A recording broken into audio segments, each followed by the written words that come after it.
right, Dave. 2 minutes notice.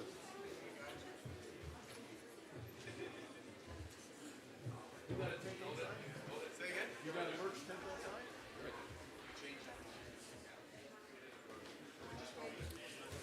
Ladies and gentlemen, also, David Bray has a merch tent. He's got a merchandise tent outside. It's great.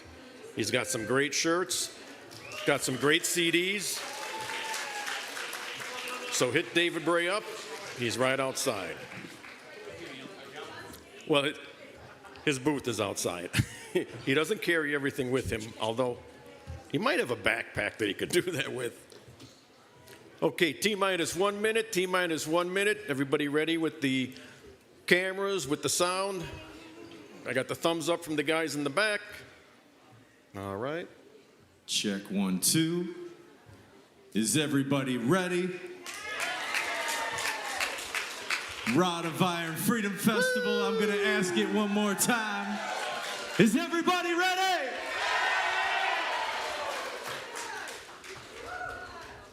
Great, then if everybody's ready. Ladies and gentlemen, welcome to our 6th annual Rod of Iron Freedom Festival. It's such an honor to be here with all of you great and courageous American patriots and patriots of other origins too. Thank you to Justin and Sean Moon and all of the Rod of Iron family. Every year, it's a little bit bigger and a little bit better. For the next 2 days, I will be your MC and host through these times of chaos and tumult. And again, we have the best speakers to help make America great again. Do we have any veterans or first responders or police in the audience today? Veterans, let me see. Veterans, let me hear you. There you go. God bless you guys and girls and ladies. So I say, listen to us. We the people are the backbone of these United States. Republicans gave us Romney and Bush. Conservatives gave us Trump. Absolutely. We want a seat at the table to help build our representatives' courage and constitutional focus. And we are going to do that today here at the Rod of Iron Freedom Festival. Right now, I'd like to introduce to you Mr. David Bray from David Bray USA, and he is going to do the national anthem and do it justice. Take it away, Dave. Thank you so very much. If you would all please rise and join me. I got one quick question. Do we have any patriots in the house tonight? Well, I didn't know this was a Barbie doll convention. I'm going to ask you one more time. Light them up. Do we have any God-fearing, freedom-loving, flag-waving patriots in the house today? Yeah. As I sing our nation's song, let us all take a moment to remember our flag, to remember our freedom, and to remember the brave men and women who have paid the ultimate price for them both.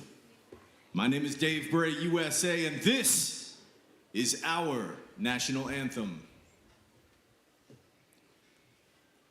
Oh, say, can you see by the dawn's early light what so proudly we hailed at the twilight's last gleaming? Whose broad stripes and bright stars through the perilous fight o'er the ramparts we watch were so gallantly streaming. In the rocket's red glare, the bombs bursting in air gave proof through the night that our flag was still there. Oh, say does that star-spangled banner yet wave?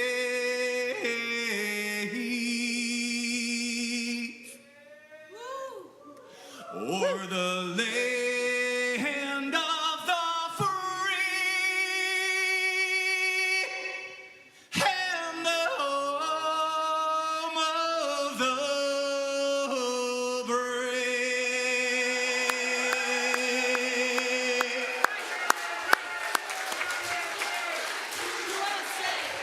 USA, USA, USA. Amen. Ladies and gentlemen, that's how it's done. Right down to your soul, David Bray. Thanks, Dave. Next up, we have Matthew Contreras. Matt is going to give us the... Okay, hang on. I'm jumping ahead. Pastor Matt Geddes of Camp Freedom is going to speak the word of the Lord, and he is going to give us the invocation. So thank you, Matt.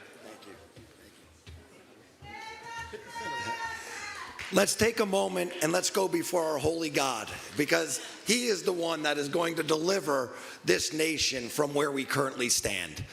Father God, we praise you and we thank you for your mercies. In your word, you say that your mercies are new every morning. And Lord, we need your mercies. We have become a country where right is wrong, wrong is right. And Lord, we need you more than ever. I pray, Lord, that you would empower each and every one of us to glorify you in all we say, in all we do. I pray, Lord, for boldness for those who are serving, for those who will serve, Lord. And I pray, Lord, for you to guide and direct this great country, Lord, back to the principles that are based on you, back to your base, back to you, Lord, and your truth. And I pray, Lord, that you would be honored through that. Lord, we need you to work a miracle in the upcoming elections. We need you, Lord, to work a miracle in this country. Lord, please restore our hearts to you, and glorify yourself, and again, be merciful. It's in Jesus' name we pray. Amen. Amen.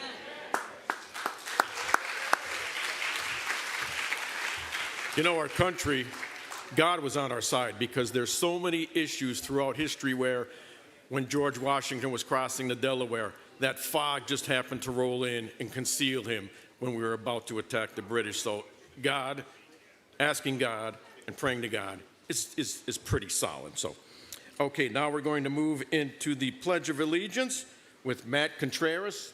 Matt's retired U.S. Navy, and Matt himself is out there fighting for us at school board meetings throughout the state of Pennsylvania with Scott Pressler. So, Matt, come on up and give us the honors. Thank you, Frank. Oh, we're doing it here? You can do the center. You can do what you want. Thank you, Frank. Thank you to the Moon family. Good morning, everybody. Please join me in reaffirming our allegiance and our pledge to this flag, to our country, and to our way of life that is slowly slipping away if we don't fight for it. Please join me. I pledge allegiance to the flag of the United States of America and to the republic for which it stands, one nation, under God, indivisible, with liberty and justice for all. Thank you.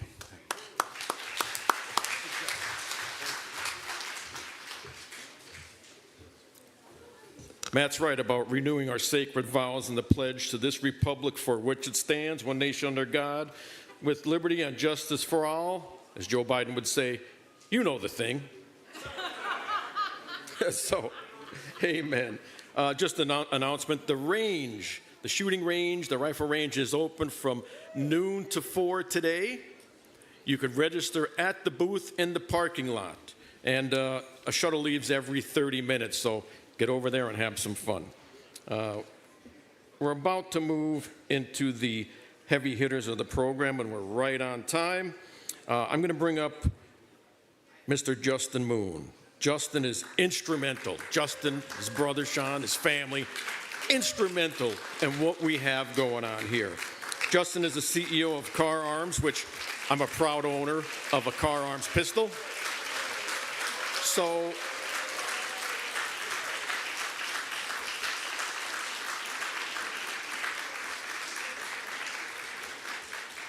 Justin is going to introduce us to an extremely important speaker who has served these United States. I'm not going to take away any of his thunder, but Justin himself, center podium. Ladies and gentlemen, here we go. Justin Moon, CEO of Car Arms. God bless Justin. Ladies and gentlemen, as one of the founding sponsors of the Rod of Iron Freedom Festival, it is my great honor and privilege to introduce Tom Horman, a distinguished figure in American law enforcement. With over 34 years of experience, Mr. Horman has served as the acting director of U.S. Immigration and Customs Enforcement from 2017 to 2018. His expertise and leadership in immigration enforcement and border security have made him a sought-after voice in national policy discussions. Here are some highlights. In his early career, he started as a police officer in West Carthage, New York, joined the U.S. Border Patrol in 1984, serving as an agent in Dallas, Texas, Immigration and Naturalization Services from 1997 to 2003. He worked as a special agent in San Antonio, Texas, and later in Dallas. He served with the U.S. Immigration and Customs Enforcement from 2003 to 2018. ICE was formed in 2003, and Mr. Horman became a special agent. He held various leadership positions, including Special Agent, Deputy Assistant Director of ICE Enforcement and Removal Operations, Executive Associate Director of ERO, and Acting Director of ICE. Mr. Horman has led numerous high-profile investigations and operations targeting human trafficking, drug smuggling, and transnational gangs. He's overseen the expansion of ICE's 287 program, which enables local law enforcement to collaborate with ICE on immigration enforcement. He's testified in front of Congress on numerous occasions, and he's been rewarded and recognized. He's received the Presidential Rank Award for Meritorious Executive Service. He's been awarded the Department of Homeland Security Exceptional Service Medal.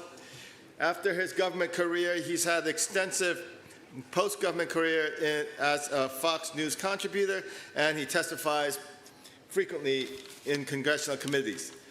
Tom's extensive law enforcement experience has equipped him with a unique insights into immigration enforcement, border security, and national policy. And he is currently working on Trump campaign to get Mr. Trump elected again as the President of the United States. And soon we hope that we will see Tom as the head of ICE once again. With that said, Tom, it's my pleasure to introduce you and to welcome you. Thank you very much,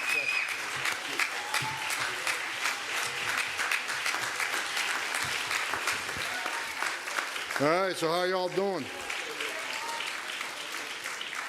So let me start out with this. If I offend anybody today, I don't care.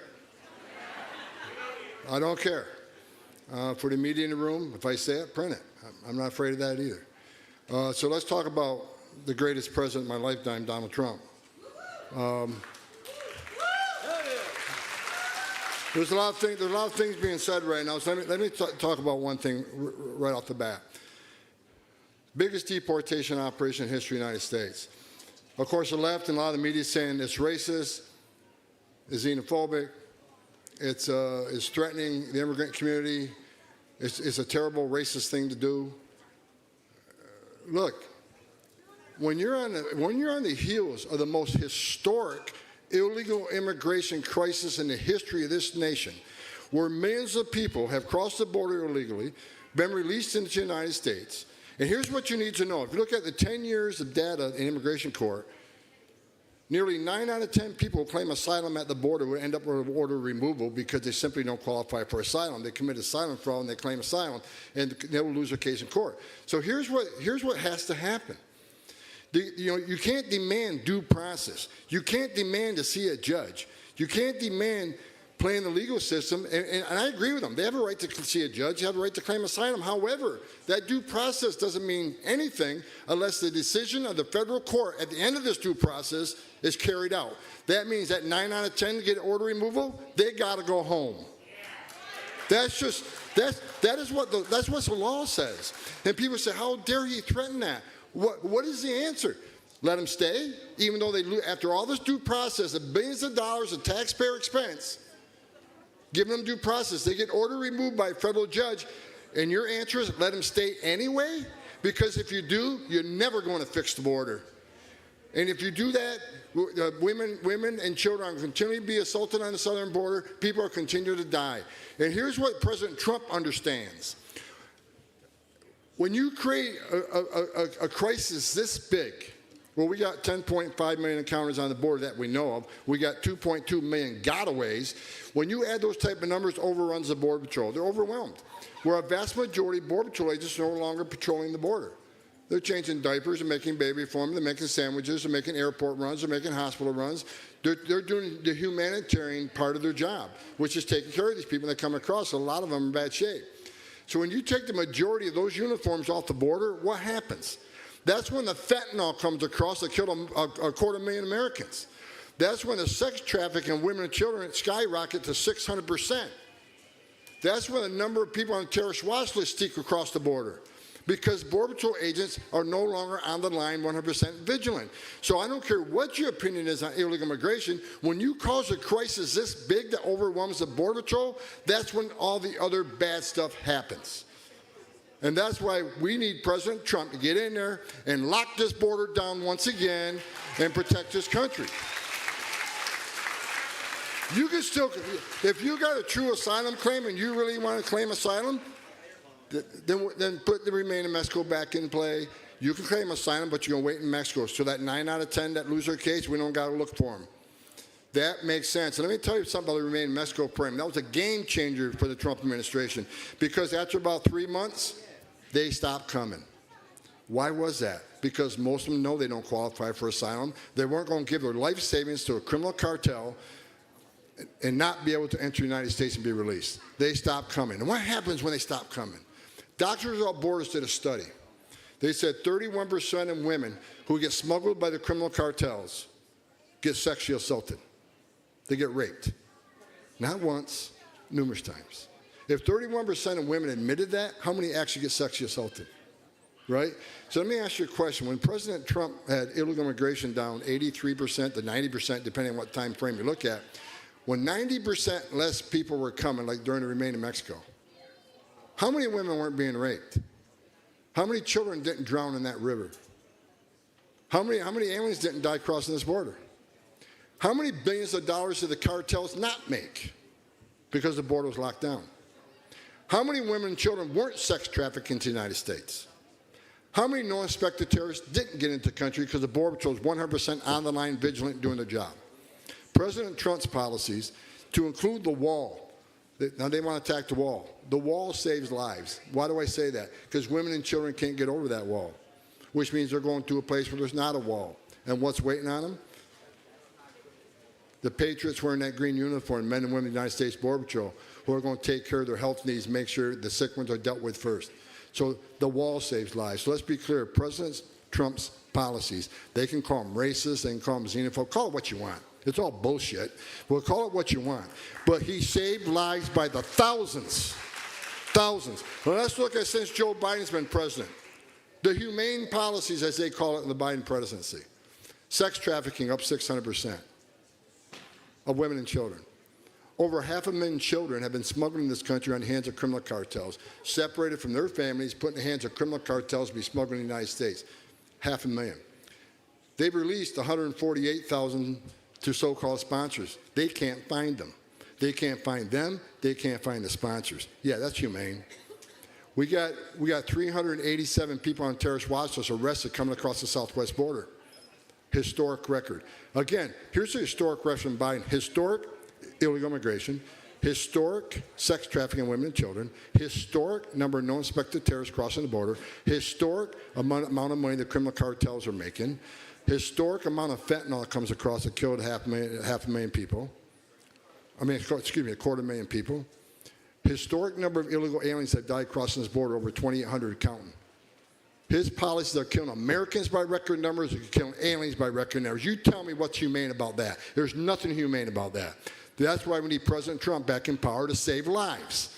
That's what he did, and that's what we're going to do again. And I'm sick and tired of the people that just want to go to the race. Look, I got newspapers doing hit pieces on me now. Have at it. I don't give a shit what you say about me. I don't. So have a field day. Because As long as I got the respect of my family and respect of my Savior, Lord Jesus Christ, you know what? Write what you want, because you're not going to shut me up. You're not going to shut me down. You're not going to bully me, and you're not going to cancel me. The way they cancel you, they write a bad story about you, hoping you'll go away and not talk anymore if you want to know the bad story. Write what you want. I don't care. Because I am committed to securing this border. I'm committed to seeing President Trump our president once again, and you're not going to stop me. Write what you want, say what you want. My wife tells me all the time, she goes, does it bother you? Because she reads these hit pieces, and she says, does it bother you that a big part of this country hates you? I said, not a bit. Because if they knew what I knew, if they saw what I saw in my 34 years, they would agree with me. Because they don't know there's a whole ugly underbelly. Well, illegal immigration is not a victimless crime, people. People think, okay, these people are just coming from a better life. What's wrong with that? Look, I get it. I get why people want to come to the greatest nation on earth, but there's a right way to do it and a wrong way to do it. You can't be a part of the greatest nation on earth and the first thing you do is break our law. Entering the country illegally is a crime. I had a little discussion with AOC about that, who happens to be the dumbest congresswoman ever elected to the United States Congress. It's not okay to enter this country illegally. It's not. When I became the ICE director, the first hearing I did, I said, if you're in the country illegally, you need to be looking over your shoulder. And the media went crazy on that. How dare he say that and put fear in the immigrant community? I'm not putting fear in the immigrant community. I'm putting fear in the illegal alien community. Those who came in the right way, congratulations. I love you here. You know, we're a country built on immigration. But if you enter the country illegally, you shouldn't be okay with that. I didn't come 150 miles an hour here today because I don't want to get a ticket. I'm not lying on my taxes because I don't want to be, I don't want to be committed tax fraud. We all follow the rules and laws established in this country. So it's not okay to enter this country illegally, which is a crime. It's not okay to ignore a judge's order that orders you removed. It's not okay. So right now, what President Trump understands is that nearly 9 out of 10 people who claim asylum get order removed. And guess how many leave? According to DHS, Secretary Mayorkas' own report, if you look at the last decade, if you're a family unit, 9 out of 10 get order removed. How many leave? 6%.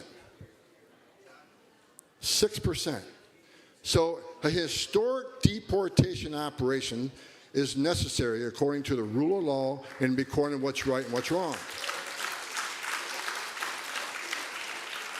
And what President Trump's going to do when we do that, we're going to save lives. We're going to save lives. I've been on the border. I wrote a book. I talked about in testimony. I've held too many dying children. I've held too many dead children that died crossing that border. I stood in the back of a tractor trailer with 19 dead people at my feet, including a 5-year-old little boy that baked to death in a steel box, 180 degrees. That is, think of what that child went through in the last hour of his life. No one should die that way, especially a child. I've talked to girls as young as 9 years old when I was an agent that were, raped by members of the cartels. When you get on your knees and you talk to a little girl 9 years old who everything innocent and pure in her have been ripped out of her and her life will never be the same and she's destroyed. She'll never live a good life. Yeah, where are my shoes? See what I've seen. Tell me if you disagree with securing this border and saving lives. That's what it's about. It's about saving lives, protecting America. Secretary Mayorkas, who should have been impeached the second day he was in office, because what he's done to this country is treasonous. He says, don't worry about it. We vetted all these people. They're properly vetted. Understand this. When they say vetted for criminal background, they vet them against NCIC, which means if they weren't arrested here by our law enforcement and they're not NCIC or III, which is the state systems, they're going to come back clean. Because we don't have access to the majority of the country's criminal information. You think El Salvador is giving us any criminal information? You think they have something like an NCIC? Most of these countries don't have these type of systems. And the ones that do, China, Russia, you think they're sharing it with us? Of course not. So when they say these people are vetted, they're vetted against our databases. Now, terrorism database is a little bit different. But here's what you need to know about terrorism databases. Most terrorists in this world aren't in any database. Unless they were encountered in a battlefield by DOD and a retina scan was done, unless they're a part of an ongoing terrorism investigation or caught on, a Title III chatter, we don't know who they are. So they're going to pass. And have you seen, just recently, several people have been arrested in the United States planning a terrorist attack in the United States. Remember the 8 that were arrested 2 months ago in New York, Philly, and LA?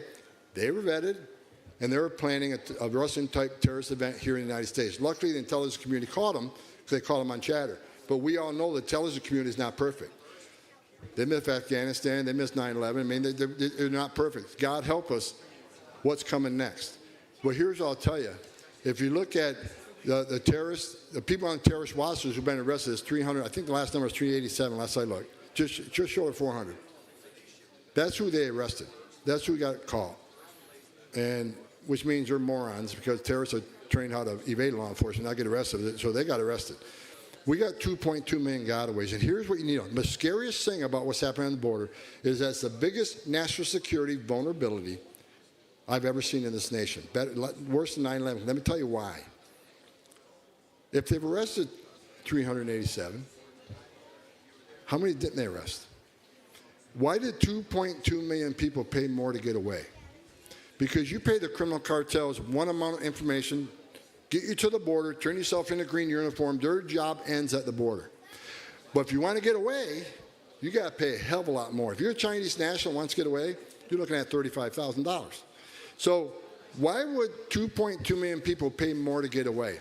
Why wouldn't they pay less to get released within 24 hours, get a free airline ticket to the city of their choice, get a free hotel room, get 3 meals a day, get free medical care, and get work authorization within a few months? Why did 2.2 million people not take advantage of that giveaway program at a much cheaper rate? Because they didn't want to be fingerprinted. They didn't want to be vetted. Regardless of how bad our vetting system is, they were afraid of it. 2.2 million people. Now think about this. They arrested 387 that was on a screening database. How many of that 2.2 million came from the country sponsoring terror? If you think it's zero, then you're a moron.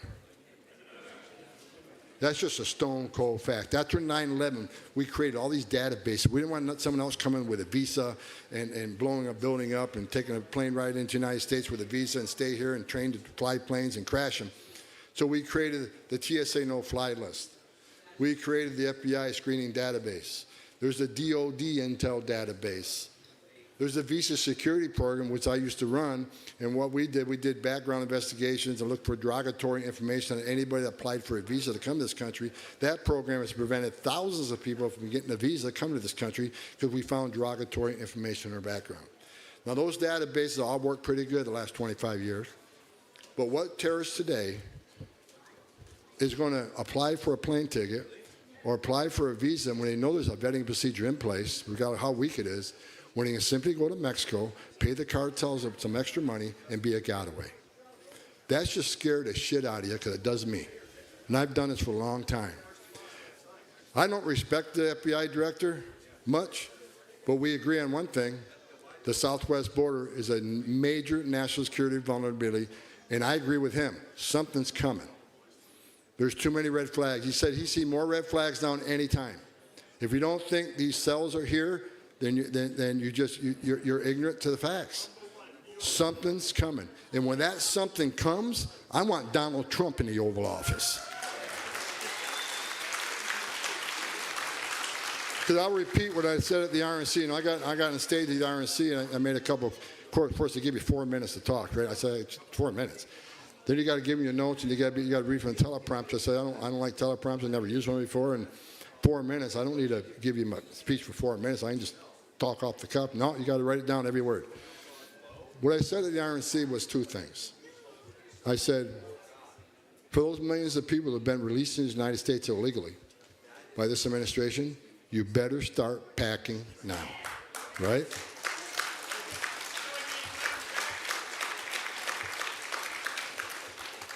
Second of all, I call it the criminal cartels in Mexico.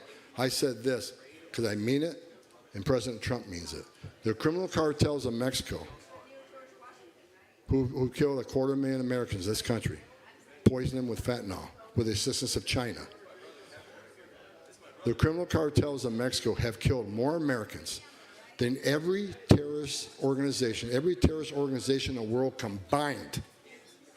That's why President Trump is going to designate them terrorist organizations and wipe them off the face of the earth.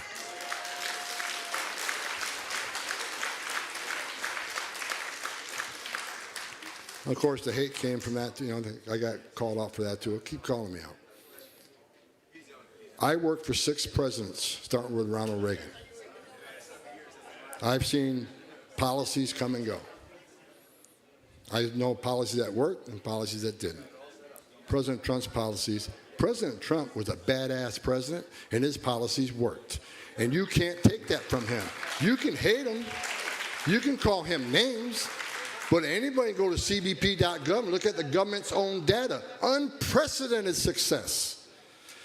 So when they come up, they talk about that Senate bill and say, well, President Trump stopped the Senate bill. He could have secured that. The Senate bill sucked.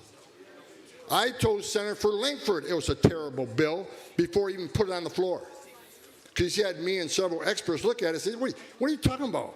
4,000 to 5,000 illegal entries a day is okay? No, it isn't. That's 1.8 million a year. What the hell are you doing? And you're going to codify that in federal law? It shouldn't be 4,000 to 5,000. It should be 1. That's what a secure border means. And you know what they had else in there? They had a carve out for children. So that 4,000 to 5,000 a day, the number of children weren't counted. So unlimited children can still continue, which means more children are put in harm's way. I told you before, the law is tracking 148,000 children. Listen to me. If you hear anything I'm saying today, I spent over 3 decades investigating these organizations. Some of these children are in forced labor. HSI, ICE has already found some working in meat packing plants, cleaning up entrails in the middle of the night, not being paid. Some of these children are living with sexual predators. Some of these children will end up in child porn. These children are living a life of hell. And one of the first things we're going to do when we get back, we're going to find these children and we're going to rescue them. That's Trump. That's Trump. And those who want to say, well, Trump separated families under zero tolerance. Zero tolerance. Look, children were dying. Women are being raped. Zero tolerance about maybe we start prosecuting these people, they'll stop coming. Maybe that means less rapes. Maybe that means less children dying. And you know what? The numbers did go down. Now, it's unfortunate when you separate a family. It's always unfortunate. I was a cop in New York. Police officers separate families every day, thousands of times a day when a parent goes to jail. That's just the sad reality. But they want to talk about 2,500 separations under the Trump administration. Well, you are responsible for 500,000 children leaving their families, getting put in the hands of criminal cartels to be smoking in the United States. God knows what happened to these kids. So don't even talk about zero tolerance for family separation. You got nothing to be proud of. What you did is much worse than anything Donald Trump ever did.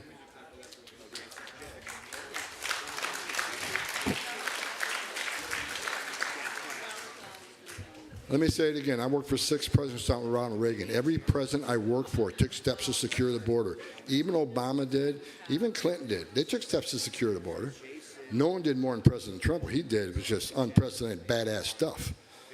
Illegal immigration at a 45-year low. But Joe Biden and Kamala Harris is the first administration in the history of this nation who unsecured the border on purpose. This isn't an accident. This isn't incompetence. This is by design, folks. They open, and people say, why? Well, they obviously perceive a future political advantage, thinking maybe they're future Democratic voters. Oh, don't say that. Don't say that's a racial statement. That's a great white replacement theory. Call it what you want. There's got to be a reason to unsecure the border. They think many of these people can be Democratic voters, but they don't even have to get there. Because when Joe Biden signed 94 executive orders killing everything we did, that gave us the most secure border in my lifetime, he also overturned the Trump census rule, which these millions of people they're releasing in sanctuary cities across this country will be counted in the next census, which means what? More seats in the House for the Dems. They'll own the House forever. This is what they want. They sold this country out for future political power, and to me, that's treasonous.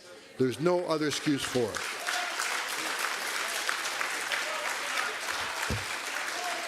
Before I close my remarks, it's an honor to be here today. I was supposed to be in California with the president, but I'll be with him later this week. So I'm flying out this afternoon and working with the campaign.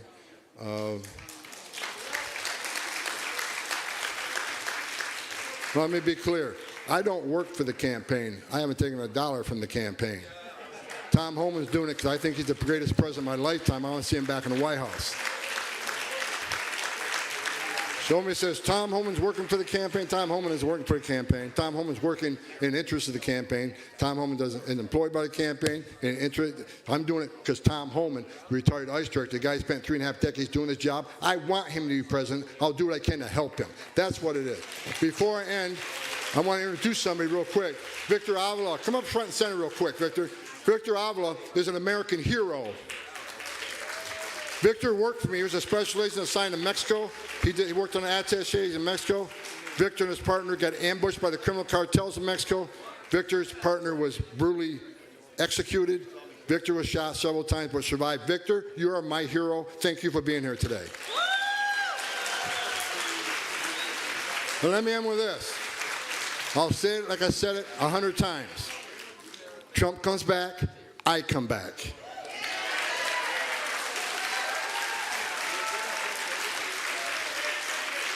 And I will run the biggest deportation operation this country's ever seen. Hang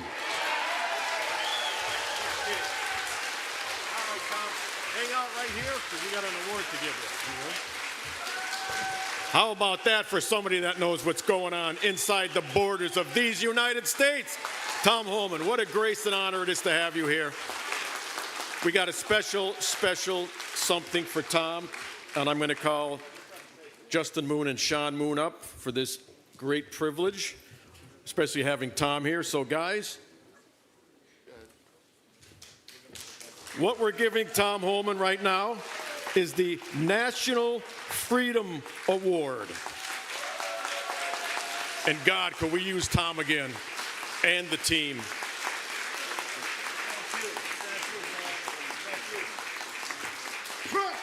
Trump.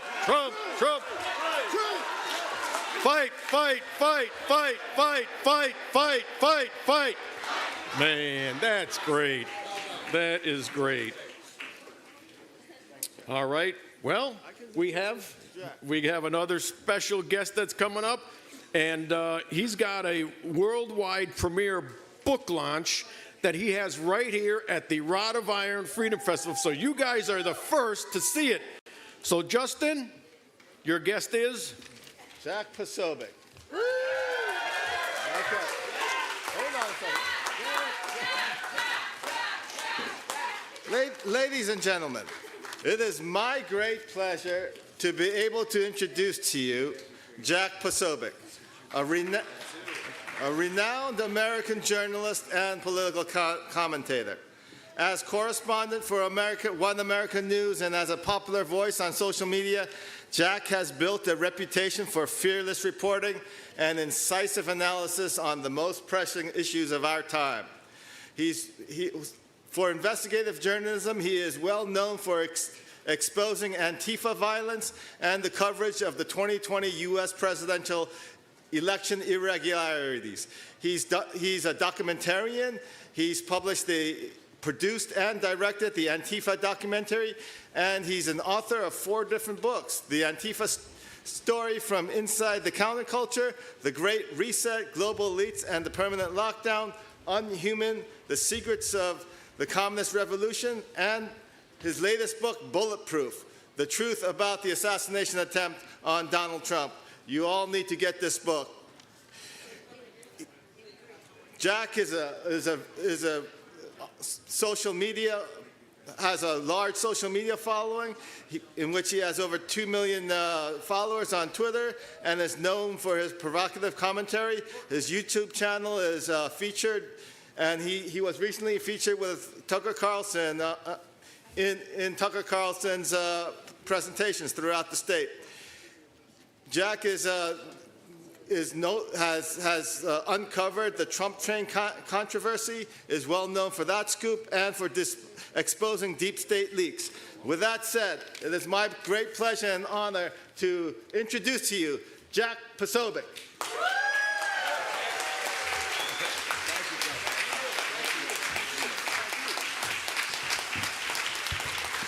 Let me just say, God bless the Commonwealth of Pennsylvania. And in just over 20 days, I do believe, and I've prayed to this, I pray every night on this, that Pennsylvania is the state that becomes the tipping point state that opens the gate to liberate America and put Donald J. Trump back in the White House. This is the state where it all comes down. You may not feel like it right now, but I'll tell you something. This is ground zero. You are on the front lines of the battle for freedom, on the battle in what I believe is a spiritual war, and on the battle for our country, the very soul of our country. Are we going to be a country that goes forward into freedom? Are we going to be a country that goes forward into prosperity, into peace? Or are we going to fall to godless, atheist, globalist communism? Well, I'll tell you something. I am not going to allow my two little boys to grow up in a Marxist, godless, communist country. No, absolutely not. I totally and unequivocally reject it. My family came to Pennsylvania from Poland over 100 years ago. My father is sitting right there in the front row, and we will tell you the history. Thank you. What's up, Dad? We'll tell you the history of communism, the history of Poland. It tells you about this because for 123 years, Poland was wiped off the map. Poland was taken off. They were partitioned by the Russian Empire, the German Empire. They came back for a little bit. Then World War II happened. People know about that one. Invaded on one side, invaded on the other, totally subjugated. And then after the war, FDR sells out Poland and hands them over to the Soviet Union, and Poland gets controlled by communism all the way up through the 1990s. And so people will say, how could you survive something like that? How could you, as a people, go through something like that? And obviously they're very well affected by it, but Poland today is thriving. Poland today is one of the safest places in all of Europe. Poland today is one of the most prosperous places in all of Europe in terms of their economic growth. And why is that? How were they able to survive so much atrocity, so much actual systemic oppression, by the way? That's real oppression when you get invaded from outside and totally occupied as a country. Well, and when I go, and I've gone back to Poland and talked to my Polish family about it, it's very simple. They're very simple. They say it's very simple. We never gave up on our culture, we never gave up on our language, and we never gave up on Almighty God. And we understood that if God was on our side, He would see us through anything. And that is what I have to come here today. And I'm sure there's plenty of Poles in the audience as well. You gotta fight like the Poles. You have to fight like Poles to take back your country. And President Trump said it last night, and we're here to say it today. The answer is very simple, ladies and gentlemen. We live in an occupied country. We live in a country that's controlled by not the people of this country, not the citizens of this country. We live in a country that's controlled by multinational organizations, in a country that's controlled by globalists, in a country that's controlled by oligarchic corporations. And we, the people, have decided it's time to put this United States back under new management. It's time to have a country that is for Americans, that is by Americans and only Americans, because that's the essence of America first. That's what it's all about. And so when we look at this country and we look at the way our government is running, $8 billion to Ukraine, $8 billion to the Middle East. But what do we get? Well, what we get is millions and millions of migrants all over the world are being sent here. They're sent to Charleroi, Pennsylvania. They're sent to Springfield, Ohio. They're sent to Longwood, Illinois, and Indiana. And why are they bringing this in? And they want to tell us that we have to justify why it is that we want the migrants out. No. They are the ones who have to justify why our country is being invaded and why they are on the side of it, why they are enabling it. That's what they have to justify. We don't have to justify wanting safe homes. We don't have to justify wanting safe neighborhoods and safe schools and wanting prosperity and wanting to have our jobs back and wanting our economy back. We don't have to justify any of those things because we want is our God-given rights, and we know that our God-given rights are being infringed every day under this government, and that's why we are going to invoke the Declaration of Independence, and we are going to take our government back.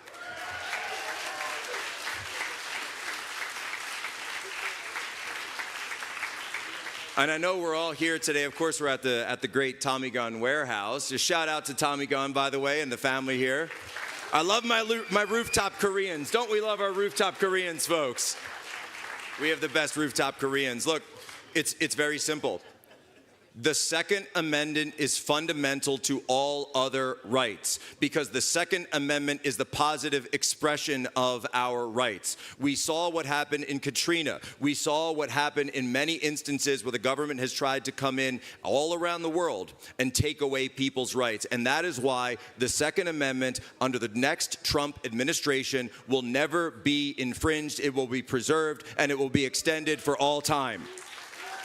And we know. And by the way, this is the operation. So when you see folks like Kamala, by the way, show of hands, is there any, I'd love to know, and by the way, if there is anyone, I'd love to talk to you. Is there anyone in this room who actually thinks that Kamala Harris has ever shot a gun? Really? Is there anyone who thinks that? It's a joke. It's a joke. They're lying to you. They're lying to your face. You said, I own a Glock. I own a Glock. And if you come in my house, I'm going to shoot you. What? Meanwhile, we realize when you look at her actual record, she supported legislation back in California that would make Glocks illegal. That's what they want. This is a prosecutor from loony San Francisco, and she wants to turn the entire United States back into turn it into San Francisco. And you know what I say?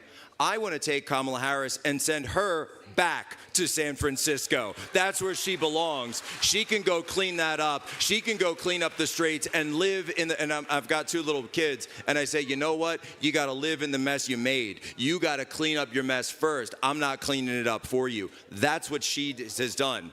But they're trying to run this operation now. It's a psychological operation to make you think that she and Tim Walz are hunters and that they're for the Second Amendment. It's a lie. And not a person in this room, and I certainly hope that there isn't a single hunter or gun owner in the entire state of Pennsylvania that is going to believe it. You know, Tim Walz is going on a pheasant hunting trip right now. Have you heard this? It's ridiculous. He's going on, and why is there a group there? This is what I want to ask. Why is there a group called Pheasants Forever that is going to hold a hunt with a guy like that who has talked about taking away our rifles, taking away our handguns, lying about serving in combat so that he could confiscate guns? These people are gun grabbers. They need to be stopped, and any hunting organization that is dealing with them is a shame and a disgrace. We know what their project is. We know exactly what their project is. They want to strip away the right to the Second Amendment. They want to strip away our right to arms, our right to bear arms. Why? Because if they take that right away, we don't have anything left. We don't have anything left because when your back's up against the wall, you know that that's the last thing that you have. But if they take it away, then they'll take away your right to freedom of speech. They'll take away your right to religion. They'll take away every single right you have left. What did Kamala Harris say? Right, I mentioned Hurricane Katrina. We've seen the horrific hurricanes going on and the disastrous response of FEMA. You know, they didn't even call up the 82nd Airborne until a week later. I'm sorry, the 82nd Airborne is there for all the countries around the world, but the 82nd Airborne can't be there for the people of the United States when they're in the same exact state as, and I'm sorry, I'm going to say it, Fort Bragg. It's called Fort Bragg, all right? That's the name of it. I don't know whatever ridiculous name that they put it for it. No, it's called Fort Bragg, and we know it's called Fort Bragg. But they wouldn't do it until a week later, and they left those people out there, and I'll tell you why. because those people were the wrong type of Americans. Those people were, as Barack Obama once described the people of our state, as bitter clingers, clinging to their guns and their Bibles. Well, you know something, Barack Obama, and I understand he's in the state here this weekend. I'll tell you something right now. If you want my gun and if you want my Bible, you can pry them from my cold, dead hands, because you're not going to get them, Barack Obama and Tim Walz and Kamala Harris and George Soros and Klaus Schwab and whoever else to come in. You're not getting them 1 second. And you got to go through me, and you got to go through the Rod of Iron Ministries, you got to go through the Tommy Gun Warehouse, and you got to go through the Patriots of Pennsylvania and the Minutemen and the New Minutemen. If you ever want to try to take our guns and our Bibles away, come and take them. Molon Labe, baby.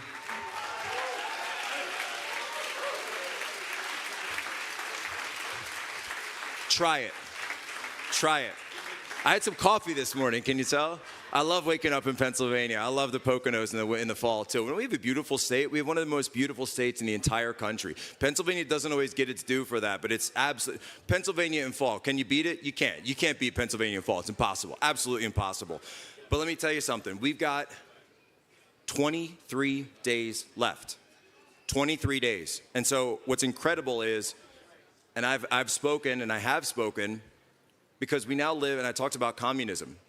We now live in a country with political prisoners. My family came out of Poland 100 years ago, but now my children are growing up in a country where they know a political prisoner. And his name is Stephen K. Bannon. I don't know if there's any War Room Posse members in the audience. And we're not too far from FCI Danbury, Connecticut, where Steve Bannon is currently being incarcerated. But I'll tell you something. I talk to Steve Bannon every single day. And you know what Steve Bannon says to me every day? He says, get in the fight. Make sure you tell people out there, don't send me letters. Don't come crying to me, because there's no crying in the war room. We need people to take action, because there's no more time for talk. The time for talk is over. The time for persuasion is over. The time for the happy talk of the sunshine soldiers and sunshine patriots is over. Now is the time for action. If you want to take your country back, if you do not want to live in an occupied Pennsylvania anymore, now is the time to get out there with the early vote action, with Trump Force 47, with the PA Chase, with my friends like Charlie Kirk and Turning Point Action, going out there and chasing the ballots and just be that. And I was with Elon Musk the other day in Butler, Pennsylvania. We're going to talk about Butler in a second. And I was out there and he said, be that pest. Be that person who's just going up, hey, did you vote yet? Hey, did you vote yet? Why didn't you vote yet? We have early voting in many of the states of 67 counties, of the 67 counties in Pennsylvania. We've got early voting now. We've got mail-in voting. Embrace all of it. Just get out there, and I would highly encourage everyone in this country, or everyone in this room, and everyone in the state, and yes, everyone in the country, because I'm sure, you know, whoever, Media Matters and Vice and all those guys are going to clip this up, that 10x your vote. You just have to 10x your vote. You have to be the force multiplier of your time. You need to be the person that is going to the 10 people around you in your circle and saying, have you voted for Donald J. Trump yet? Are you registered in your current address yet? And then just pester them. Just wear them down. If you go out there, if you're going out in town, remember, no tax on tips. Make sure that everybody knows about this whenever you're putting it up. Because this is the way we win. If we come out, if we turn out, we vote. And Pennsylvania is the play. PA is the play. The Keystone State is the key. And it's very interesting that it was in Pennsylvania, on the ground of Pennsylvania itself, that Donald Trump nearly lost his life about 90 days ago in a field in Butler, Pennsylvania. And no one is ever going to tell me from that day until the very day that I breathe my last that Donald Trump was not saved by the hand of God in Butler, Pennsylvania on July 13th at 6:11 p.m.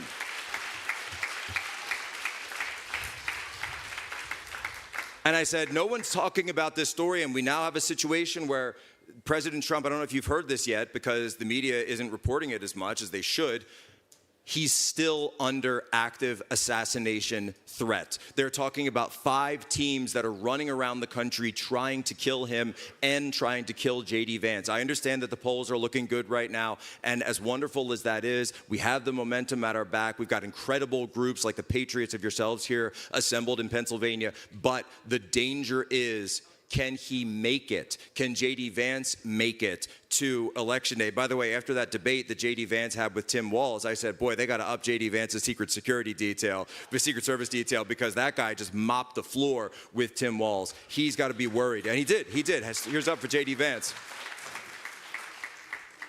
But look, folks, we've understood this, and that's why we've decided to write the book, Bulletproof: The Truth About the Assassination Attempts on Donald Trump. And we've written, and now there's been 2 attempts on Donald Trump, and we've got the facts and the details, all the documents from the services. Let me tell you something. 12 independent security failures.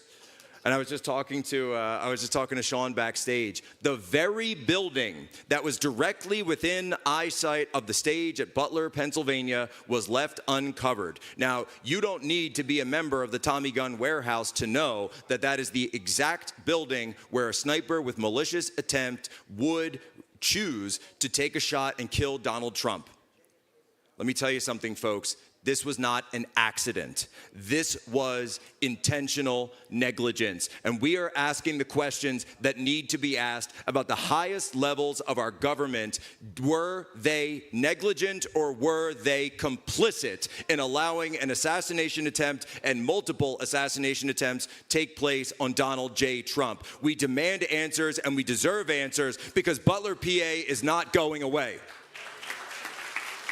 And what we have done, because we do not trust, I don't need a show of hands on this one, but I don't trust the federal government, okay? I think that's for sure. So what we have done is that we have hired a private investigation firm, and we're doing our own private investigation into Butler, into Bethel Park, Pennsylvania. We are doing the shoe leather work. We are getting down on the ground. We are getting the documents out completely unredacted, and we are going to get to the truth of what happened at Butler and what exactly were these devices that were in communication with Thomas Matthew Crooks. And I know that we're in a gun crowd today, so I'll ask the question with Ryan Wesley Routh, this foreign fighter who comes in with the CIA-trained Azov battalion out of Ukraine. How exactly is it that a guy that's been a 20-year felon shows up outside of Mar-a-Lago and the Donald Trump West Palm Beach International Golf Club with a shaved-off serial number, SKS, and he's able to get that, all the ammo,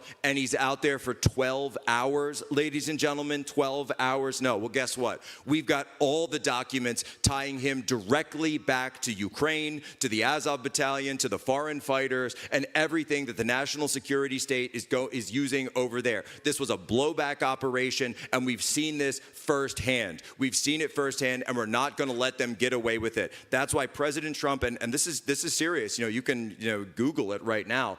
President Trump's campaign has said that they have lost confidence in the Secret Service.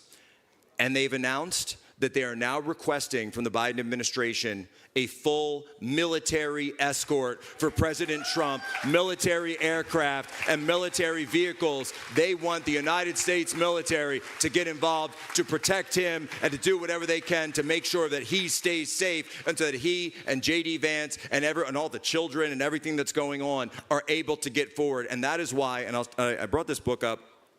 And yes, we are going to be doing book sales, but I wanted to show you the picture. And people say, why did you choose this picture for the cover? And there's a reason. Everyone remembers the picture of Donald Trump with his hand raised. But this was the moment just before that.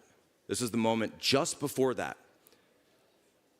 And when I say that God got involved, and for those of you who are believers out there, you would know that 6/11 was the time when Donald Trump was shot, took that earshot. Ephesians 6:11 refers to the armor of God, the exact same verse, 6:11. And for all of Donald Trump's talents and skills and abilities, I don't know that humility is something that I would really put on the top of the list, being humble. But we know that what does God ask? God asks for piety. God asks for humility. God asks for the powerful to humble himself, to humble themselves before God. And God told us, what did he tell us? Every knee shall bend. And I thought about it. It occurred to me that when I looked at this picture, what's the one picture of Donald Trump you've never seen before in your entire life before that very moment? Donald Trump on his knees in prayer to Almighty God. And it was in this moment, I believe it was in this moment that he was brought low, that God gave him the strength, that God gave him the glory, that God gave him the ability, through humility, through prayer. And for those out there, if you're a spiritual warrior, if you're a prayer warrior out there, you'll know what I'm talking about. That it was in that moment that he gave him the strength to under hailfire, to under flying bullets over his head. Have you ever seen a man before, a politician, a businessman, a celebrity, for that when bullets were flying, when people were being shot all around him, he got on his knees and prayed, and then got back up to his feet, threw his hand up in the air and said, "I'm not afraid," and told that entire crowd to fight, fight, fight, fight, fight. And folks, when you see God before you performing miracles, when you see things like that before you, you must understand that when God is on our side, who can be against us when God is with us? Ladies and gentlemen, I'm also honored to say that Donald Trump Jr. actually wrote the foreword to this book, talking about everything that didn't just happen to a politician or a businessman, but to his dad, but what happened to his father. And understanding, and President Trump has said himself, he said, "I wasn't supposed to be here. I was supposed to die that day in Butler, and that was intended to be the field of blood." And we did lose an incredible patriot named Corey Compatore. And I'll tell you something. We need to get answers for who murdered Corey Compatore, for his family, and for everyone else. And so, ladies and gentlemen, I'll leave you with that. We need to get answers. I'm going to be over here if you want to come and chat some more. But I'll tell you this, and I'll just leave you with this. We need to win Pennsylvania, to liberate America, to liberate this country. Pennsylvania is the gate that opens the door to taking back the United States of America, to restoring freedom in this country, to liberating America, and making this once again a country that's by Americans, for Americans, and of Americans. Ladies and gentlemen, God bless you, and God bless Pennsylvania.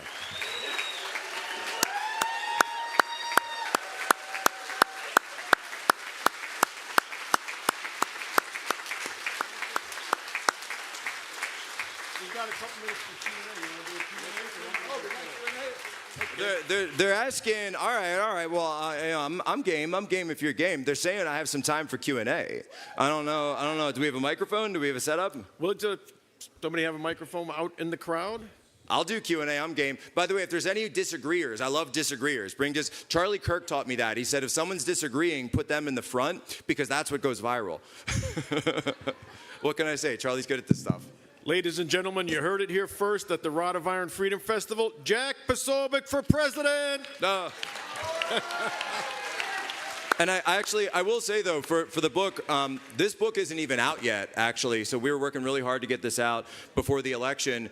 But just for those of you who are here as a special gift for the Rod of Iron, this is the very first place in the entire world that you can buy this book, the Bulletproof, at the Rod of Iron Festival, Freedom Fest. This is the very first place we made it available. We did a special printing, especially for you in Pennsylvania, because I said, guys, I'm coming to Pennsylvania. I need some books for these good people. And we've got the documents in here. We've got the text message from the SWAT team. Let me tell you something. They said they didn't know about the shooter. They knew about him for 27 minutes. And I'll tell you what, there isn't a guy in this room who needs 27 minutes to take down some active shooter. Am I right?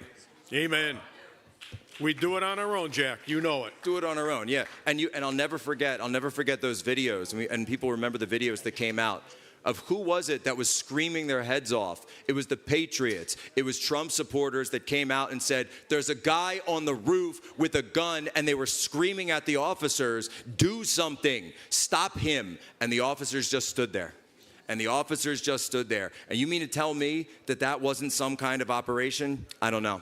And they were disarmed at the rally. You can't go into the rally with the gun, or it would have been taken care of. Yes, we do have a question for Jack. Awesome. Yes, sir. Thank you. Good afternoon, Jack. It's Good an honor and a privilege to be here and to get to speak with you. Question I have is, we know, I think if the election is fair, that it's going to be a landslide for Donald Trump. If the election is fair. That's true. If the election is fair. It's a big if. But Because when Josh Shapiro's in charge of counting the votes, I don't know. I know. Do we have any Josh Shapiro fans in there?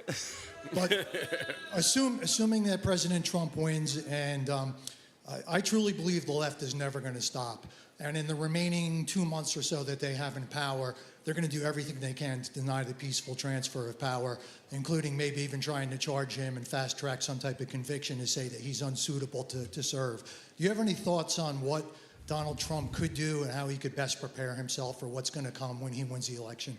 Well, that's a great question, and you know, I don't want to put the cart before the horse because we do have to win first, and we got 23 days to do that to make sure everyone's voting and make sure everyone's doing the early voting, and again, just beat. Elon Musk said, be that pest, go to the 10 people in your circle and make sure they're voting, and then go to the next 10 people and just keep it up and up and up. And by the way, I'll ask, I'm going to answer your question, but I meant to ask this earlier, but show of hands, do we have anyone who voted here already? Is there anyone who already voted? Yeah, I love that. Look at that.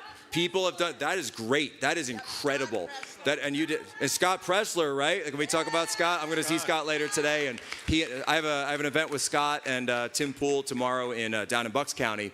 And look, what does President Trump need to do? Well, what's incredible is that's why I love the fact that he's surrounding himself with the military. They're putting him at that right now. He's getting the real patriots in charge. And then he's also working with his own detail to make sense of that. Plus, you got guys like the great General Flynn, who I know is here.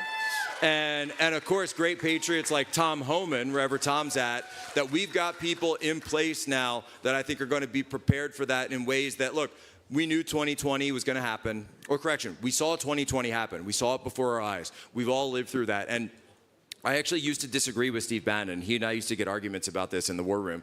And yeah, it's true. And Steve would say, Jack, 2020 had to happen. I said, what do you mean it had to happen? This is terrible. This is horrible. This is the worst, situation. They stole an election. They're stealing our country. Why would we have it? He said, but Jack, understand, 2020 was providential. Providential? What do you mean? It's God's plan. 2020 was God's plan because once we've experienced the steal once, we've learned how they do it, and now we know what to look for doing it again. And I really do believe that with the legal team he's got in place, with the security team that he is now putting in place, this is the reason they haven't been able to get rid of him. Think of it. They tried to censor him on social media. They tried to they tried to gag him. They tried to use lawfare against him. They tried to indict him. They tried to strip him from the ballot. Remember, this is the team that's fighting for democracy, right? They tried to take away our right to vote for the guy that we think ought to be president.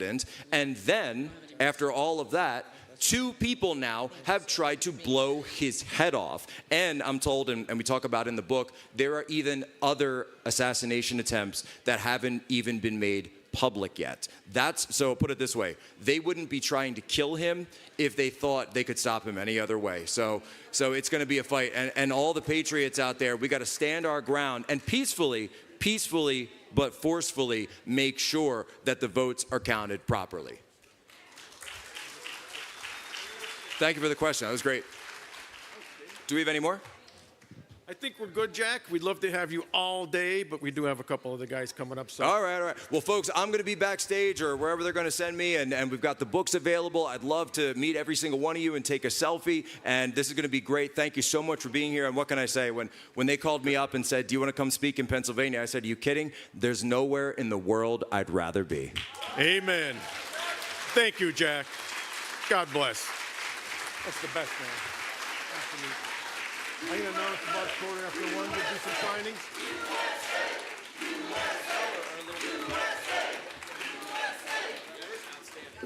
So, Jack and Steve Bannon, close friends. Steve is still incarcerated.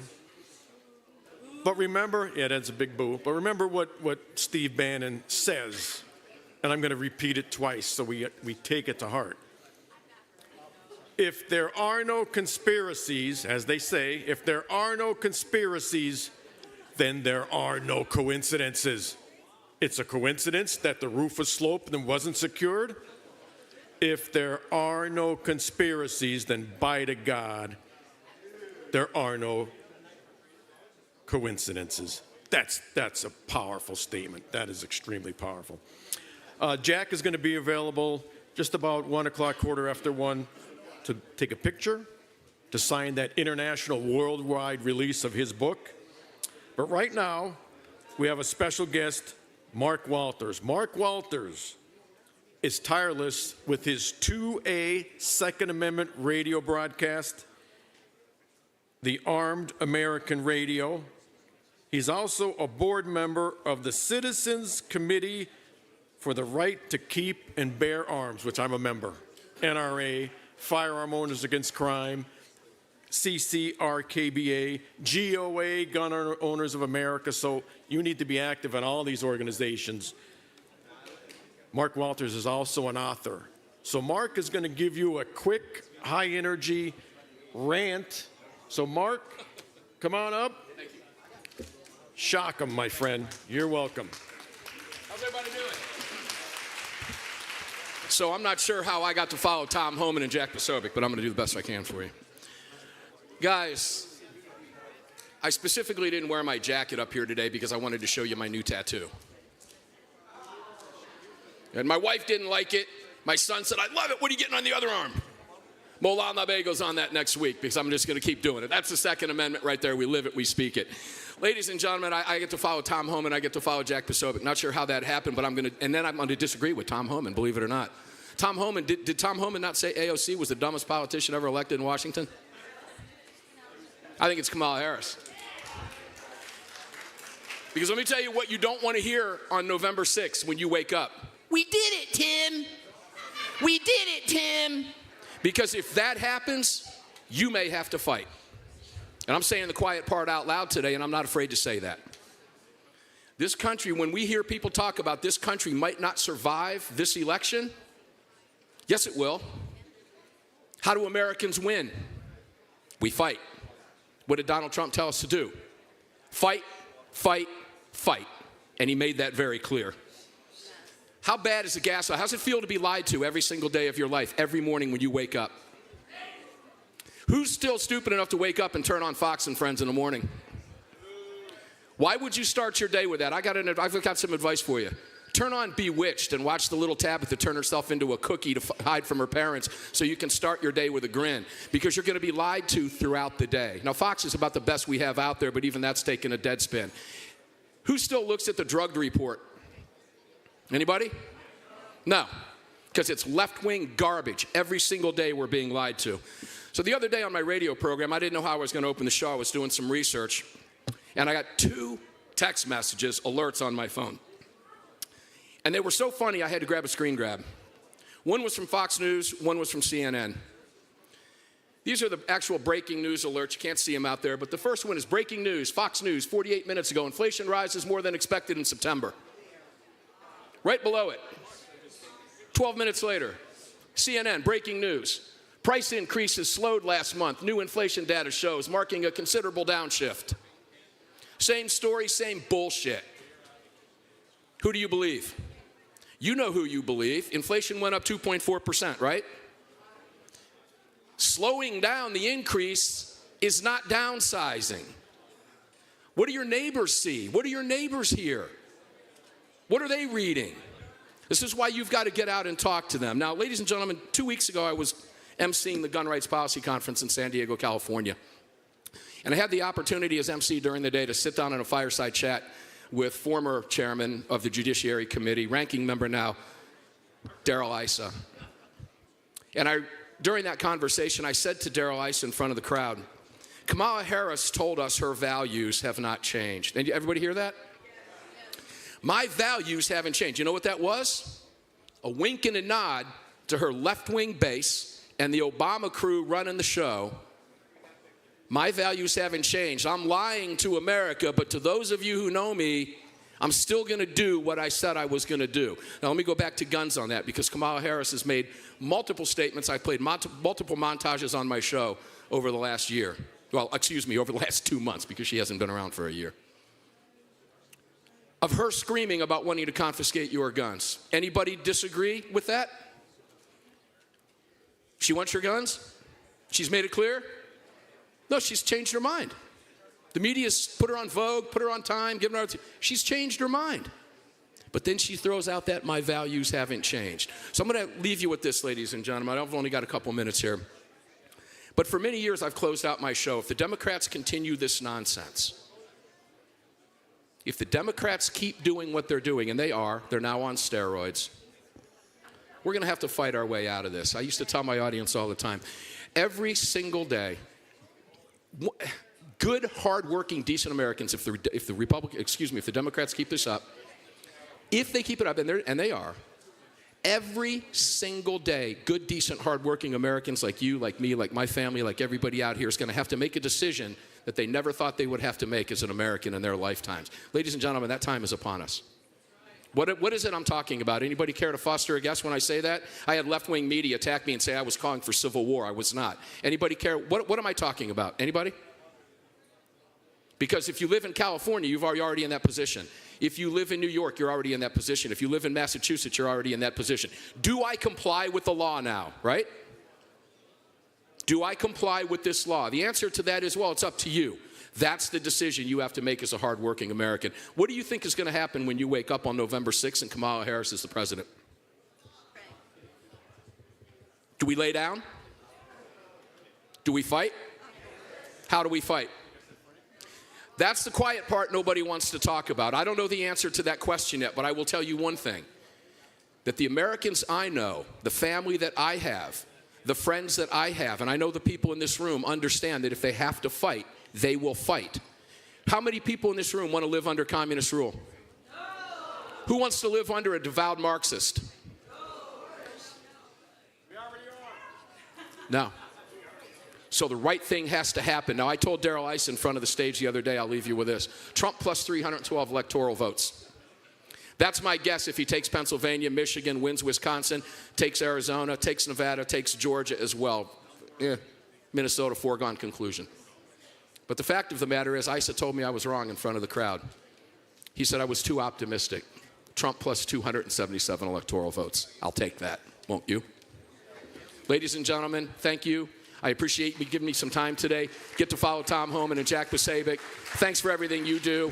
Remember, fight, fight, fight. I'll see each and every one of you on the radio 6 days a week, tomorrow night at 8 o'clock. Fight your ass off because it matters right now more than ever. This is who makes the call, not them. We the people. Thank you, guys. Amen. Thank you, Mark. Beautiful. You know, Mark's talking about out-of-control inflation prices. So here's commitment to my friends that still support the Kamala Waltz ticket. When Donald Trump is reelected and gas is $2 a gallon versus $5, when eggs are $1 a dozen instead of $6, will you commit to continue to pay those high prices? Because when we vote, we're voting for peace and prosperity. So let's see how committed they are. I doubt they will be. Our next guest, when I read Victor Avila's bio, you know what? This guy has been in the trenches. He's been on that border. He's been shot at.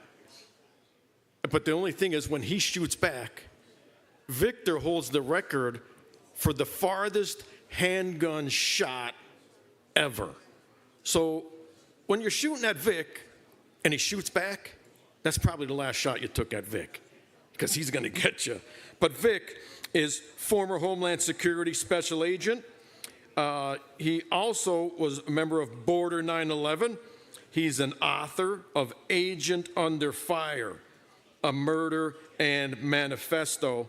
And he was there when Special Agent Jamie Zapata was murdered, but he's going to tell you a lot about the story. So without further ado, Mr. Victor Avila. Thank you. You're welcome, Victor. Give him a helmet.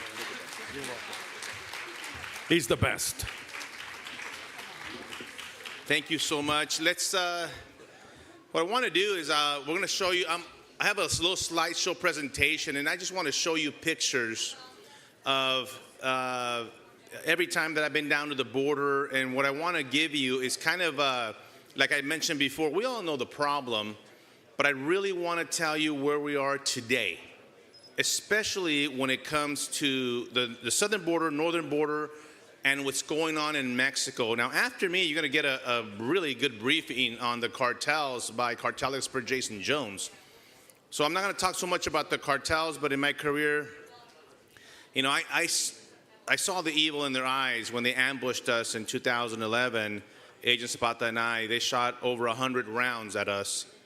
And Agent Zapata tragically lost his life in the line of duty. I got shot 3 times. I'm here by the grace of God to be able to even tell you the story.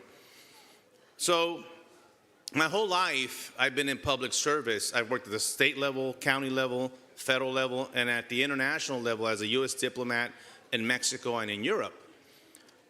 So 2021 comes around March, and you'll see this picture. I go down to Del Rio, Texas, and Mission, Texas, down the McAllen area, because I could not understand what the heck was going on. I couldn't believe, because I'll tell you right now, no one, not me, not any border agent, active or retired, had ever seen what is going on at the border right now, because it had never happened. They opened the border. They literally opened the border. When I say that, I want you to be educated and say, what does that mean, open the border? They're allowing people to come into this country illegally. Now, they're using systems that were in place. For example, the parole system. If you heard about this, we do have a parole system to allow people to come into this country for very specific reasons. And you can go through these slideshows if you like. I used to give paroles as a special agent. I had the authority. You just cannot hand those out to people that want to come into the country. That's what this administration is doing, has dismantled these parole programs to issue it to illegal aliens. Let me tell you something. This administration, the Harris-Biden administration, considers that legal. So they don't count them anymore. So because they don't count them, what has happened in the last 8 months? The numbers dropped, right? And you hear them say, oh, the numbers dropped and we're enforcing the border. No. I'm here to tell you the truth. They're not counting them. Therefore, they're not showing up as illegal aliens. That's one thing. The other way is they invented the CBP-1 app. You've heard about this app. Think about it. You download an app on your phone if you're in China, Turkey, Yemen, Eastern Europe, Africa, South America. You realize what countries I'm leaving out on purpose? I'm not talking about Mexico and Central America anymore, because those people are coming through the northern border. Mexican nationals and Central Americans are being sent back now. So they started getting Canadian visas. I was just at the northern border 2 weeks ago, and coming in through there. And so all these people from over 170 countries are coming in with this CBP-1 app. What is the app? You download it, you put in your information, Jose Lopez, whatever you want. That's your information. There is no vetting of that information. We have no idea who that person is. We're taking the information at face value. Now, like Tom said, they'll come up, the ones that are turning themselves into Border Patrol, they come up to Border Patrol, they put down their fingerprints, they take their picture, they put down the information that they said, and what does that mean? Well, they come back negative with criminal history because Venezuela doesn't report criminal history to us, right? And all these other countries don't, so they're clear. Did you guys see the report that came out just about a week and a half ago about 13,000 murderers, 15,000 sex offenders? Doesn't surprise us. We knew that these people were being allowed in that have really serious criminal histories. So I want you to think of the different.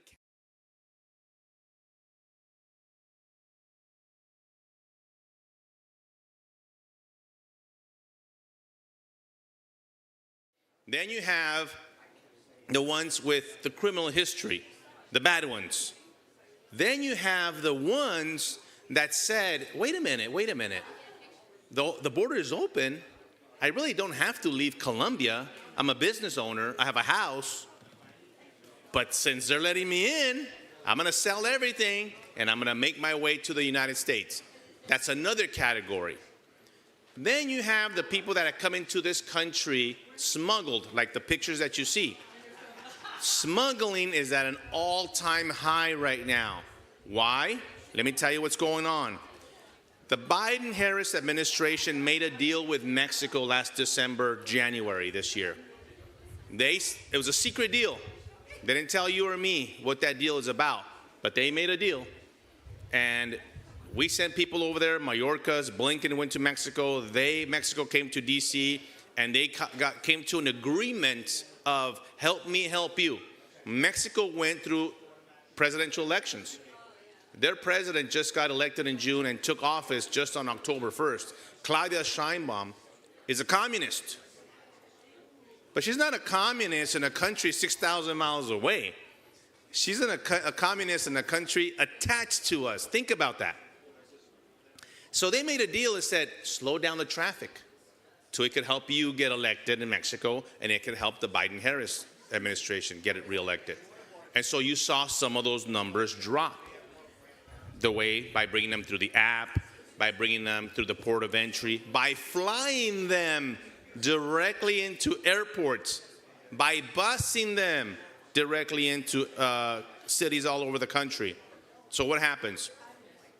Smuggling went up because a lot of these people said, well, especially the cartels, we need to move these people. We have over 100,000 people in southern Tapachula in Mexico. We need to move them. So they started smuggling them. And you could scroll through some of these slides as much as you can. And so we have the highest number of smuggling. In El Paso, Texas, they have discovered over 270 stash houses of human beings. They stash them like a commodity, like this podium. They put them in the back of a truck. They put them inside a warehouse. They put them inside a garage. They put them inside an apartment and whatever. Any location they could put them in there, and then they start distributing them throughout the country because to them, a human being is a dollar sign. That's smuggling. Then let's talk about trafficking. I'm a subject matter expert in human trafficking investigations, victim identification. That is the exploitation of a child or a woman or a boy or a girl for sexual exploitation reasons or forced labor. When I was in Mexico assigned there, I took down a lot of human trafficking organizations that were bringing victims into the U.S. specifically, mostly for the sex slave trade. Yes, I said slave. Slaves. Here. In Pennsylvania. Here. You know where the cartels live? You know where the cartels are located? Here. And there's no doubt about it. The cartels are in the U.S. full time because now the cartels have taken over the movement of the people and the trafficking of these people and the children. You heard the numbers from Tom about the ones that they lost. This is the way they smuggle them in the back of tractor trailers. They've died in the back of tractor trailers. I've rescued so many women and children that let me tell you, I wrote one in my book, one example, and I'm going to share it with you today. I've seen so many horrific things done to a child of what a human being is capable to do to another, especially a child, that I will never be able to repeat to anyone. I'll take that to the grave. That's how horrific it is. But I did a case once in New York. We rescued the victims. One of the victims became pregnant, which happens a lot. The traffickers forced her to deliver the baby there in the apartment that they were holding them, kind of a brothel apartment.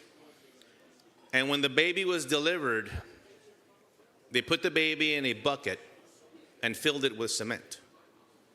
And they kept it in the room with the other 12 victims there as a reminder of what could happen to you. Listen to me. These are evil people.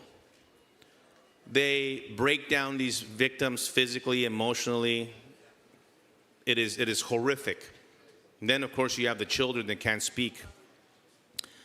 So I'm getting on these airplanes down on the border, in San Antonio, El Paso, Tucson, Midland, Dallas, Fort Worth. That's not even on the border.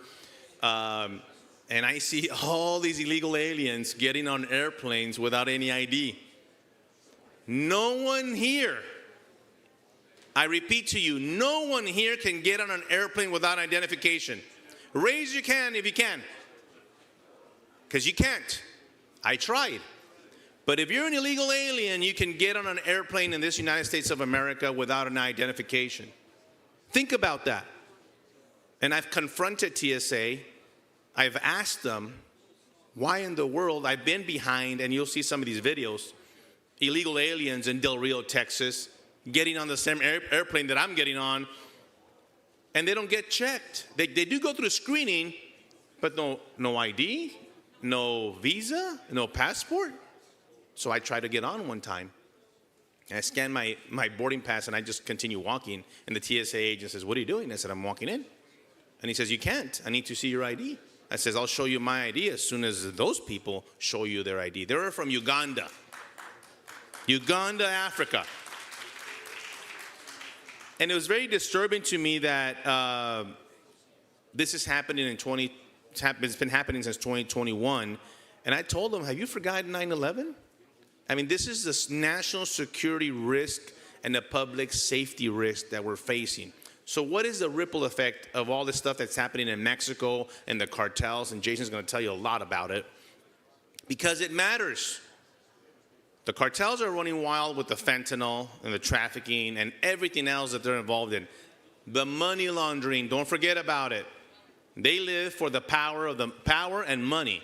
That's their ideology, making billions of dollars. And so that money is laundered in the U.S., back to Mexico, and in 40, 50 countries abroad. And you think of the way they launder it, that's the way they launder it. Any business, any way they can. And I was talking to somebody who says, what does a cartel member look like to you? I'm telling you what they look like. They look like you and they look like me. They're bankers, they're attorneys, they're clerks at the courthouse. These cartels have people working for them everywhere in the U.S. So one of my things is that I fight for, and with Tom, is the public safety of our nation. We have a big crime surge in our country already. Now, you're allowing people from all over the world to come here and commit additional crimes. So I talked to a lot of the angel families, the families that have been personally affected by the open border system. Their loved one was killed, died of a poisoning of a fentanyl pill. One mother, her 23-year-old daughter went to the dentist and had an oral surgery. The dentist prescribed Percocet. She ran out of Percocet and was still in pain. Her friend says, don't worry, I'll get you one. Dead. Never used a drug in her life. And we have the other spectrum. We have people that are hooked on drugs in this country, that are junkies, that are drug addicts, that are poisoning themselves without wanting to. Here's the scary part. And Jason has some incredible videos that he's going to show you. There are people in this country now, especially in Philadelphia, that want to take fentanyl. They're asking for fentanyl. This is not fentanyl like the one that is prescribed by the federal government. This is a synthetic drug. Fentanyl, xylazine, many, many others. That's one way that we attack the cartels, by designating them as foreign terrorist organizations to stop the flow of this fentanyl from coming. The other is the removal. You heard Tom talk about this mass deportation, because I just cannot accept that people come into this country and kill and rape our American citizens. I talked to a mom. Her daughter in South Central Texas, a cheerleader, didn't show up to the parade that they were supposed to go. And they were frantically looking for her, 15-year-old.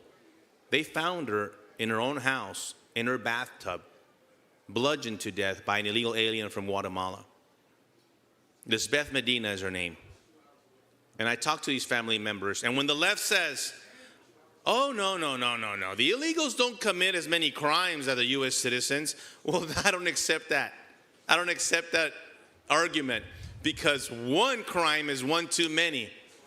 We have enough here to deal with the criminal justice system and the revolving door that we are experiencing. So I'm going to end with this. I don't know if you could fast forward some of these slides as much as you can, because there's a lot of pictures in there of rollovers. Right now in El Paso, Texas, we have so much smuggling that they're trying to evade law enforcement, and they roll over and die, and they crash, endangering our citizens. Everywhere, dead bodies. So like Tom said, you secure the border, you actually save lives. You save these children's lives that are being sent here, some just to be trafficked. I took this picture of the little boy. You see a little boy? That's me next to him with this man that's not his father. Ladies and gentlemen, this is happening every single day. We can fix this. We have the solutions. We're going to implement the solutions. And we're going to take our country back, because once you make your neighborhood safe, everything else falls into place. When you get rid of public safety, everything else goes out the window. I want to thank you for the opportunity to speak to you today. I'll be hanging around for any questions. I'll be part of the panel afterwards to take some of your questions. If you have any questions, please ask us what we can help you with in answering, because we want to just tell you the truth about what's going on and how you can make a difference right here in your community. Forget the White House, right here where you make the biggest change and the biggest difference. Thank you so much for your attention today.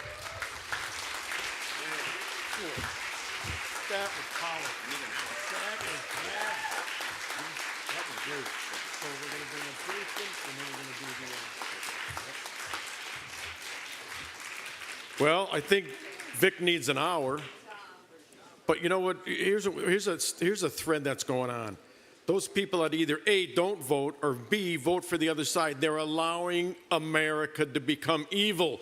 What Vic just talked about is evil. That's pure evil, human trafficking. But also our next guest, Jason Jones, he's going to tell you more about this. Jason is a Newsmax border correspondent. He's got experience with the Texas Department of Public Safety, and he's also fought against the organizational structures of the Mexican cartels. Jason has been on the border. He knows, just like Vic, what's going on. So when we get their message, we're going to have a little Q&A when Jason is done speaking. So stick around.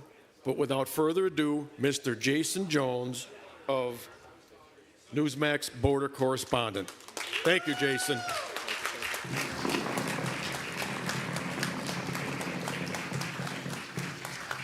Trying to show, the American people what's really happening at that border, but more importantly, too, how what's happening there directly impacts them and their families. One of the problems that Republicans and Democrats alike have had for decades is that we look at that border through the lens of immigration only. And what I'm really trying to do is illuminate the crimes against the state and against our country and what's happening to our citizens. Last night the guide left them, and so they just kept on walking and laid up here. How much did they pay? ¿Cuántos es 8,000 en americano? 8,000. 8,000 to be abandoned 3 days in. Yes. Is that pretty normal where smugglers just abandon them like this in the desert? Yes, sir. Even all after the they time. paid all their fees, all their money, they just leave them out here? All the time. We've been embedded with the men and women of the Pinal County Sheriff's Office. We came to uncover the devastating impact of the Sinaloa cartel here, but also the collateral damage to the rest of our nation.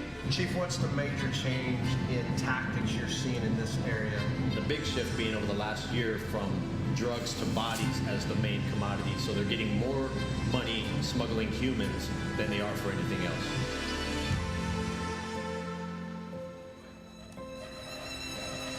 If the United States government does not designate these cartels as foreign terrorist organizations, I can tell you right now, all you have to do is look at what's happening in Mexico with the hyper-violence. It is coming to our country. When you talk about the cartels, we have to look at them for what they are. The United States government continues to attack the symptoms, drugs, weapons, human smuggling, human trafficking, and that's all important. But there's one thing that's responsible, and it is the Mexican cartels, and we have not taken them on.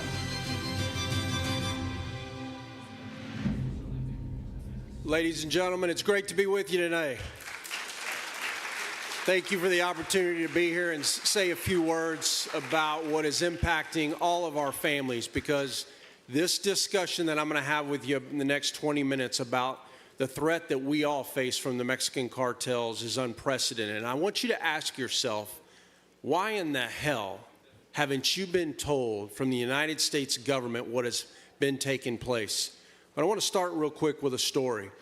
I retired as a captain with the Texas Department of Public Safety's Intelligence and Counterterrorism Division, absolutely pissed off that you were not being told and shown what was happening in Mexico and what was coming here that was going to impact us all. And I want to give you a small example of what we have been dealing with in Texas and what has drawn me after 8 years, and I can't believe I'm even saying this, that after 8 years, I have still been trying to get these cartels designated as foreign terrorist organizations. I started that initiative after retiring in 2016, and I can't believe we are still here when we're losing 100,000 Americans year after year. In May of 2012, you may remember a cartel by the name of the Los Zetas, also known as the Z's, were in May of 2012 were killing a lot of Mexican citizens and migrants trying to make their way into the United States. And then one day, as I'm sitting in my office as a captain, one of my senior intelligence officers walked into my office and he says, "Cap, we've got a problem. One of our sources in Piedras Negras, right across from Eagle Pass, said that the Zetas tonight are going to take anywhere from 40 to 50 people from around the world, Chinese, Mexican citizens, Guatemalans, and Hondurans, and they're going to start taking 10 to 12 at a time into what they called a kill house. They're going to behead them, they're going to cut their arms off, they're going to cut their legs off, and they're going to throw them in the streets. Do we have approval to work with the U.S. intelligence agencies in Mexico to start the process?" This is something that we had been dealing with, ladies and gentlemen, as a state at that time. And I said, absolutely. And I watched for the next 8 hours as some of the finest law enforcement officers at local, state, and federal law enforcement began working together to validate the information. And about 3:30 to 4 o'clock that evening, that same intelligence officer came back and he said, "Stop everything. Stop what you're doing." The cartel has begun executing 12 of them at a time as of right now. And I was stunned because I thought to myself, my God, it's one thing to deal with the loss of 1 or 2 lives. We're dealing with at least a dozen plus, but we didn't know how many.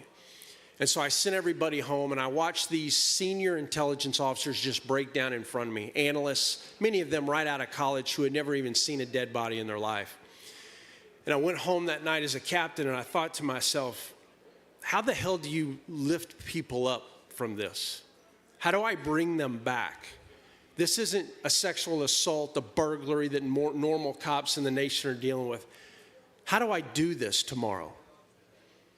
At about 4:30 to 5 a.m. in the morning, I'm awoken to a phone call from that same officer who said, "Captain, the source is called. They're going to do it again. Do we have approval to start working on this?" And of course, I said, absolutely. Now, at the time, to get approval for something like this went to the highest levels in Texas. Governor Rick Perry had to approve this operation. And as the day went on, we were able to identify the exact location of where they were, what they were doing. And the Mexican government said, "We will run with our most elite operatives to go rescue them, but we need proof of life." And we saw, usually on your border, ladies and gentlemen, there's helicopters available everywhere. Pick a color, from CBP, DEA, DPS, none of them were available, but a young National Guard unit in Eagle Pass. And they said, "We can do it, we'll fly it, but our camera on the bottom isn't big enough, so we're gonna have to take this off to put a bigger one on, because you can't fly into Mexico. They could fly just along the border." And the target location was less than a mile into Mexico. So these young guys are underneath there changing out this ball, putting a new camera on there, and they got the video. And I wish I could show it to you because we had it, but unfortunately we can't run it right now. But here's what happened. We were able to save 52 men, women, and children from being massacred by the Los Zetas. Thank you. Thank you. And you would think after all the awards and all the things that that would be something that I would hang my hat on, but it's not, because here's what you didn't hear. The next day we learned we lost 49 who all had lost their heads, their arms, their legs, and then been thrown in the street. So as I stand here in front of you today, I want you to know there is a hook in me that I can't fix. This is something that when I started and went public to designate these cartels as foreign terrorist organizations, everybody in the country laughed at me. And now look, as they are killing 100,000 Americans year after year with deadly fentanyl. We should not be here as a nation, ladies and gentlemen. And what has happened is this. Prior to 2006, they truly were organized crime like we understand in the United States. And what happened was the Calderon administration in Mexico began leveraging their most elite special forces to go after them. And we were stunned at what we were seeing on the border. We were having 6, 8, 10, 12-hour gun battles with first, second, third, and fourth generation armored vehicles as they were truly fighting back against the Mexican government. And I'm screaming to Washington, we've got problems, we've got problems. Oh, but Jason, they would say, we hear you. We just don't see it. And they weren't lying, and we weren't either. They could see it in the classified intelligence reports, but not in the crime data that you were being impacted. And then from there, the world into terrorism, like what I just described to you. If you get a chance tonight, look up the 300 men, women, and children of Allende, Mexico. I worked that, where their heads were chopped off, their arms were chopped off, children were killed with axes, and they were burned to ash, because the cartels have a saying, you can't count a body that doesn't exist, which is why they cook them. Now, you're told they dip them in acid because it sounds sexy for people who write books. The truth is, there's not a lot of acid readily available in the United States, and there's not a lot of acid readily available in Mexico. So what they do is they cut you into pieces, and then they cook you in a drum at a very high temperature to ash, because they will tell you, you can't count a body that doesn't exist. And I worked many of these. Also look up at the 72 migrants killed in San Fernando. The Los Zetas, ladies and gentlemen, were absolutely hyper-violent. And they changed the game in Mexico, because what this forced was, as all the other cartels were truly dope dealers and organized crime, it forced all the others to now develop an enforcement wing that would start conducting operations just like the military. Because you see, the Los Zetas were former GAFE special forces. They were our equivalent of our Army Green Berets who went to work for the Gulf Cartel and then became their own cartel. And they were hyper violent. But what they brought to Mexico was two things: discipline and tradecraft. Because you see, if you were going to do a dope deal, and I was in Brownsville, Texas at the time when we didn't even know what a Zeta was as an undercover narcotics agent, you're going to do a dope deal at 7 p.m., they're on doper time. That dope deal may go the next day or that night at midnight, because you couldn't even get these people to go to work. But the Zetas were different. They showed up early. They were prepared. They had secondary and third locations as to what they were going to do in operational planning. We were stunned at what we were dealing with. And this is how Mexico has become so hyper-violent, as now all the cartels have risen.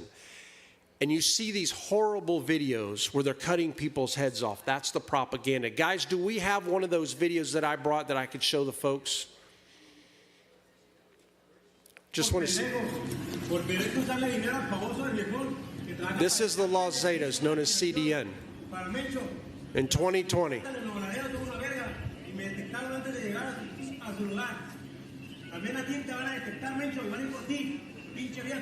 Do these look like drug traffickers or an army? Now, what happened right there is those were Cartel Jalisco New Generation members who had come into their area, and they had been tortured for days, so they didn't know what was coming.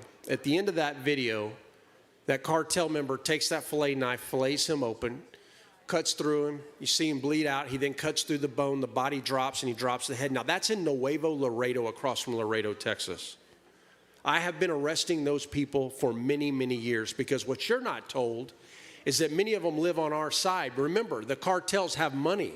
They can afford a visa. And in this country, we have tens of thousands of them, which is why we have the drug problem that we have in this country. As his body falls to the ground, they place his head on his back.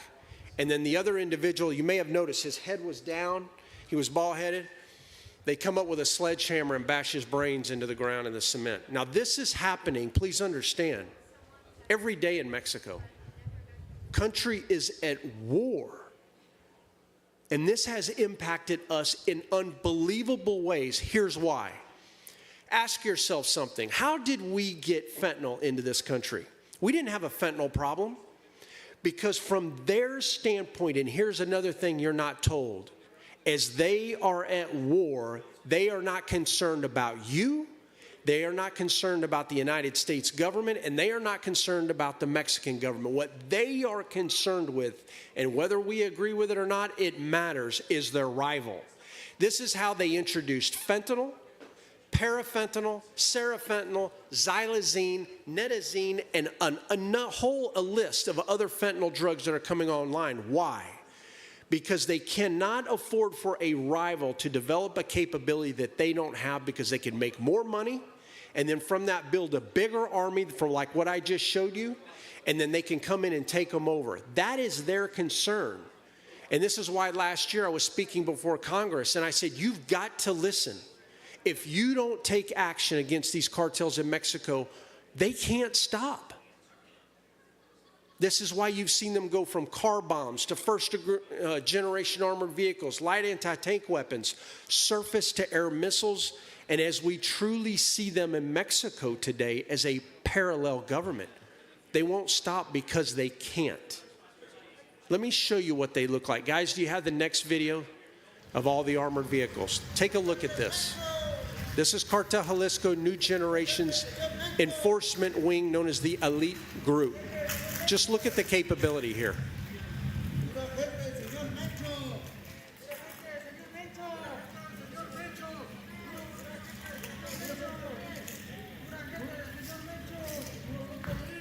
Most of them are dead today because the average life is 3 to 5 years of these sicarios.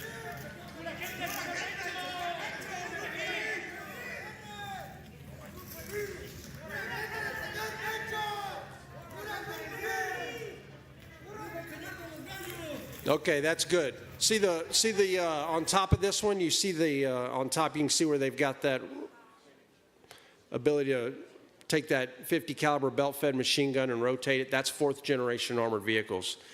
Every cartel in Mexico that's a significant cartel has this. This is what we have been fighting on your border, ladies and gentlemen, for well over a decade. And this is why we have to take them on, because they won't stop. They're taking over the country of Mexico. When I was battling the Zetas with our agency, at that point the battles were along the frontera, meaning their northern border, because I wanted to fight for all the commodities coming in and out of the United States. Today, the violence has spread across Mexico, ladies and gentlemen. Not only that, that cartel that I just showed you is in 48 nations around the world. The Sinaloa cartel, the largest, as you know, because this is what the media has told you, has been led by Chapo Guzman, is in over 54 countries. This has not been a U.S.-Mexico problem for decades. The problem is you haven't been told. And it's why we went forward. Look, I'm going to close with this. They won't stop because they can't. In this last administration, we've seen 3 major tripwires. First, the adjustment from the smuggling of men, women, and children into the trafficking of them. Now they're in our country, whether we agree with it or not, legally, under this administration, and yet they are indebted to a cartel in Mexico, which they will be paying for years, if not decades to come. Second, fentanyl. We're losing over 100,000 Americans year after year for the last 3 years straight. We have never been here as a nation.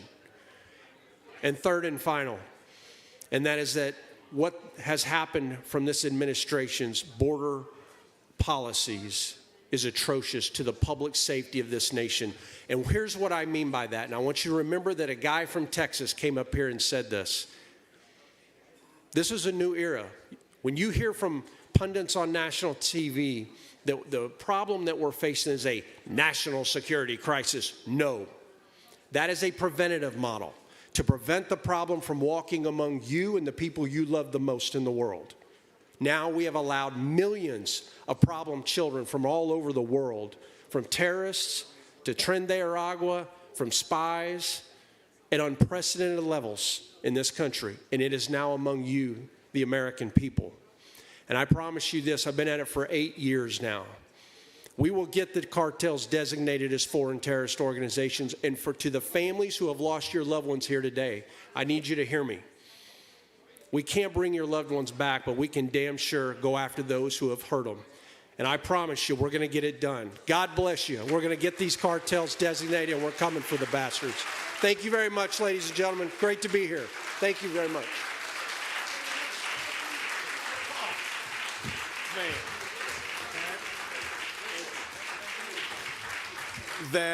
That's one of the most powerful presentations and speech that I've ever heard. I mean, you see some of those armored vehicles with turrets. These guys are trained. I mean, America, we have a huge problem, huge. But Vic is going to join us on stage here, and Jason, it's a Q&A for you guys. So we do have Tara here. Tara Dahl has the microphone. So if anybody has a question, we have about 15 minutes for Q&A. So guys and girls, raise your hand if you have a question. We have somebody right in the front here. Thank you, Tara. Hi. I heard that MS-13 was actually homegrown here in America. Is that true? No, MS-13 is, it feels like it because they've had such a strong presence here, but they actually come from San Salvador, El Salvador. And they actually, in the last, I would say, 18 months to 2 years, it's a dramatic thing that's happened with MS-13, because now you're seeing Tren de Aragua, the Venezuelans, because Bukele in El Salvador put them in cages, put them in prison. So it's 40+ thousand.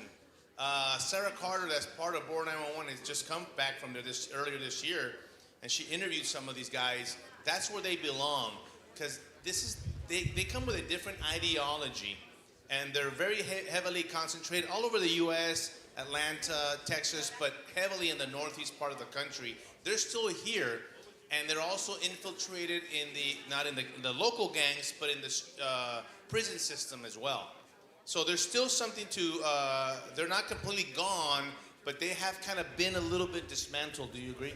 I do, and thank you for the question, because I got a great story on MS-13 and why transnational crime is such a problem that we're going to be facing moving forward, like Tren de Aragua and MS-13. In 2004, I'm in Brownsville, Texas, and I'm an undercover narcotics agent. And I get called from criminal intelligence, hey man, we need all hands on deck. Can you come down to the jail? And I said, come down to the jail for what? Well, we're doing debriefs. We've got all of these young, tattooed-faced guys crossing the southern border, fleeing the Gulf cartel because they're slaughtering them in Mexico. I go, what are they called? He said they're called Mara Salvatrucha. I couldn't even say it. I'd never even heard this term. Here's where I'm going with this. This is a great example of failure of the federal government, because when we were seeing them at the southern border, we should have shut that down and deported them. Now look at them. They're all over the country. Now, why am I bringing that up? Because we're also talking about Tren de Aragua now being moved into this country like a virus. See, you have to understand, from my standpoint as an old law enforcement officer, this is low-hanging fruit right now. Most of Tren de Aragua are in facilities that we all are paying for on our own tax dollars. We could go into those facilities, be doing daily roundups with HSIs and heroes like this guy, and picking them up and removing them from the country like this. Texas is doing it. I don't know if y'all saw recently, Governor Abbott is engaged in it. And the reason they designated them as a foreign terrorist organization in Texas and a Tier 1 gang, I built the process. I was the captain over the Tier 1 gang process. That's a collection of 2,800 agencies so that we can collect all on them in Texas and get their asses out of the state. The problem, though, is the federal government should be doing it right now with daily bust outs so that what exactly happened with MS-13 is not allowed to happen with Tren de Aragua. Great question. Thank you very much. Hi. They've been put throughout this entire country at this point. Are you fearful that at some point they may get the call to act in dangerous, violent way here? And do you feel that's coming soon, before the election? I wish I could tell you no, but the answer is yes.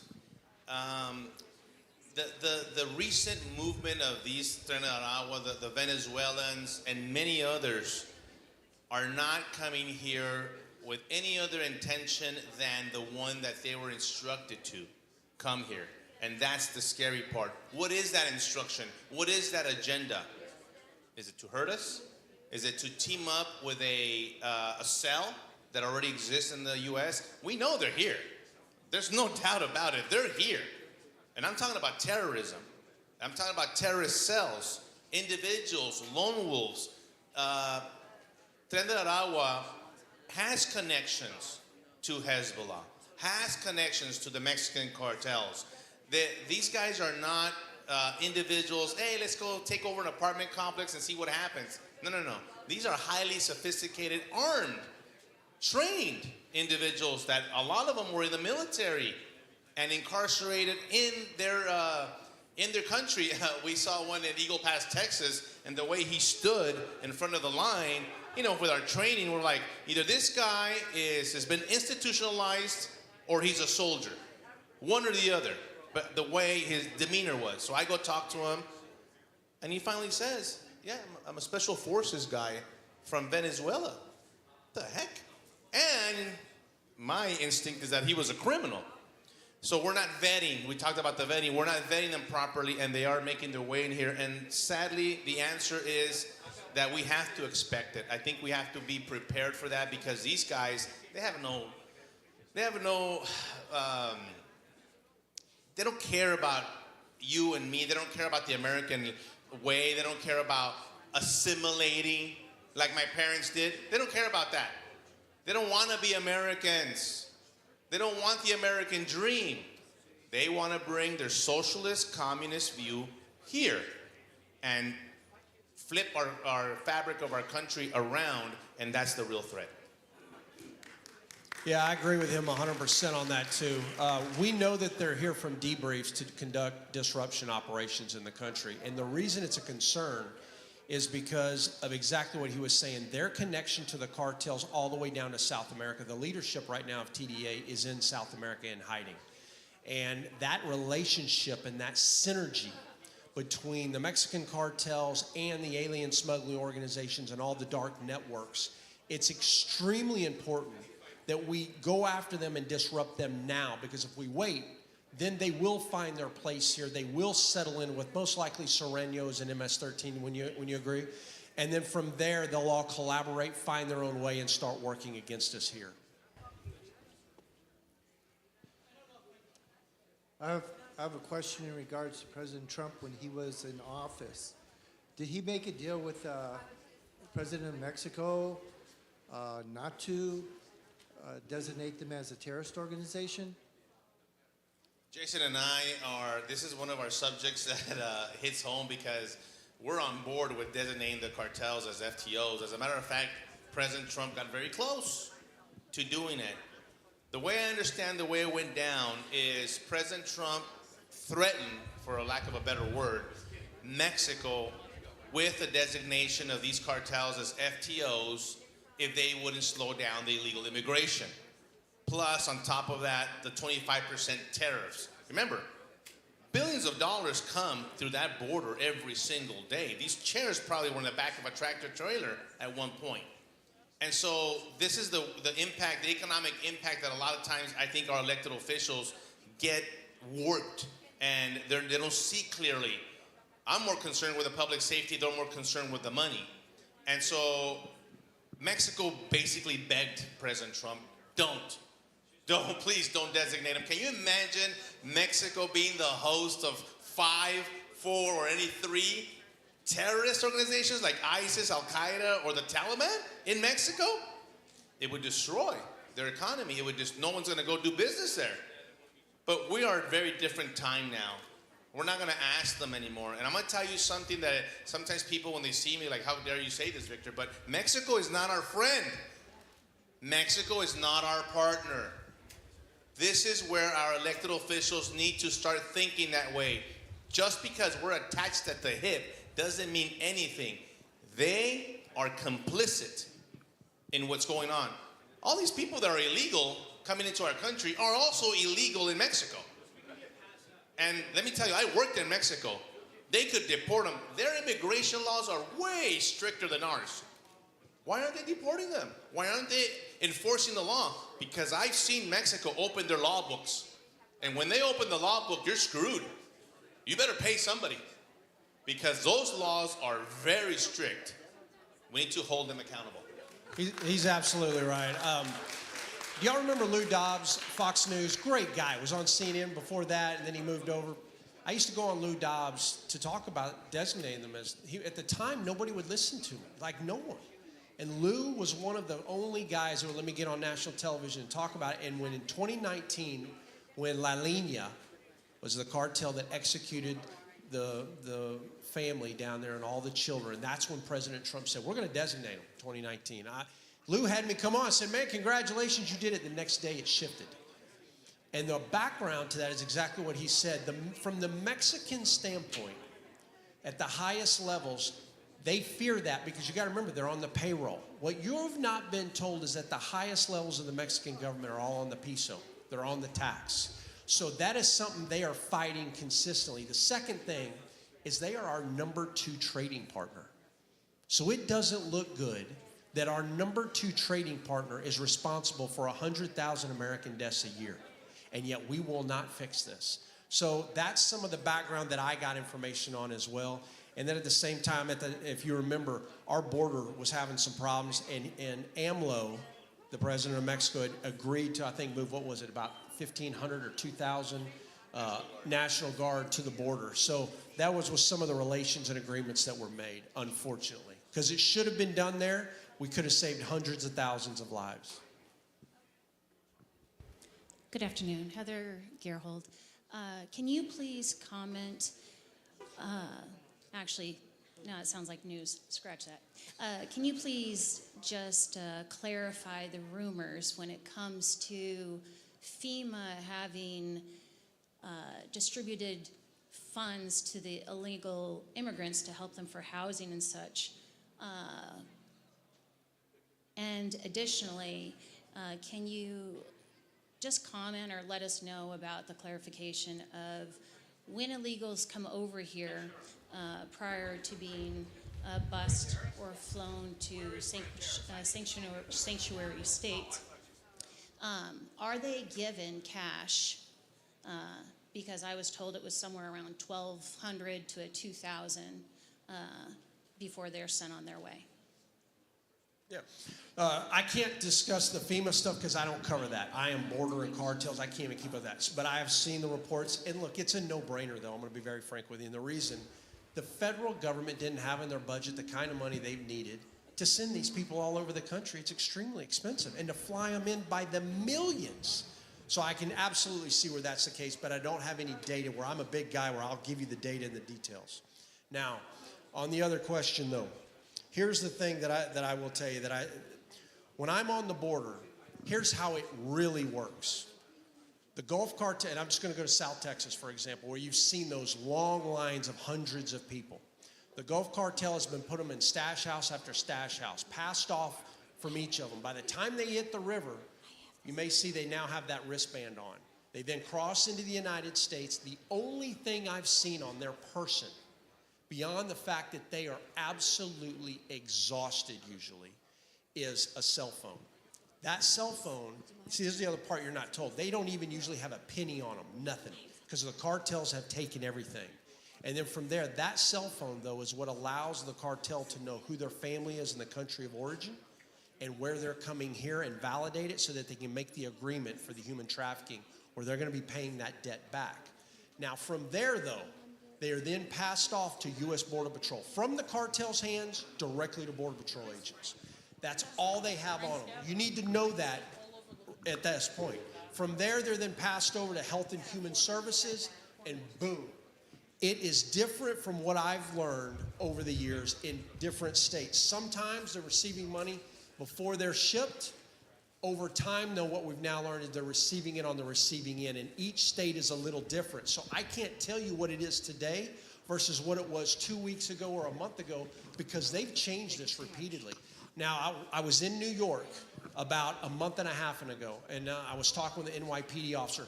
They were seeing $12,000 on a card that they were given.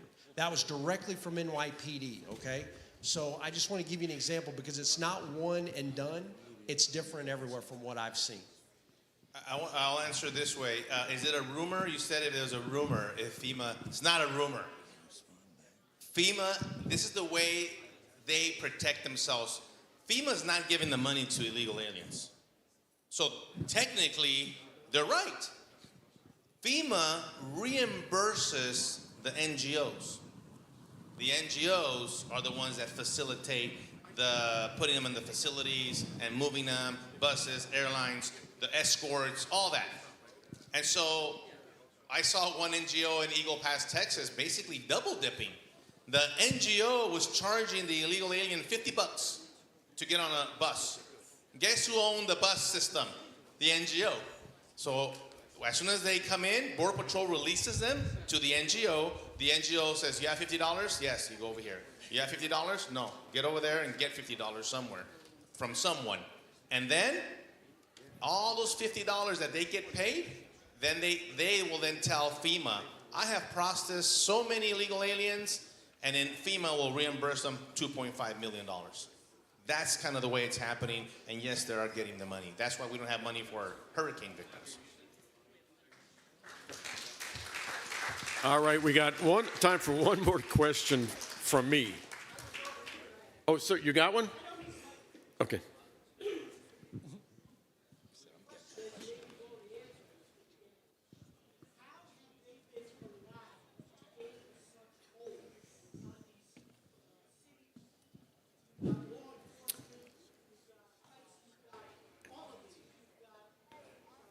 So the question is, how have these gangs gotten a foothold in America with all these law enforcement agents and agencies? This is a very frustrating, it's a great question. It's so frustrating to us. I don't know if you saw it, but I have a clip down there from the border, and I use it. This is in Del Rio at the wall. It happens to be the old Bush wall. And in that picture, you have Border Patrol, DPS, National Guard, sheriffs, and National Guard.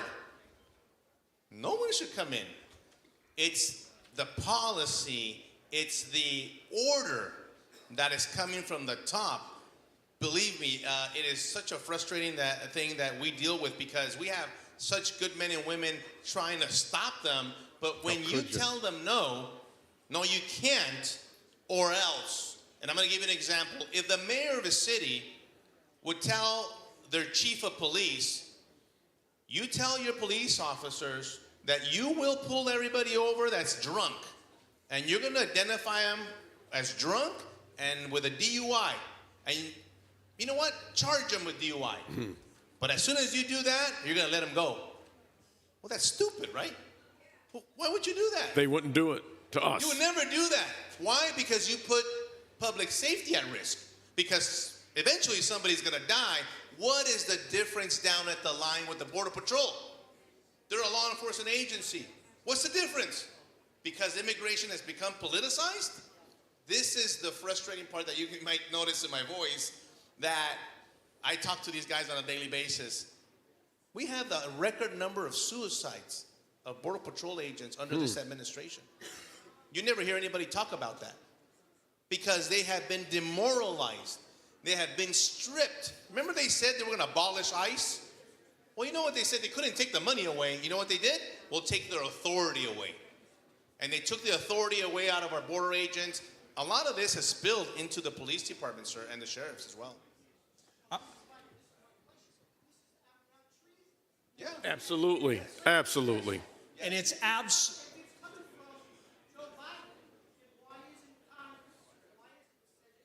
Department of Justice, right? Homeland Security, Mayorkas, Garland. Yeah. They're the guilty ones. That's it. They're the ones doing it. Yeah. Well said. And I will tell you, if you will look at what happened in We're Texas, waiting. here's what we did. Where the federal government has just plain and simply got it wrong is that we recognize that the U.S.-based street gangs like MS-13, TDA that's now here, MA, Serranos, MA being Mexican Mafia, we were stunned at what we were learning. They were working operations in Mexico, moving drugs internationally, getting reduced amounts of drugs by the cartels, doing operations with them in Mexico, and then at the same time killing Americans. God. This is why if you look at what Texas has done, I praise the leadership, and I was very honored to be a part of this. We created 9 anti-gang centers across the state of Texas with only Texas's dollars because the federal government wanted to stay on drugs while we were legalizing drugs across the nation. What you need to know is this. Gangs in the United States contract directly with the nucleus of the problem, which is these cartels.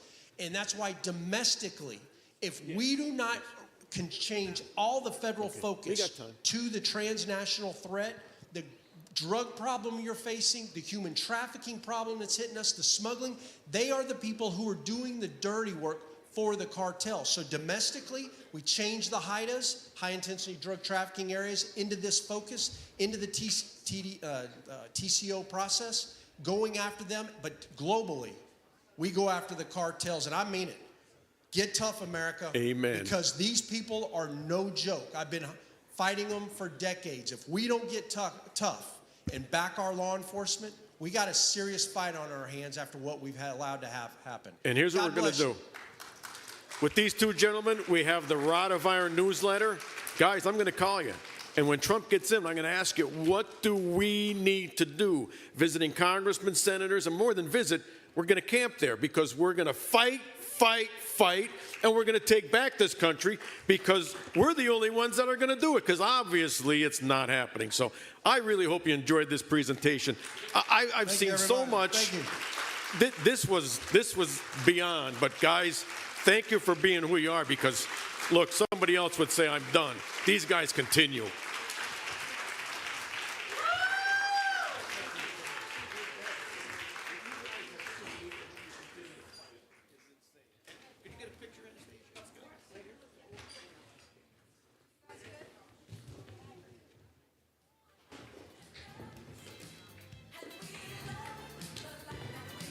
Hold on.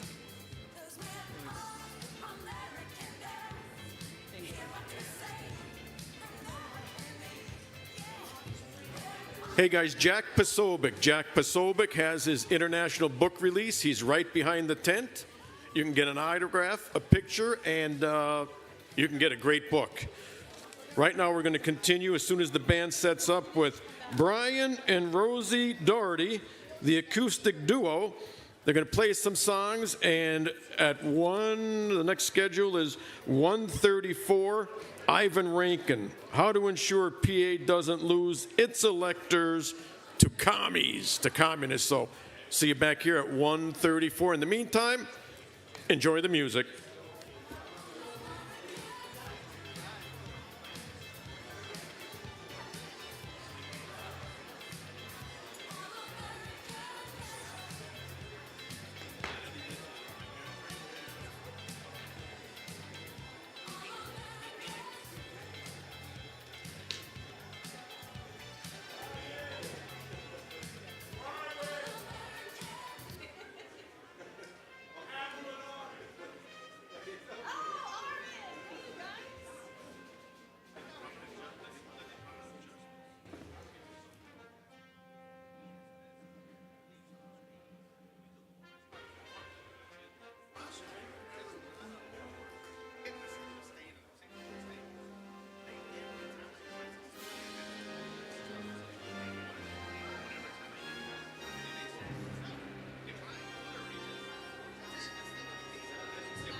my voice louder. Though I speak through the mist of 200 years, my shout for freedom will echo through liberty's halls for many centuries to come. Hear me speak, for my words are of truth, justice, and the rights of humanity. Where's Robin? These ideals have I spilled my blood upon the world. Ah. Listen well, for my kind. I love it. Do you want to do a sound check? Testing 1, 2, check, check, check. Testing 1, 2, check, check, check. I'm Rosie, this is Brian Doherty. We're from the Brian Doherty Band. We're happy to be here. Testing 1, 2, check, check, check, check. What about you, Brian? More in the monitor or what? You're not on at all.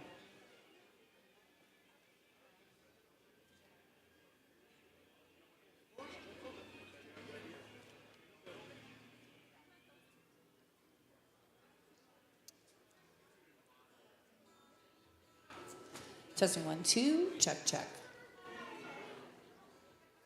Maybe a little bit more. He plays loud. My partner. I know. How you guys doing? We came here, Brian and I, to lighten the mood a little, you know. We're all in this together. All of us. Oh.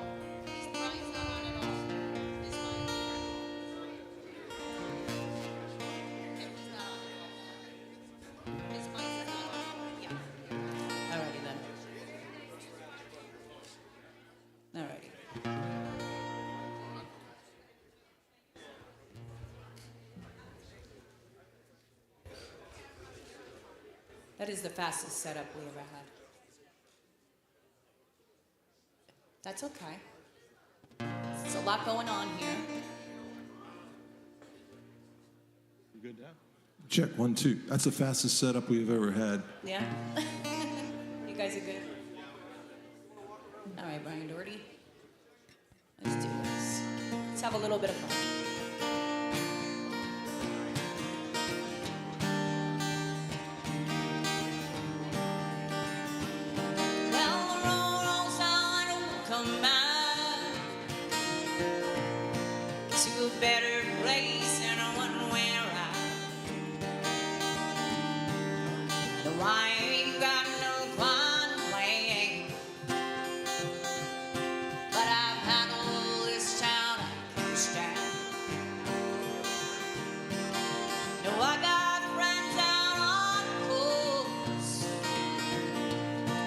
We can jump in the water and see what flows. We've been saving for any day. Well, let's beat the storm, be one way. And it don't matter to me wherever we are, is where I wanna be. Being running for what's in our life, let's take our chances and roll the dice. I can be lucky, you can be my four-leaf clover, starting over.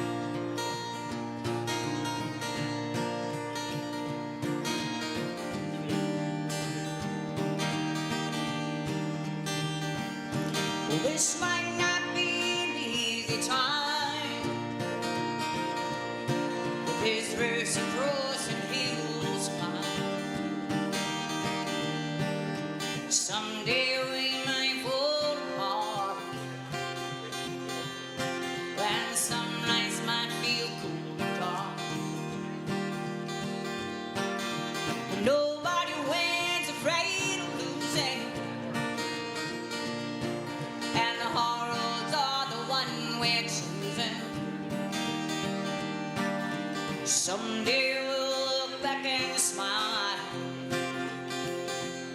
and know it was worth every mile. No, it don't matter to me wherever we are, is where I wanna be. We're hunting for once in our life.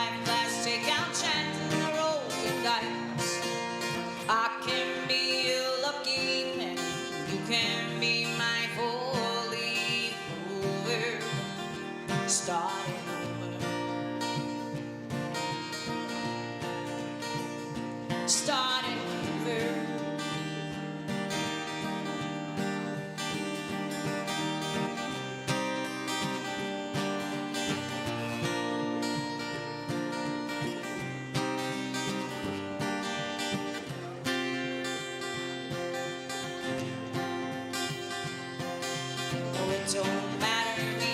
Wherever we are is where I wanna be. Being hunted for what's in our life. Let's take our chances and roll the dice.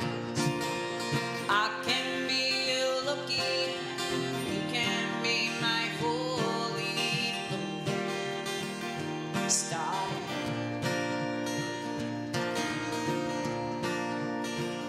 Starting over.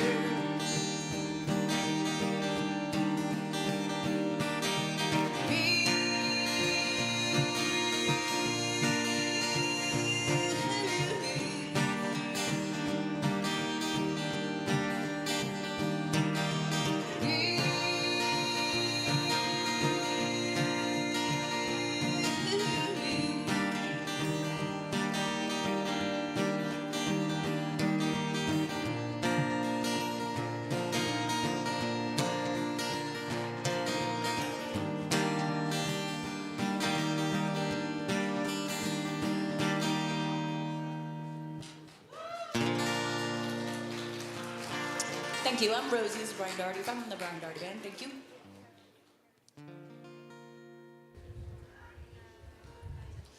Heading down south to the land of the pines. I'm on my way to North Carolina. Staring at the road and pray to God she headlights. I'm headed down the coast in 17 now. Thinking me a bouquet of dogwood flowers. I'm hoping for Raleigh. I can see my baby tonight. So rock me, mama, like a wagon wheel. Rock me, mama, any way you feel.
All right. Thank you very much. I'd like to do this song, Chicken Fried. We all want the same thing, a great, safe future, fun times with our families. So that's what this reminds me of.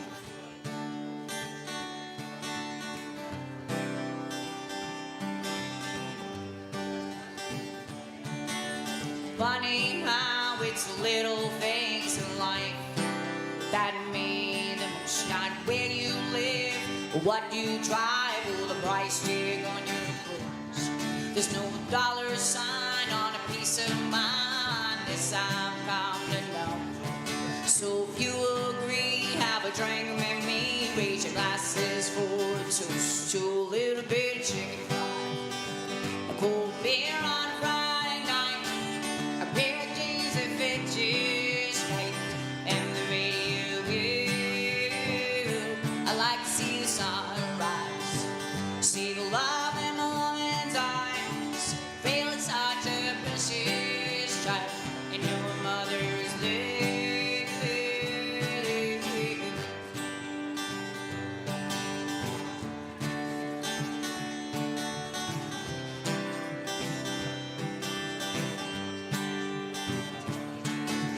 Funny how it's the little things in life that mean the most. Not where you live or what you drive or the price tag on your clothes.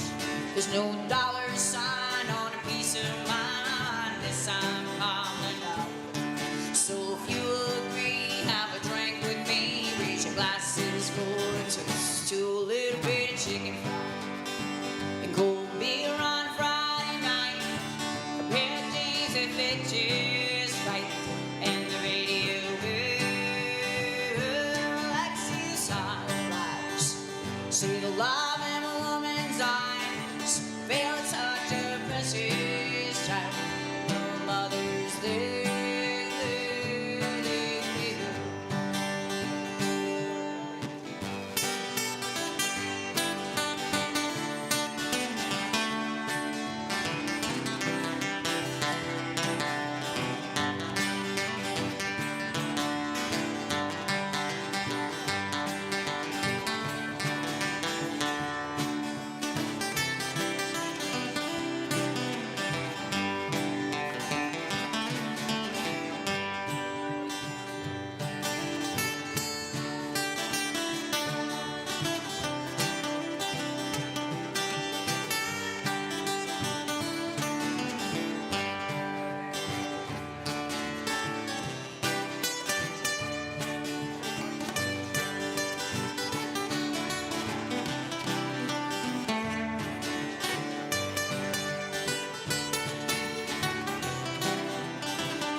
Thank God for my life and for the stars and stripes. May freedom forever fly and let it ring. Salute the ones who died and the one that gave their lives, so we don't have to sacrifice all the things we live, like our chicken fried. Beer on a Friday night, a pair of jeans that fit just right, and the radio good. I like to see the sunrise, see the love in a woman's eyes, feel it's hard to precious child, and no mother's there.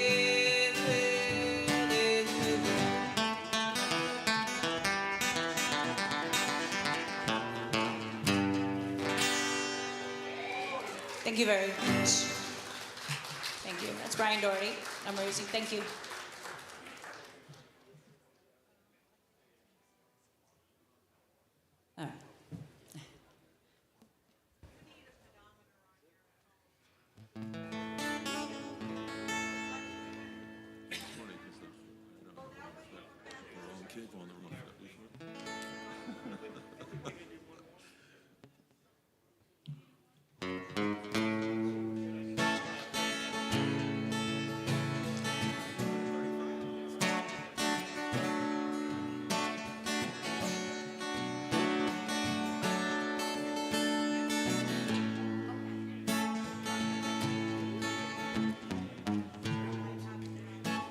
Used to spend my nights out in a bar room. Liquor was the only love I know.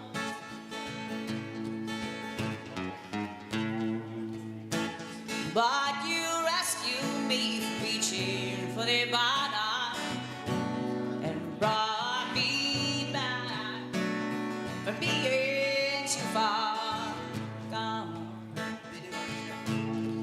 You're as sweet as Tennessee's heat. You're as sweet as strawberry wine. You're as warm as a glass of brandy.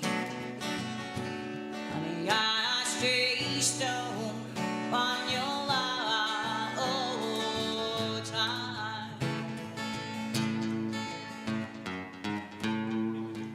I've looked for love in all the same old places. All the mile ways dry.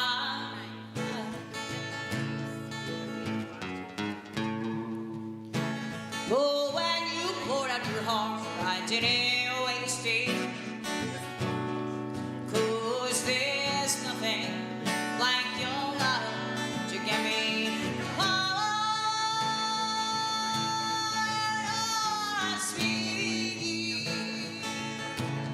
as Tennessee's heat. And you're as sweet as strawberry wine. You're as warm as a glass of brandy. Honey, I stay stoned on your love all the time, all the time, right, all the time.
Tennessee. You're as sweet as strawberry wine. You're as warm as a glass of brandy. Honey, I stay stone on your lifetime.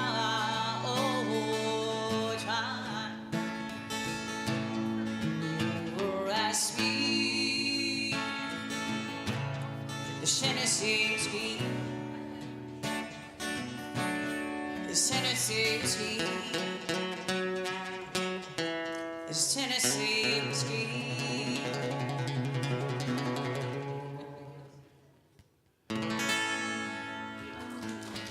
Thank you very much. Great. I'm Rose's Brian Doherty. We're from the Brian Doherty Band. Thank you, Brian and Rosie Doherty, for that. That was very nice. Some handy picking on there and some great vocals. So Well, we appreciate that. Thank you. Thank you for having us. God bless. Thank you. We're in this together. absolutely, we're in this together. Just like when they picked up that Afghan national that was going to go out and I guess he's going to shoot some people election day. I'm sure he wasn't going to check to see how they're registered. He wasn't going to ask, are you Democrat, Green, Republican, LGBTQ, RXWYZ? We're Americans. And he was just going to pull that trigger because we're hated. And most of those countries would love to take what we have. So that's where we fight, fight, fight. We're going to set up our podium, and we'll be right back to you in just a few moments. Okay.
What's up, honey? The what?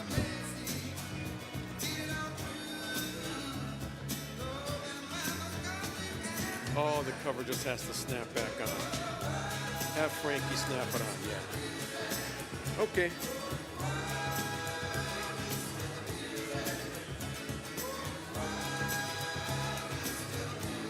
No, but that was Frankie's. Okay. Bye-bye. Okay, guys, we're ready. We're ready to keep rolling with the program.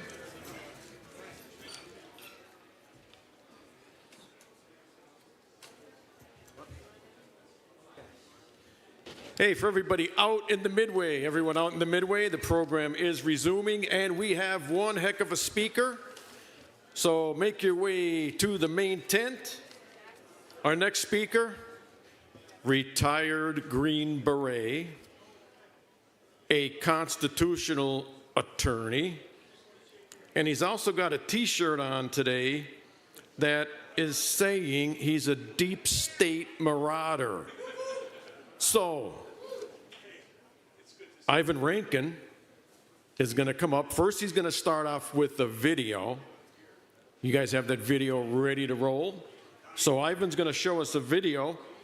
But he's also going to ensure Pennsylvania doesn't lose its electors to commies, because, you know, these guys never, ever go to sleep and leave us alone. So, Ivan, if you're ready, ladies and gentlemen, Ivan Rankin, Deep State Marauder. And he's going to, oh, he's asking for a wireless mic. Guys, do we have a wireless mic? Because I have a feeling that Ivan likes to travel. Hey, if you're outside, start coming in right now, because if you're a Pennsylvania voter, you will not want to miss this unless you want to give your 19 presidential electors to Kamala Harris. No. So while we wait for those people coming in, let's cue the video to get people motivated, and then I'll give a little quick speech on how we do that, and then we'll close out with a little bit more motivation. Roll it.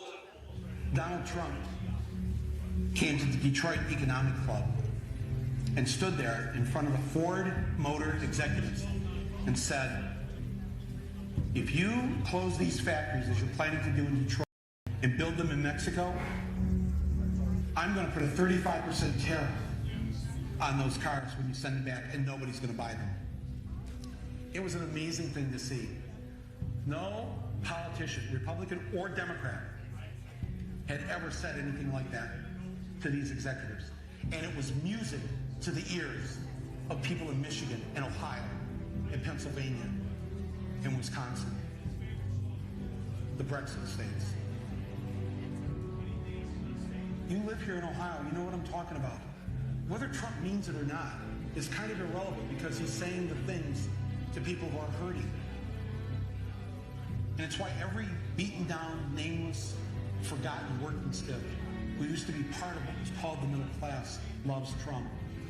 He is the human Molotov cocktail that they've been waiting for.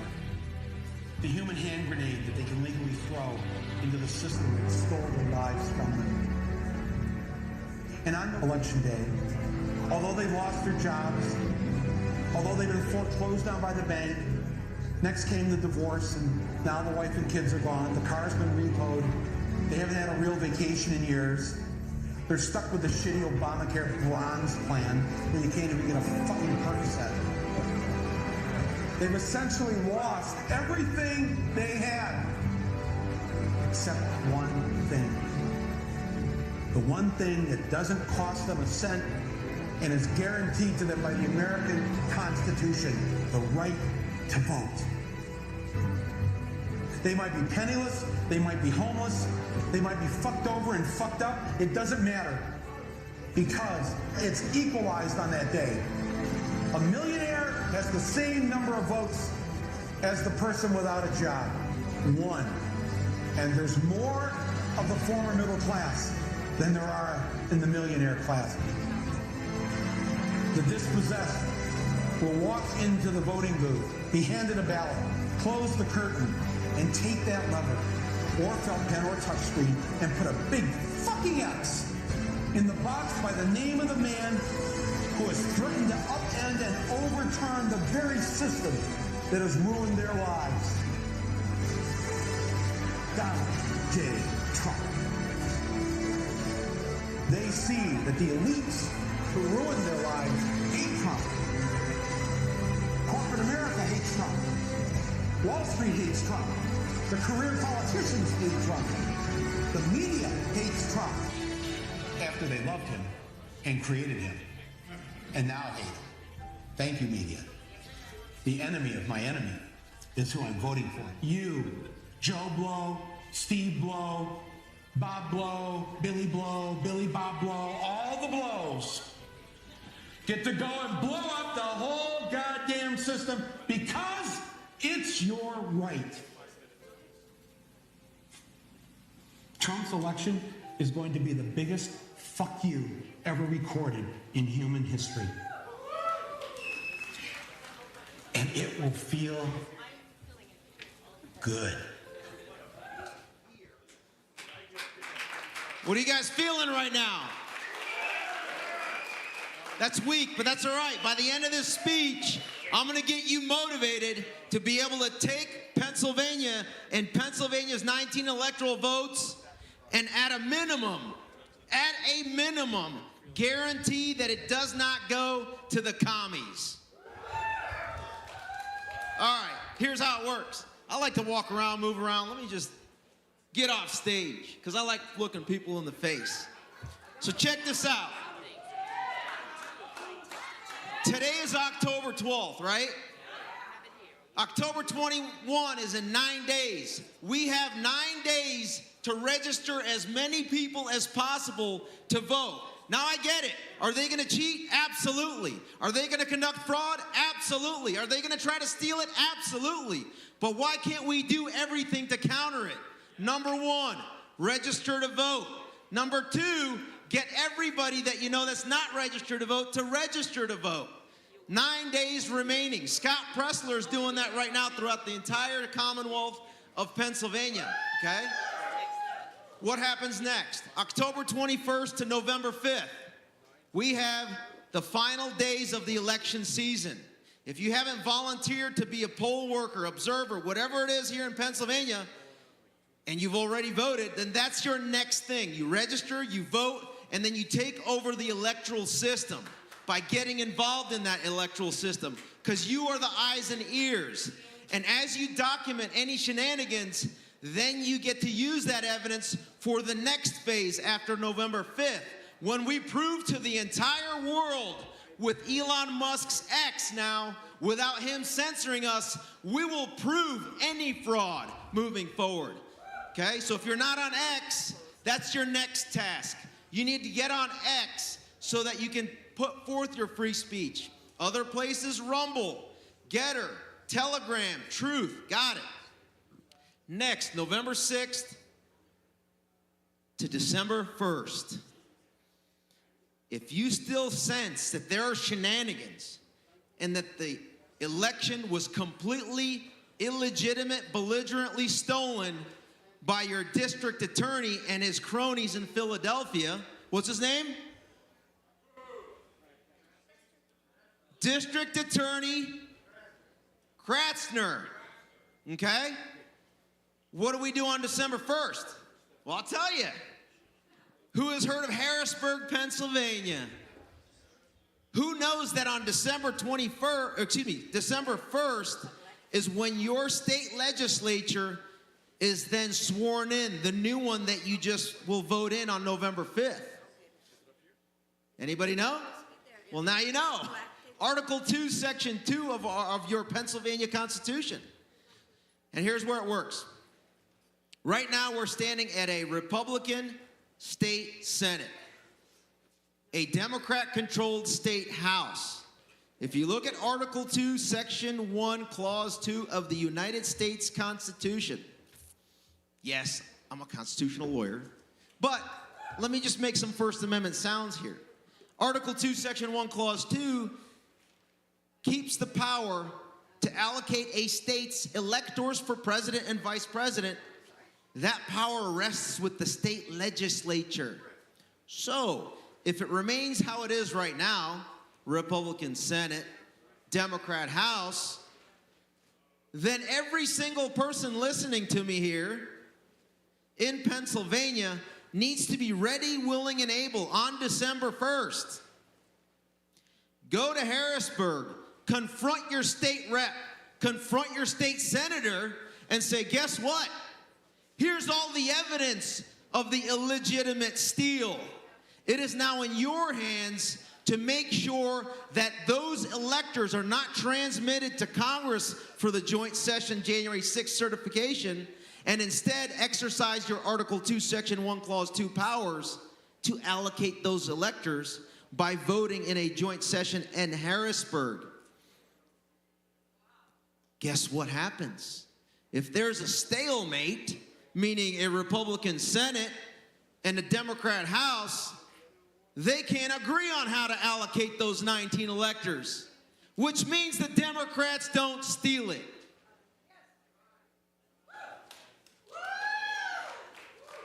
Now, what if they hear me and are like, ooh, we got to come up with a different strategy? That's why I'm saying this. Here's what could happen. You guys can help win the state Senate and the state House. That guarantees then a legislature that will allocate its electors if they vote by political party. Those 19 electors go to the Republican nominee. Multiply what I just said by 50 states. Guess how many, without even Pennsylvania, how many electors are controlled by legislatures throughout the 50 states where Republicans are the majority in the House and the Senate? Anyone want to guess? 276. What's the magic number? 270. So we run the elections. We try to play it fair. They steal it. Our state legislatures are our final stop to guarantee a checkmate. A lot of people will say, well, the Republicans in Pennsylvania State Senate are toxic, feckless, stone-cold, coward, gutless, simp turds. And that's a true statement. What can we do? On December 1st, Sunday, Harrisburg, Pennsylvania, there's leaders out here. I'm probably going to show up myself, with or without anybody. And I recommend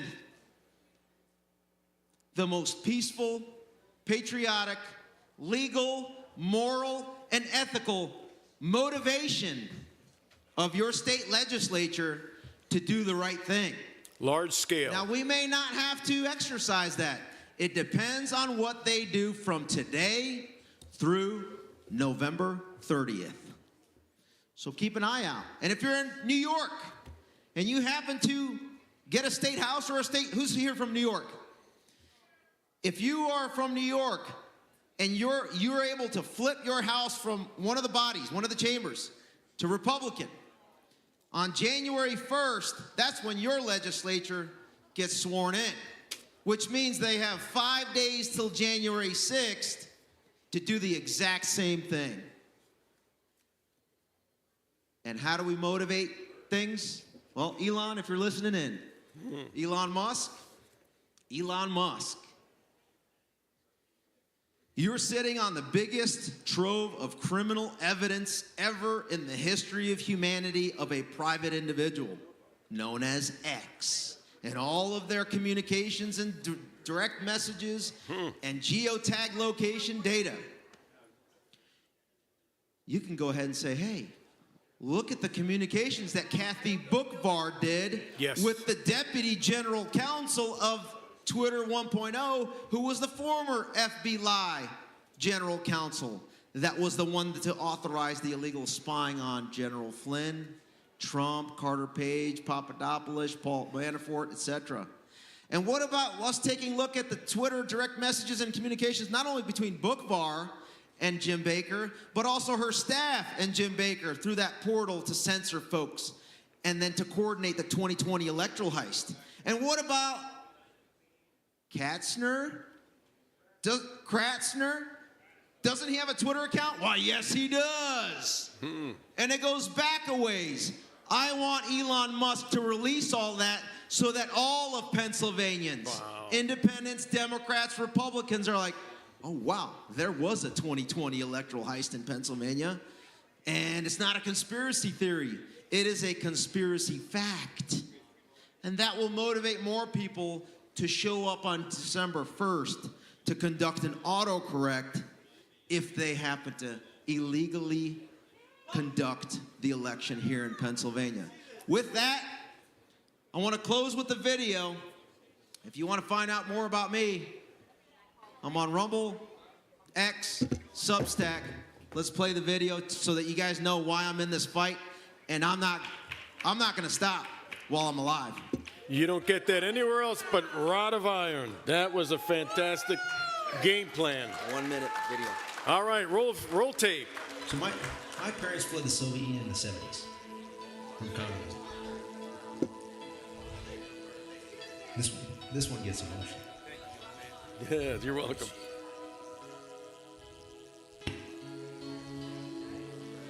Okay. I see it coming here.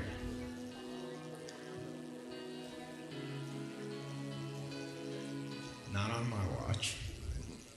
Amen. Amen. Yes, Kate.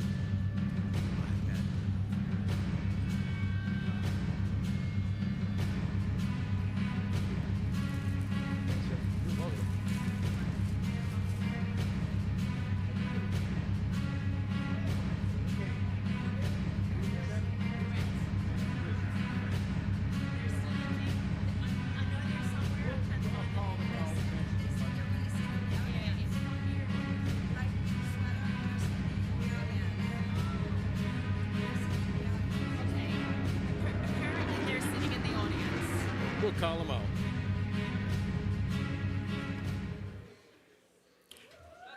Deep State Marauder, Ivan Ranklin. That was great. Ladies and gentlemen, next up we do have Kay Rubacek. She's a freedom advocate. Kay was arrested and imprisoned in China, of all places, in 2001 for appealing for human rights.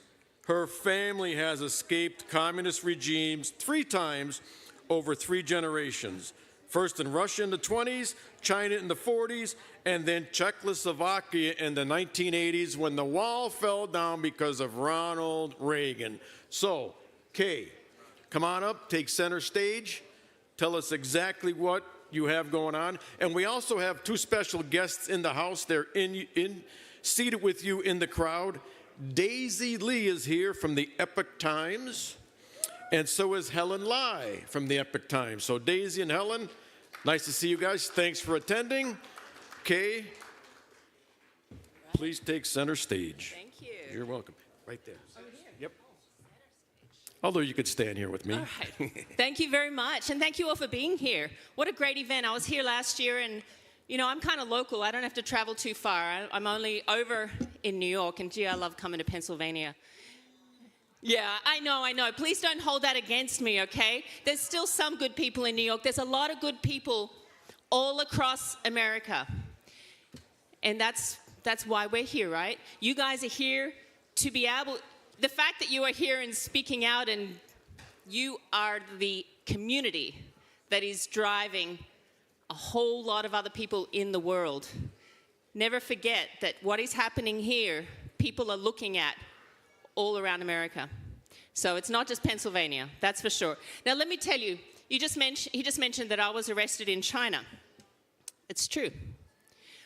Why would I was 20 at the time, a young woman, be thrown into a basement prison cell violently? I didn't have too many bruises, lost a bit of hair, pulled out. I was a lot taller than the Chinese police. I'm 6 foot tall, right? They still managed to drag me, push me into a van and get me down into a basement prison cell. Why would they be so afraid of me?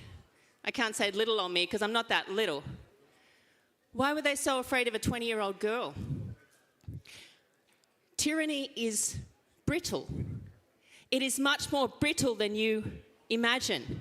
So when you look at what's going on in America, I've seen this coming for the last 20 years, and I've been talking about it, but no one wanted to talk about it before.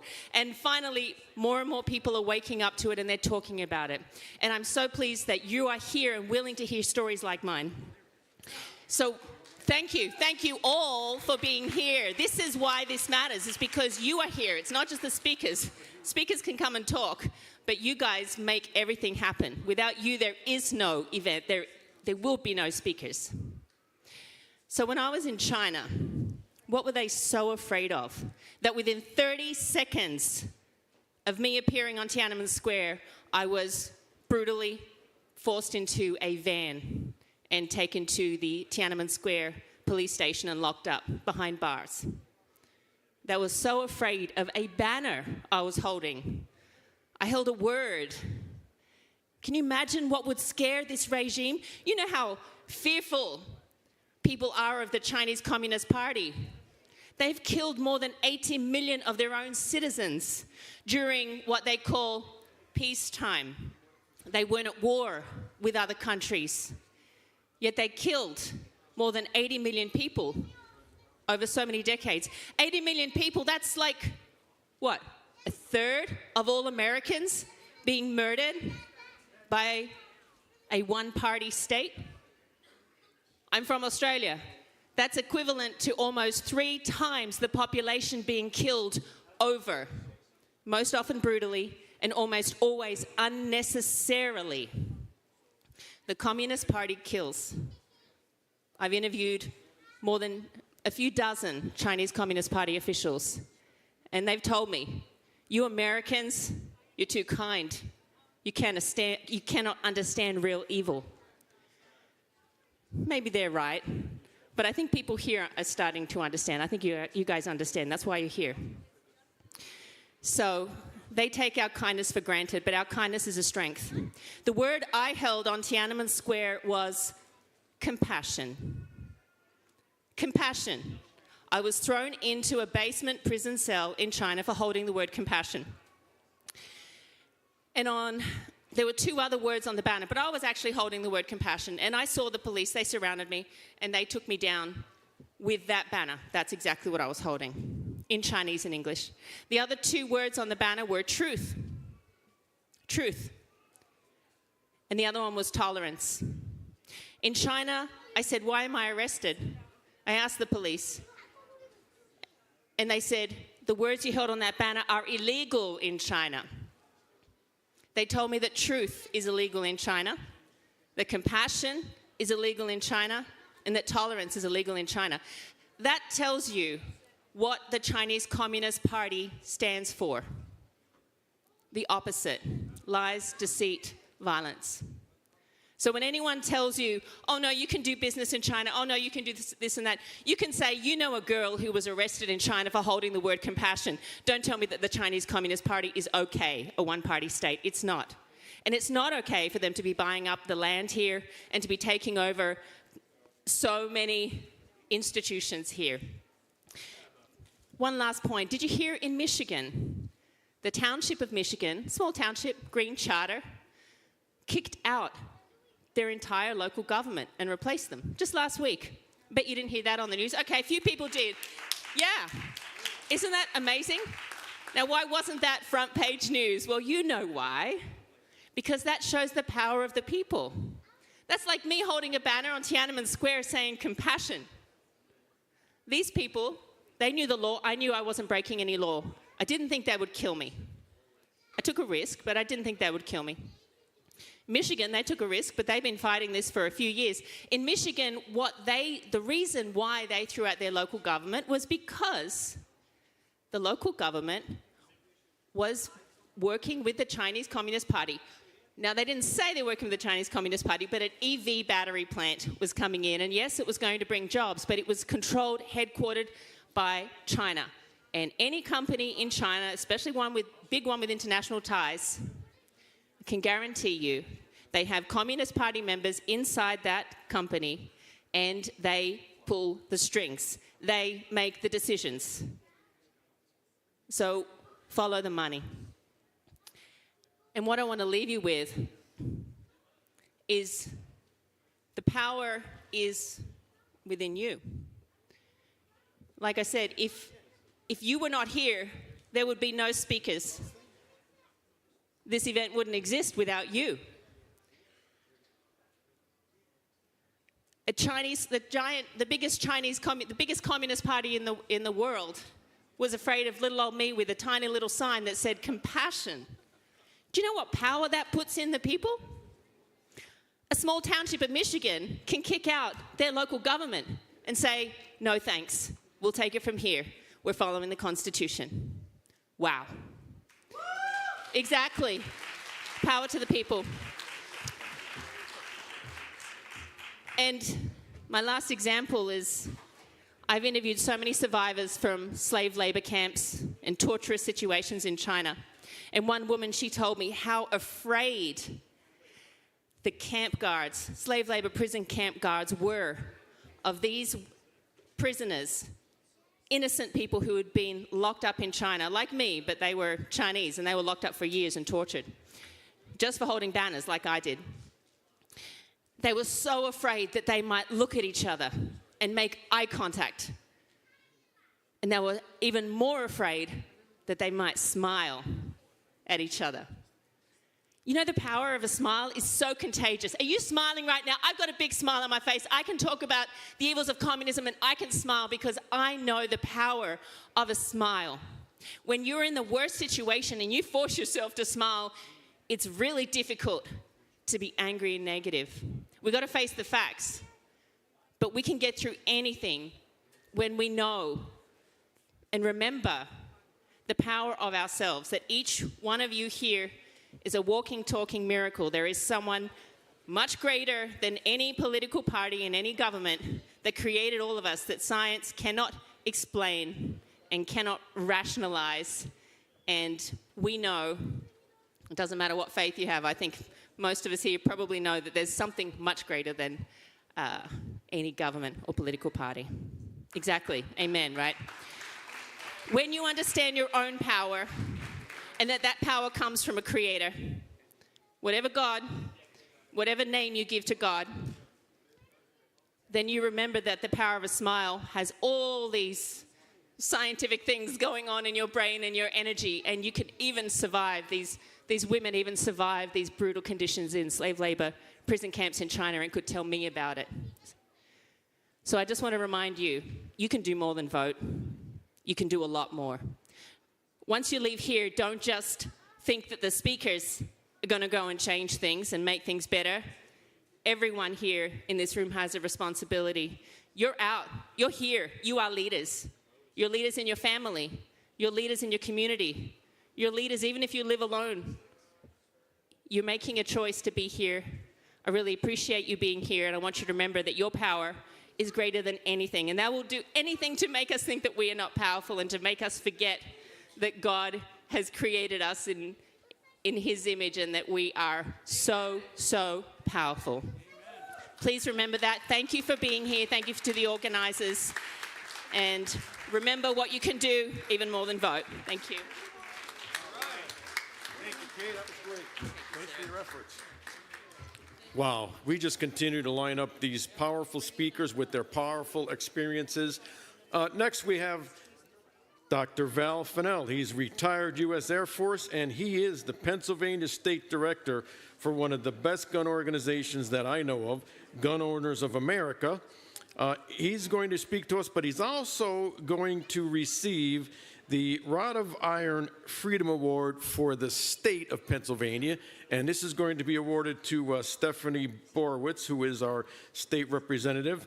So there's a 1-minute video, if you could run that 1-minute video. And Val, if you're ready, you want to take center stage? All right. Ladies and gentlemen, Val Fennell. Hey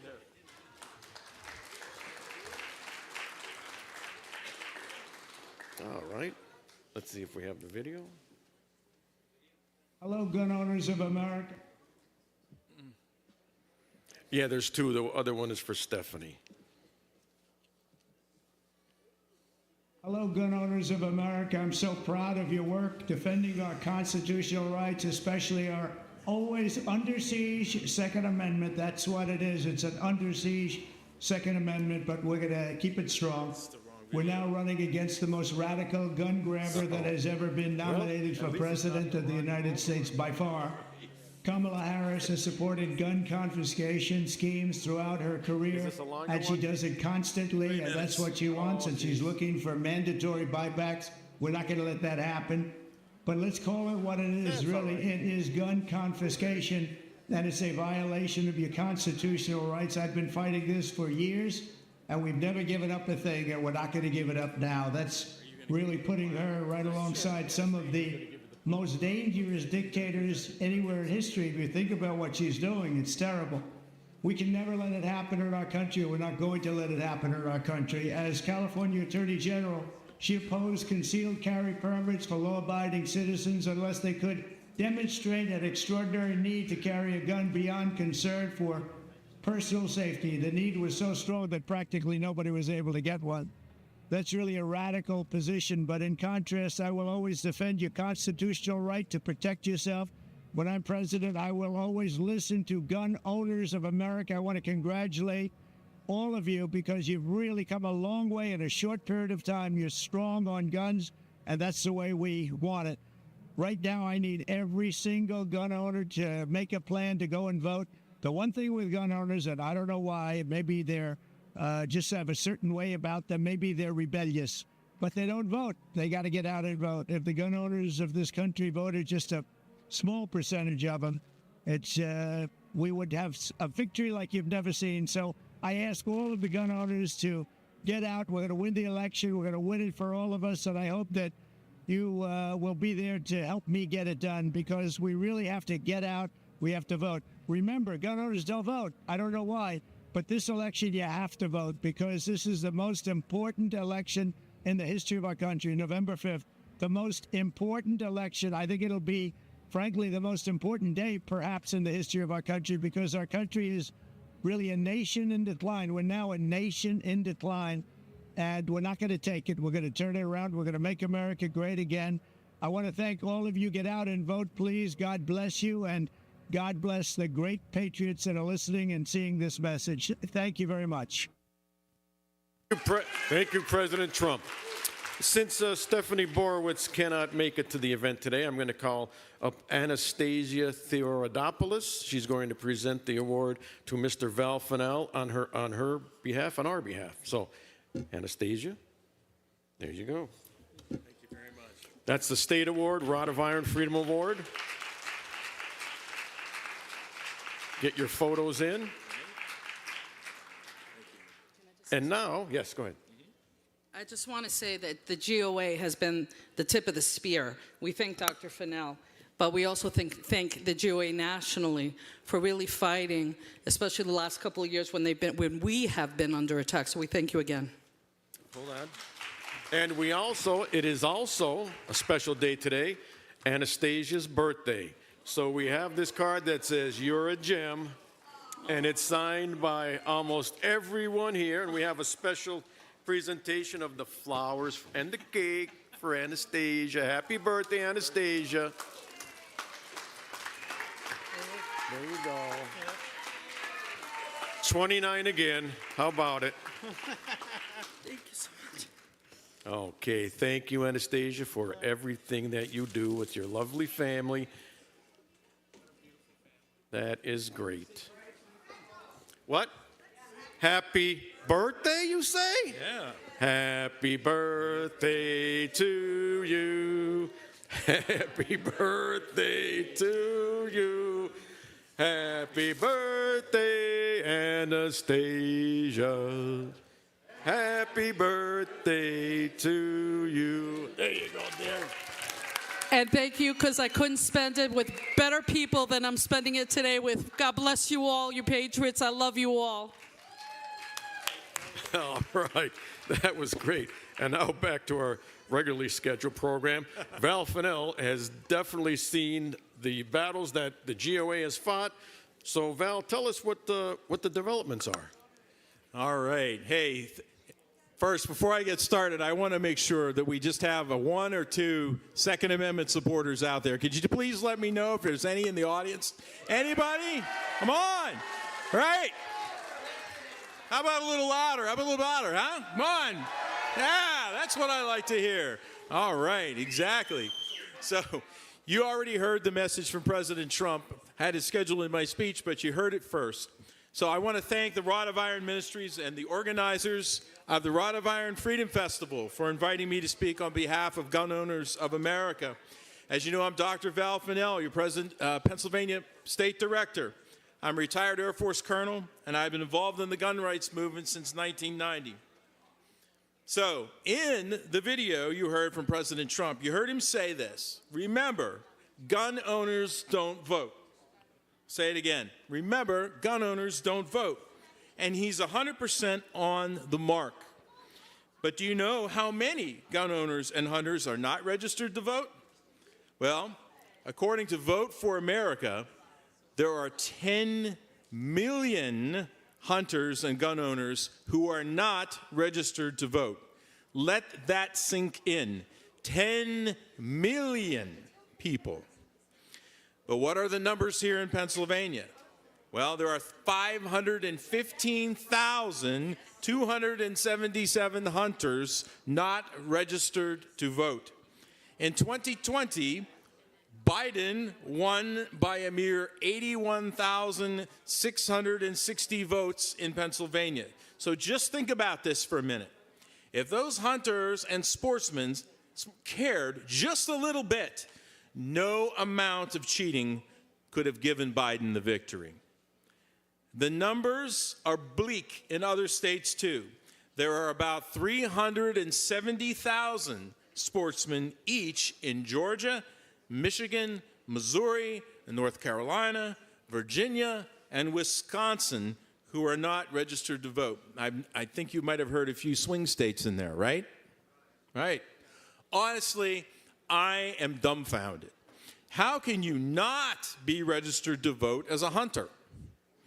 Archers aside, the last time I checked, you need some sort of firearm to hunt effectively.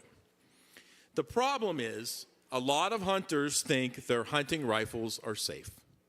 They believe the controversy solely surrounds semi-automatic rifles like the AR-15. But they are wrong. One day, these hunters will wake up to news stories calling their Winchester Model 70 a sniper rifle fitted with a sniper scope, and the message will be that no one needs to own that type of firepower. You can see it happening, right? So as we say at GOA, the Second Amendment isn't about hunting, but hunting certainly is about the Second Amendment. And hunters across America need to embrace that. I don't need to emphasize what's at stake in this presidential election. Kamala Harris and Tim Walz will be the most anti-gun administration in American history. What they cannot accomplish through Congress, they'll do through executive fiat. Harris has already done that recently with Biden's latest anti-gun executive order, weaponizing the so-called enhanced background check system for young adults into a tool for gun confiscation. A Harris-Walz administration would be a nonstop, full assault against your God-given rights.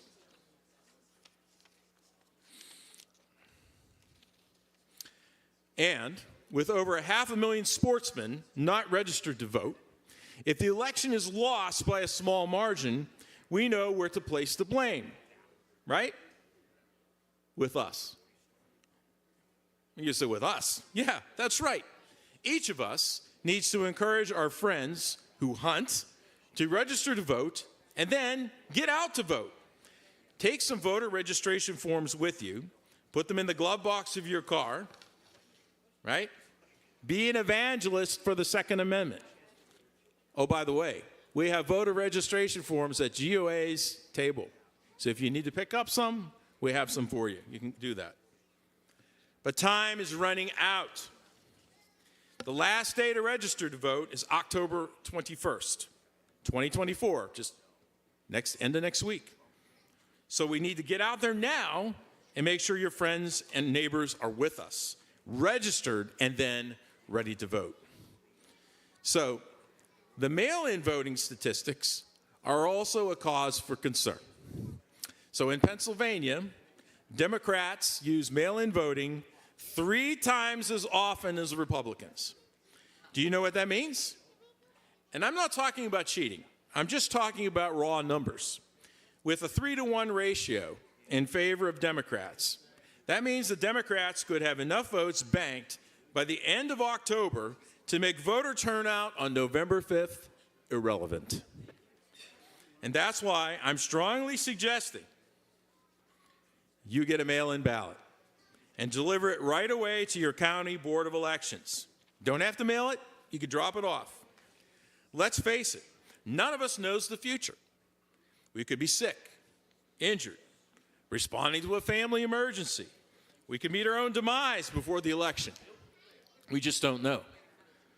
By using mail-in voting, we are putting votes in the bank for pro-gun candidates. And unless we start embracing this, we are going to lose. I can guarantee it, we are going to lose. And if we do, look in the mirror once more for who to blame.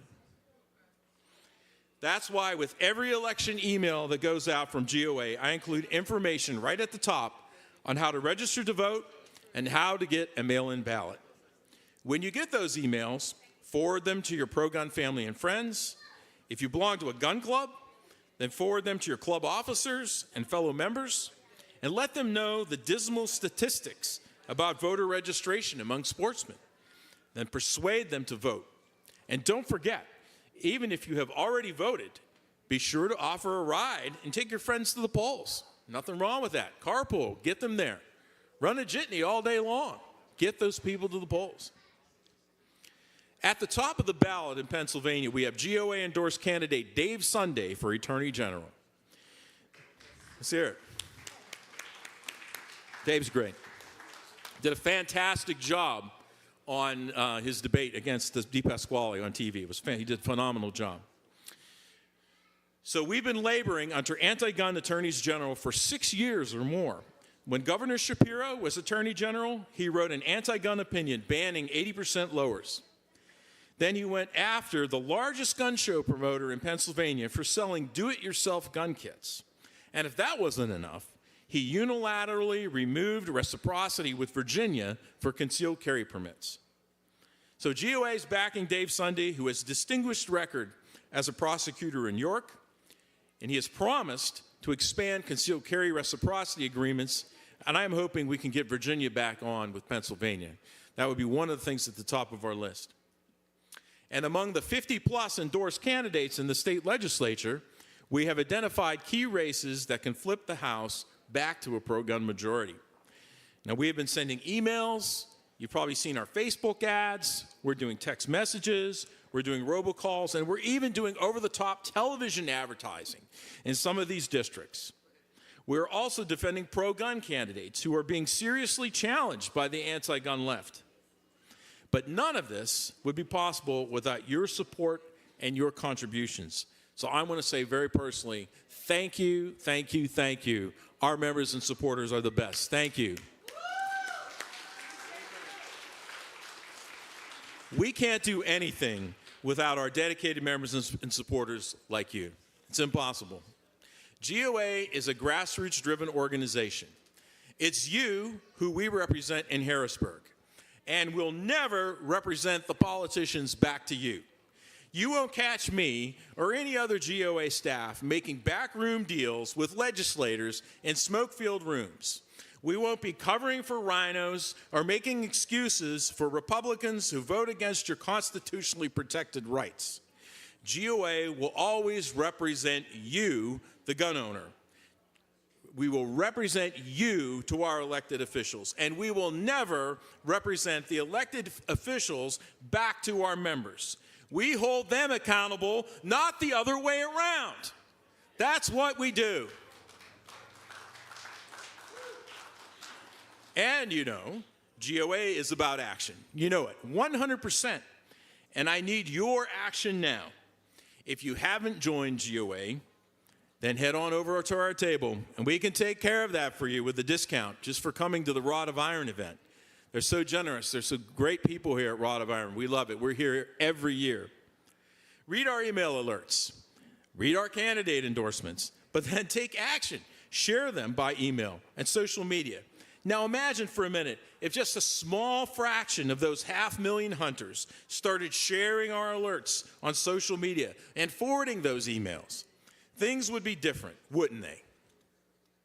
If there's one thing I can point to that holds us back as gun owners and keeps us from achieving our political objectives is apathy. It's just plain not caring. We have a full-time enemy of our country and Constitution. They never rest. They keep pressing for a godless communist agenda, and they know they must strip our Second Amendment rights away first in order to achieve that. And you know what I hear? I hear the most absurd things, like, my vote doesn't matter. I'm like, really?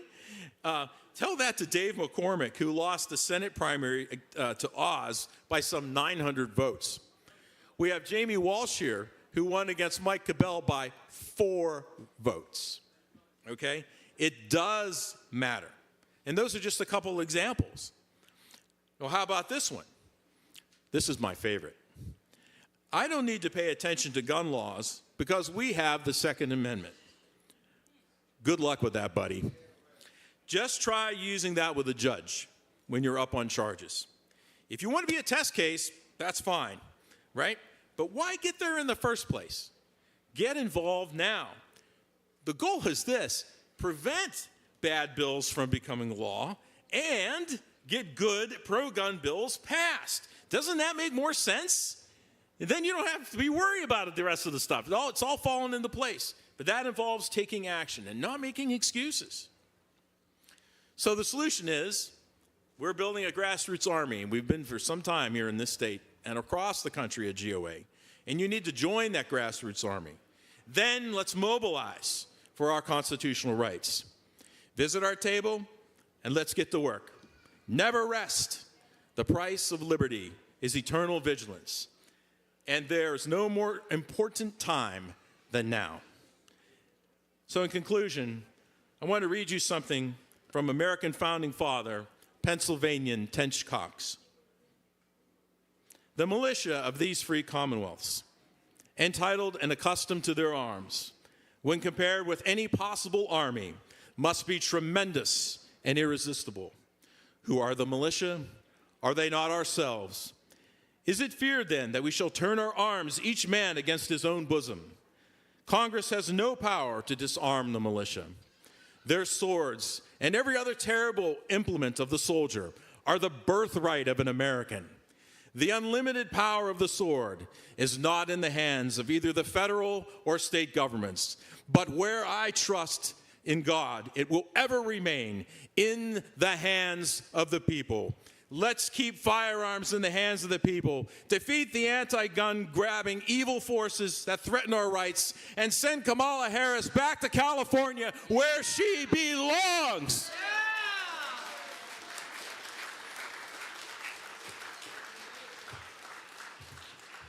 Thank you, Val. That's definitely a plan of action. One thing I'm just going to add to what Val said. If you're currently registered, you plan on voting at the polls election day, but you decide that you want to vote now, you could walk in Monday morning to your election bureau, ask them for a ballot, and you could fill it out immediately. So if you need to, you can vote Monday morning and your vote will count. You simply go to your election bureau, say, give me a ballot, you'll fill it out, you'll put it in the envelope, you'll give it right back to the election bureau. Because if you don't trust the United States Postal Service, which I do, I get bills in the mail every day. They don't get lost. You can go down to your election bureau. So, ladies and gentlemen, just one addition. Kay Rubacek does have books, and she's right out at the Midway. So her Nowhere Left to Run book, and you notice a lot of people here do write. And when people read, they take action. There's the game plan. Our next guest is a true patriot, and you know what? He did some time in jail like I did. Lieutenant Stu Scheller. What he did is after the Afghanistan debacle, in uniform, he said, look, guys, this was terrible, and here's the way to do it. So he told his superiors that what they were doing didn't work, and it got Americans killed. And what they did to Stu, he just told me 9 days in the brig. So, Lieutenant Colonel Stu Scheller, please take center stage. Thank you, sir. You are a patriot. Hey, everybody. All right, so for those who don't know me, I was a lieutenant colonel in the Marine Corps. I did 17 years. I was an infantry commander.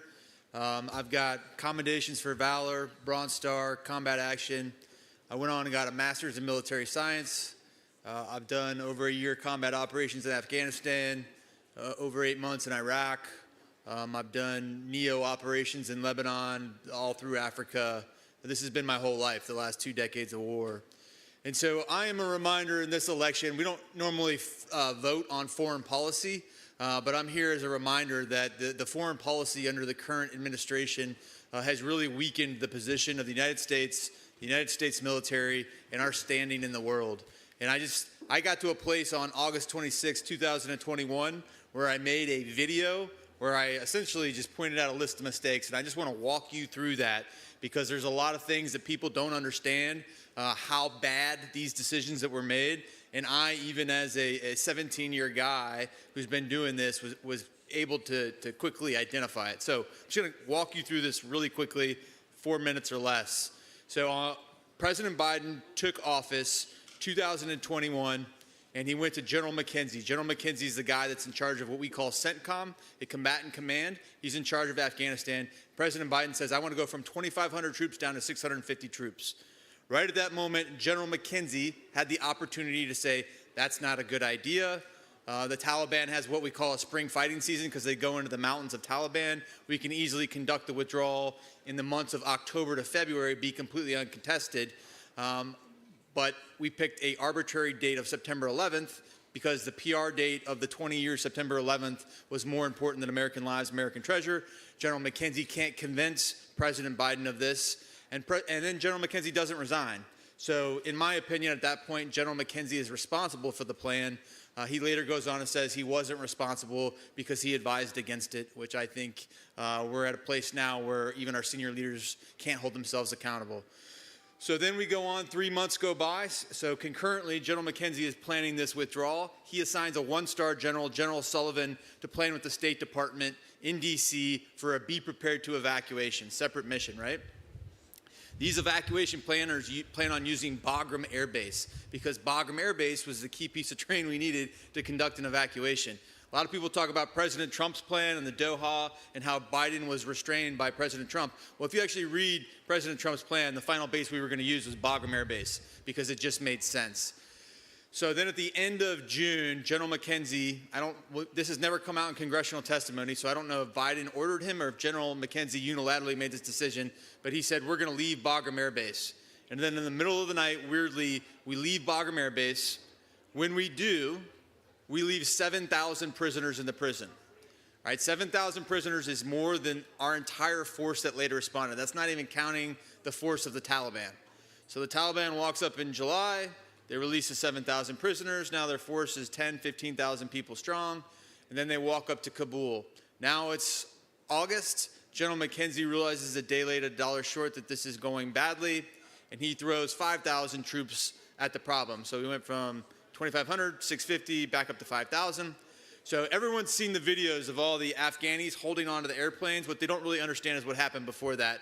On August 15th, that's right when the Marines showed up at the H-Kaya airfield. They showed up at the exact same time the Taliban showed up, and multiple firefights ensued. This is public record. It's in the military investigation.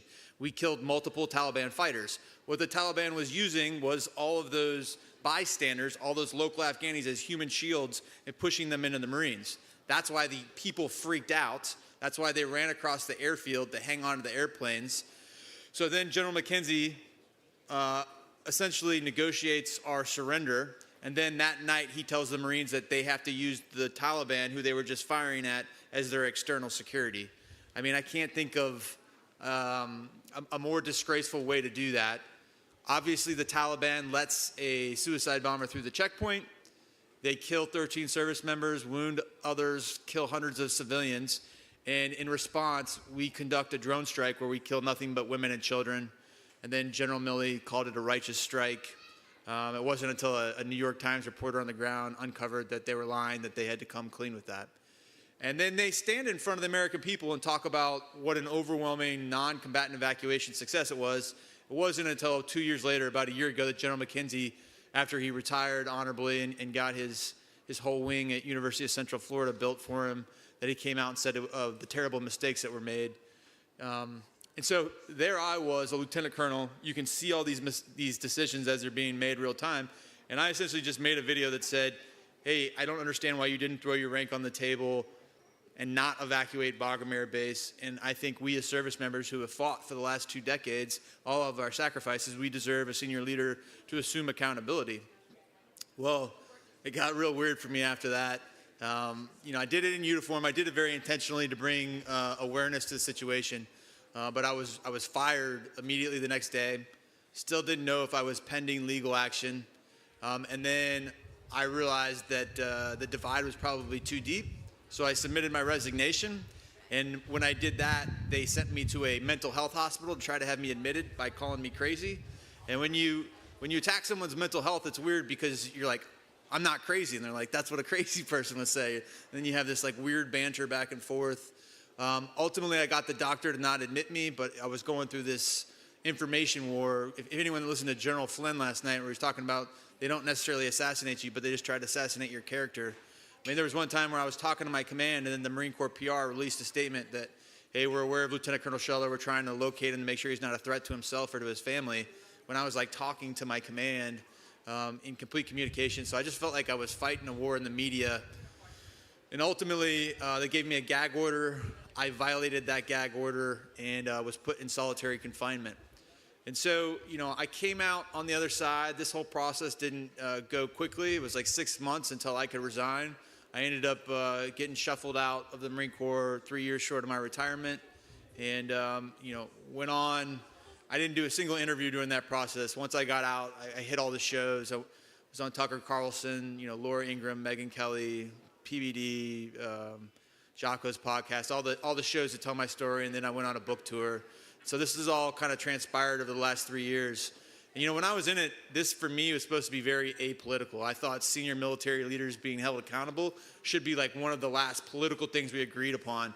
When I made my first video, I didn't even use President Biden's name or the president. I was talking about my senior military leaders. But when you jump into the arena, once I made like my second statement, like my face was like if you typed in foxnews.com, it was like the banner story of the day, if you will. Once you get to that level, it just becomes hyper political. And every headline to me was President Biden's, or Lieutenant Colonel Scheller criticizes President Biden's botched Afghanistan withdrawal. When the truth was, it was mostly President Biden and Vice President Harris, who sit on the National Security Council, their decisions. But at the end of the day, we also have senior military leaders that are just devoid of any ability to push back. I mean, the United States military has $1 trillion annual budget. They have the best young talent, and they have the best training resources in the military. Why do we consistently fail wars? It's because we have senior leaders that are afraid to tell the truth. And if they do tell the truth, their career ends. And so, we talk about cleaning house, draining the swamp, but I'm very hesitant to say, you could go through and fire a bunch of senior military leaders, which absolutely needs to happen. But until we can fix the system, you're going to continue to have system produce weak leadership, which is what we have in the military right now. And so I'm very hopeful that President Trump wins this election. I'm very hopeful that he changes course in the military. And listening to General Flynn yesterday was very encouraging. But I'll just remind you, the United States' greatness is often hinged upon our ability to project power. And that can be economic, it can be militarily, it can be information. Or it can be diplomatic, right? Those are really how you gauge the four sources of national power. And maybe I'm biased, but I think all things come back to the military. And right now, ladies and gentlemen, we're in a bad place. And I think the military is ready for strong leadership. We need a strong Secretary of Defense. I'll be honest, I was really excited when Mattis became Secretary of Defense, and he was a failure. He was an abysmal failure, and the truth is, as a Marine, General Mattis never won anything. You see all these generals that are supporting Harris, McChrystal, Petraeus. These guys didn't win a single war, and they're products of a system that needs change bad. So that's what I'm here to talk about. I have a table right outside there. I am selling my book and my T-shirt. If you have questions, I do a lot of speaking. I do questions and answers. So if you want to come over and talk to me, I'd be happy to talk to you. But thank you for having me. Bro.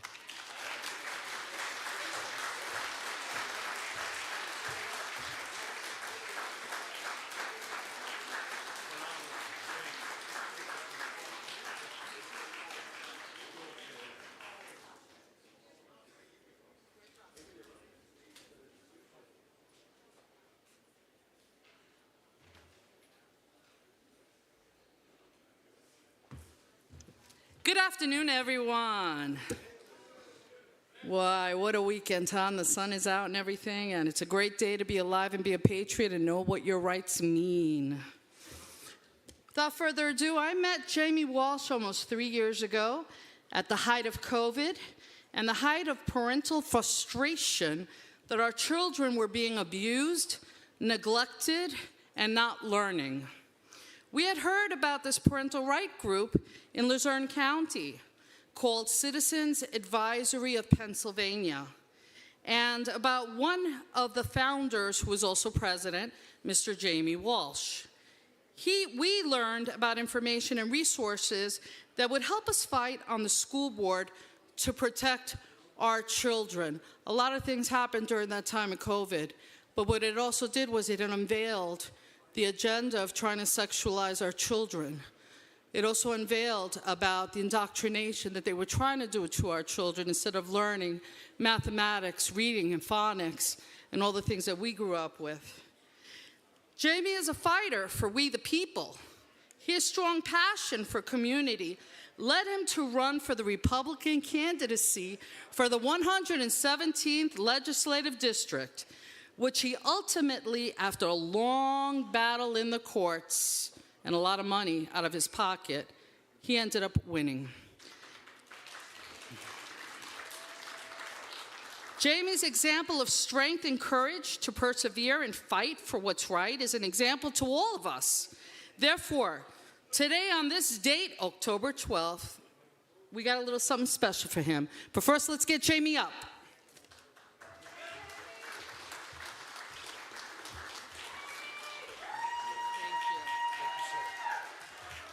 Thank you. Thank you, Anastasia. Thank you to the Moon Brothers, and thank you for the whole Rod of Iron for Freedom Festival family. My name is Jamie Walsh. I am here because 2020 opened my eyes. I did not realize how much power our government had over us. I did not know that they could destroy our families, separate children from their mothers and fathers. I didn't realize that they could destroy your business in a matter of months. I was a small business owner at the time. Me and my brother owned the Homeboys Seamless Gutters. I am not some CEO of a multi-billion-dollar corporation, and I took on the Republican Rhino establishment in Luzerne County, and we kicked their behinds.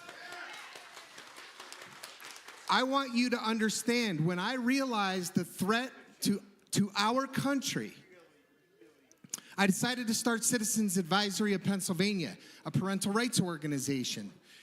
And I started going to school board meetings teaching other people to stand up for their rights, because I read a quote that resonated with me that I could not sleep at night. And I knew it's a quote by Samuel Adams, and I read it one night when I was tirelessly not sleeping. And it says, "It does not take a majority to prevail, but rather an irate, tireless minority keen on setting brush fires of freedom in the minds of men." And when I read that, I said, I can't do this alone. I have to go teach people how to stand up for their First Amendment right, because they were being trampled on. I had gone to 30 school districts across the Commonwealth of Pennsylvania. Consistently, I was going to 13 school board meetings in Luzerne County every month, 2 county council meetings, election board meetings, and Mr. Grantede was there, right there alongside of me the whole time. We went around and we taught people that your First Amendment is being stripped from you. And the only way they're going to take our Second Amendment is by taking our First Amendment first. Our biggest power that we have as people is to stand up and vote the right people in and tell the rest of them to get the hell out. So, where I stand on the Second Amendment, let me explain something to you. I'm going to read this to you because really, I got this question at the door when I was running for office a lot. And I would read this to them. "Sir, do you support the Second Amendment?" I had this in my back pocket at every door. And I said, "Well, let me tell you what I believe of the Second Amendment. A well-regulated militia being necessary to the security of a free state, the right of the people to keep and bear arms shall not be infringed, period."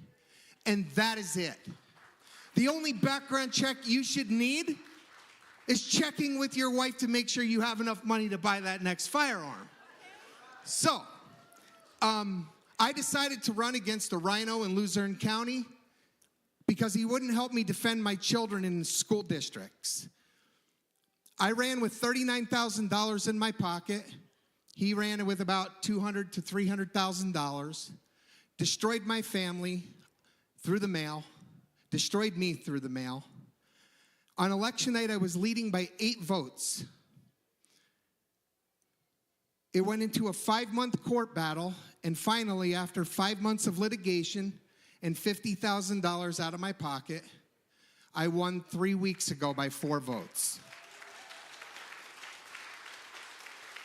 You see, you all have the power right now to do what I did. And at the time, guys, I was running a small business with my brother.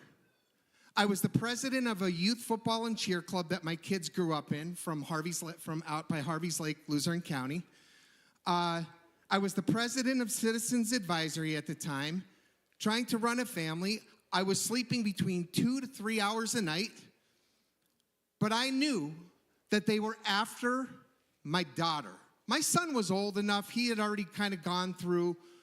He was a sophomore in high school when all of this, or a freshman in high school when all this started. But my daughter was in kindergarten. And over my dead body were they going to mess with my daughter. And when I asked Mike Cabell, I asked my opponent to help me defend my daughter, he ignored me. And I went to a meeting at a little cabin in New Angola with Deb Jordan, Leanne Bush, TJ Fitzgerald, Sam Faddis, Gary Bush, and we sat at the kitchen table and made a plan for me to run against Mike Cabell. And that's how you get it done. We started with 5 people. So if you're thinking about running for office against a rhino or a Democrat that's destroying our Constitution, I will be here for another hour or 2. Come and talk to me. Let's get it done and take Pennsylvania back. Thank you.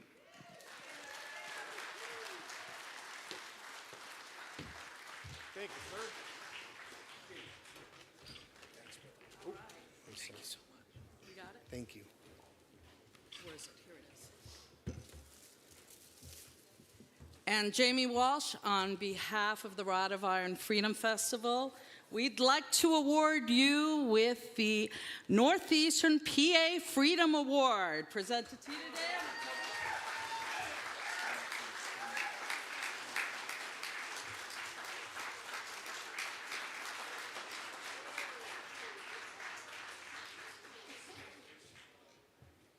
When you think you can't do it, here's an example. We all have it in us. It's put up or shut up time. Thank you.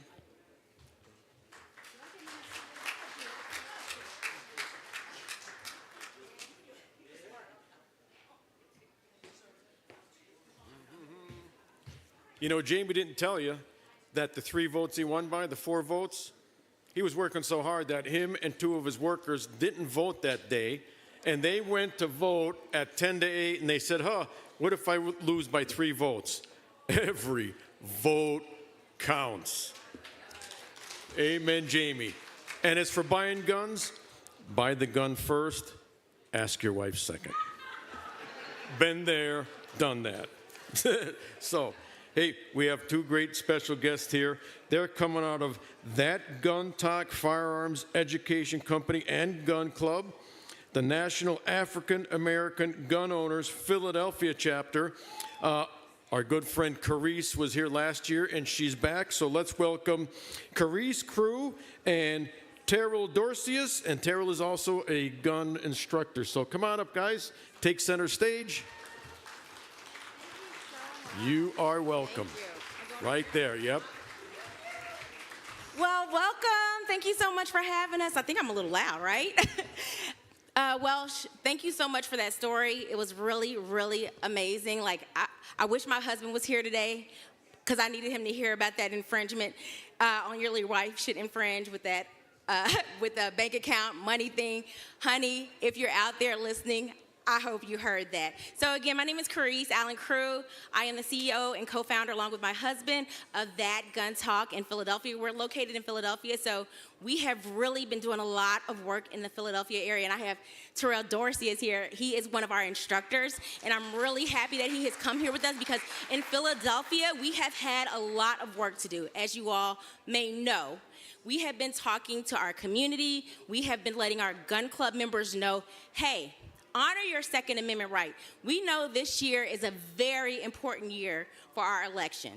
So we have been sharing that daily with our members. We have been out in the community training and educating folks on their Second Amendment right. So we are out here as patriots for our Second Amendment right, making sure that people know how to, and that it is time to vote and stand up. But Terrell, he's going to be here telling you about little things that's been on the ground, everything that we've been doing in the community. And I'm just happy to share this moment with him. People have been like, hey, Cruz. Hey, I'm like, well, he's a part of the crew. You know, he's here with us, but he's going to be sharing with you today about everything that we've been doing in the community that I'm so grateful for. We started in 2020 at one of those crazy times, so you know people needed to be trained and educated because they were just purchasing firearms like crazy. So I'm going to let him tell you the story from an instructor's view. Thank you. Thanks, Terrell. No problem. All right. Thank you. Once again, my name's Terrell. I'm an instructor with That Gun Talk. I'm an NRA and USCCA certified firearms instructor, and I've been so happy to be able to join in with That Gun Talk and do a lot of good work. When I tell you we're the ones out on the ground level doing the work for the community, thanks to Carice and the other members of the club, we get invited to a lot of the block festivities, a lot of the events that happen in the community. We go out and we set up booths, and we have so many people from the community that just come in with questions. It's something to be said for being able to see folks that you're comfortable with. Carice is very approachable. I try to be approachable, you know, and folks just come in and they bring us their questions. The problem in the inner city is a lot of the story gets twisted. When it comes to our residents, they lack the education, they haven't been trained. You can't learn about firearm safety by watching television. You have to come out and get educated by competent instructors, and that's what our job is. We're here to change the narrative. We're here to tell you, don't listen to what they tell you on the news. Don't listen to what they tell you on those scripted TV shows. They are wrong. A firearm is just a tool. It is not something that has a mind of its own. It has no will of its own. It's up to the user to be trained to use that tool intelligently. And that's our job. We drill in and we focus on the universal safety rules when it comes to firearms use. I believe we have a lot of firearms users in here, so I hope that you're familiar with those safety rules. But if you are, you should know that if you abide by those safety rules, you greatly diminish the opportunity for any unintentional discharge to occur. And that's what we drill in, because a lot of it is the mothers in our community who they just have this apprehension about this big scary tool, and we work to help dissuade that understanding. We let them know, hey, listen, this is how you use it safely. Folks have to have a way to protect themselves in this day and age. We've tried to walk a righteous walk. Unfortunately, there's evil people who are out there who don't mean well, and we have to have a way to change the behavior of those who don't mean us well.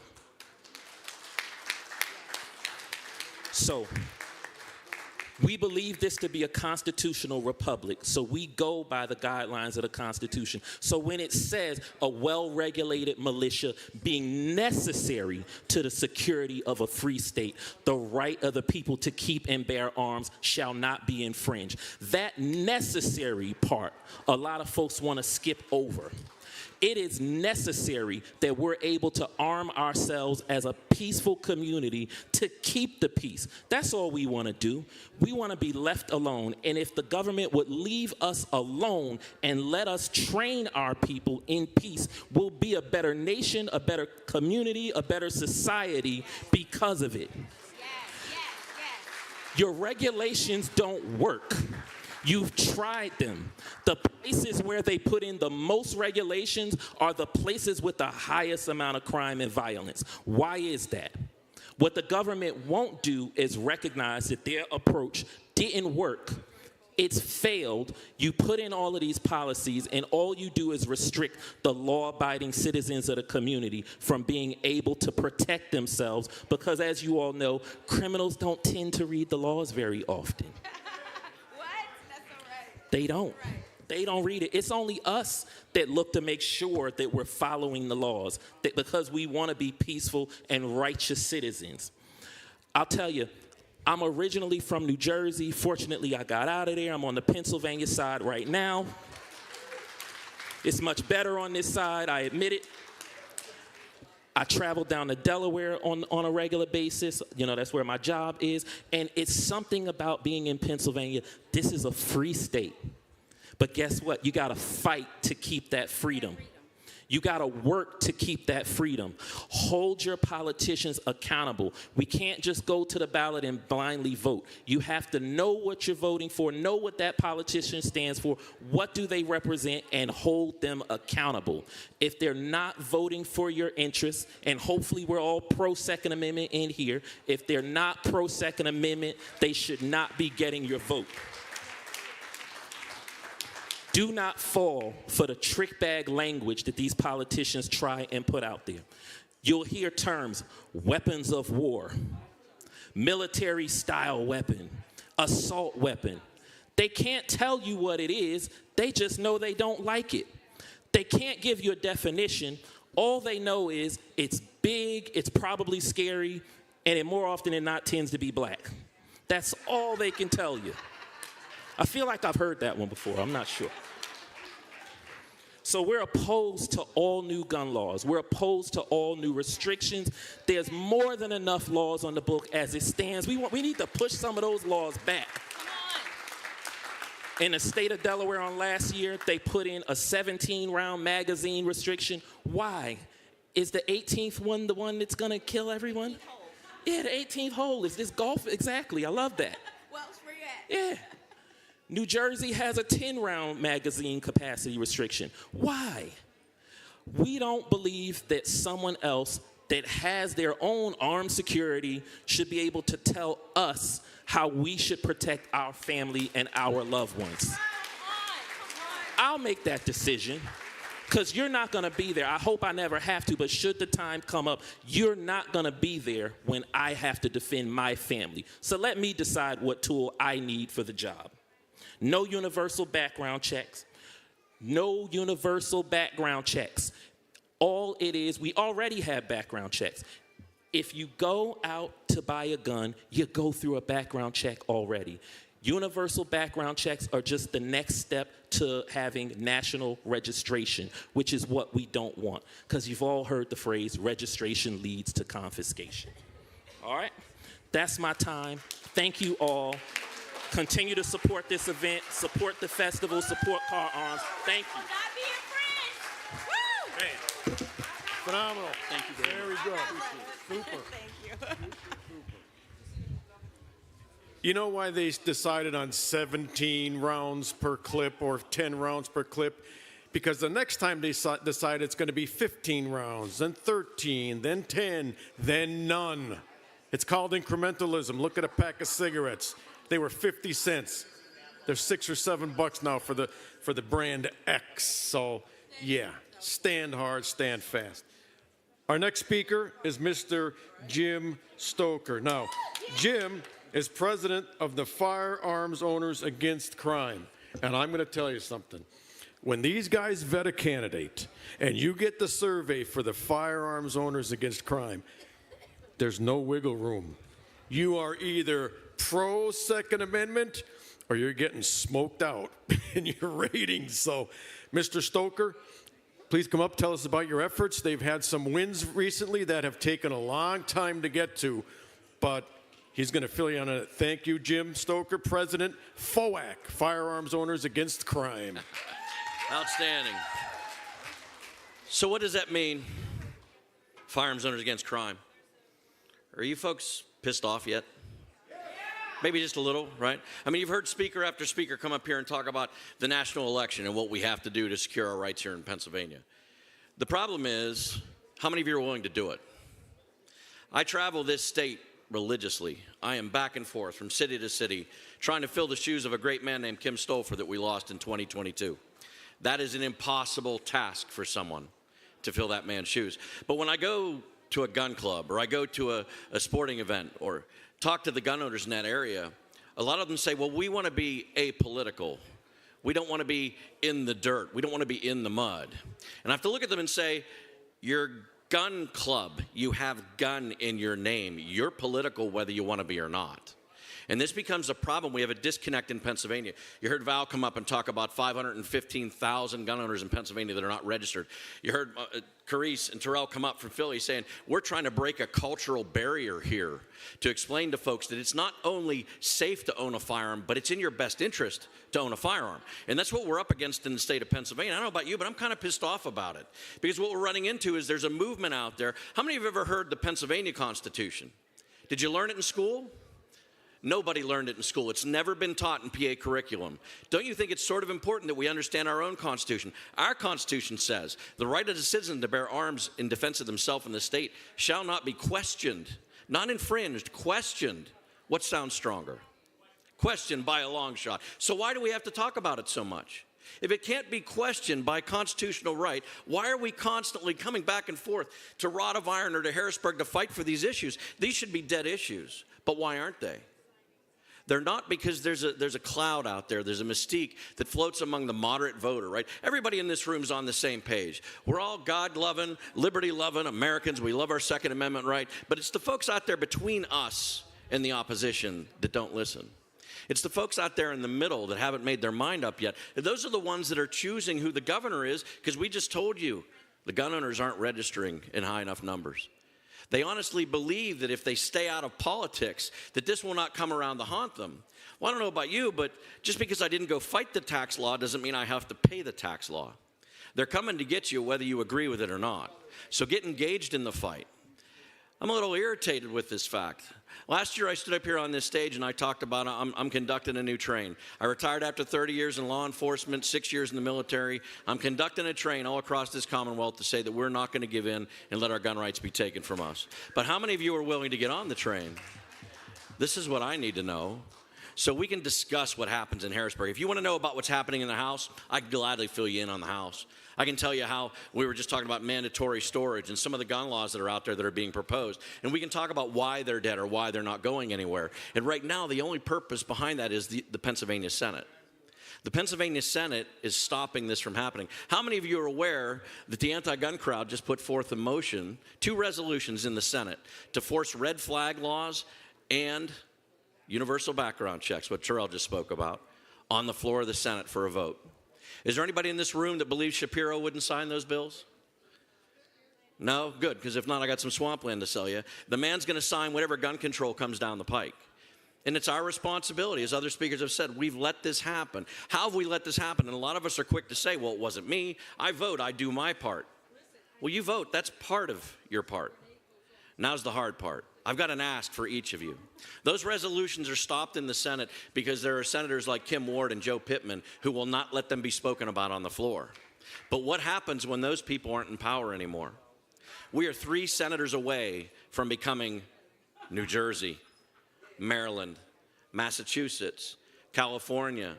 Pennsylvania is the 11th worst state for gun rights. Does that shock you? We have more rules and controls than 39 other states. And yet, we believe we're this bastion of freedom. And so our own people don't get up and get engaged. We're unwilling to go out. The somebody else will do it mentality. And that's kind of a scary mentality to have when it comes to your rights. Wouldn't you agree? For those of you that are from New York or New Jersey, I want you to ask yourself a question. Why is the Second Amendment the only one that stops at the border? Did anybody in Pennsylvania stop you coming across the line and say, excuse me, sir, you're not allowed to have ballpoint pens here? Try driving into New Jersey with a 17-round magazine, hollow points, an AR. I can't go to Maryland with an empty AR magazine without being called a felon. So if we never ask the question, why does the Constitution only apply to me in my state? And then when I drive across that line, there's some magical barrier that strips that right from me. Because that's where we're headed here in Pennsylvania. That's the goal. Anybody understand what gun control was born from? I know you guys got it. Grace and I, we've talked about it. Gun control was born from racism. It was about keeping freed men, former slaves, from being able to protect their property so other people could come and steal it from them. That's what it's about. You know what it's about now? It's about money. It's about votes. So you're going to hear the opposition get up and they're going to tell you, no, if we can just pass red flag laws, it'll save thousands of lives. I did the math, folks. In Pennsylvania, a red flag law in 2019 may have had an opportunity to save 102 lives. Is it worth infringing on the rights of millions of Pennsylvanians for those 102? And it's not to minimize the loss. Now ask yourself, let's say we save those 102 lives. How many lives would be lost to rape, aggravated assault, and homicide because you couldn't have a gun? 3,000. So where do we tip the scales here? The other side doesn't talk about that, do they? Giffords Institute. Giffords, they like to go all across the country and brag about gun control saves people's lives. Giffords was caught in a lie. Does that shock anybody in this room? Absolutely not. Oh, but red flag laws. You know, we found out that red flag laws, extreme risk protection orders, as we like to call them in Pennsylvania, they saved 13%. It stopped 13% of suicides. What they failed to acknowledge was hangings and suffocations went up 63%. It didn't save lives, it cost lives. Do you think they're going to admit that? So we have to understand what gun control is really about. Why would the House of Representatives in Pennsylvania keep pushing these bills if they know they're dead in the Senate? Why would the Senate call for a resolution to put them on the floor if they know that the pro tempore, the president of the Senate, simply doesn't have to talk about them and there will never be a vote? Why would you put forth all these efforts and all these millions of dollars into, I've got a scroll sheet of gun control bills they've tried to pass in Pennsylvania. Why would those be out there if they don't have a chance of becoming law? Donations. Donations and votes. It's not about saving lives, folks. It's not about stopping criminals. It's about raising money and drawing people to the polls. That's all it's about. And if you fall for that, we're doomed.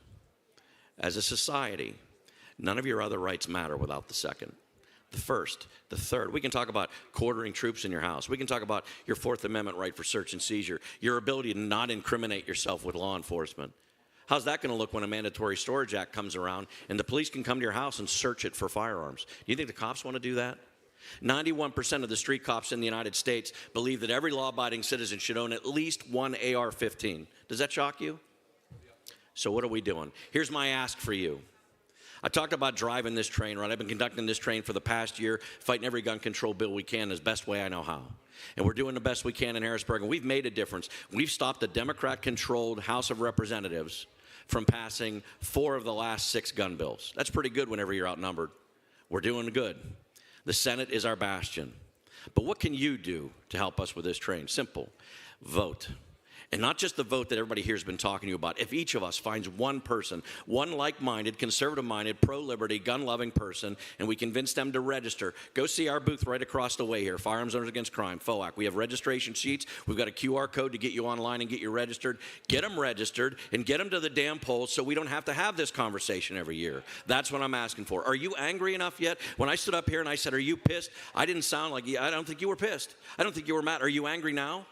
You need to be. You need to get engaged in this fight because I'll tell you what, I could drive the train this far, but between now and November 5th, you're driving. It's up to you. Get in the driver's seat, make the difference. Be the person that rallies their community, rallies their neighborhood, and gets you voting on the pro-Second Amendment platform, and then we won't have to have this conversation anymore. My name's Jim Stoker with Firearms Against Crime. Thank you.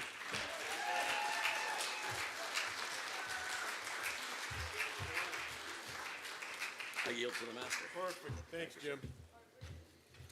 Yeah, FOAC, serious. These guys have a game plan. They know what's going on. So our next 2 guests they've been involved in a fight. It's unbelievable. I've seen them. I've known them. I've admired them.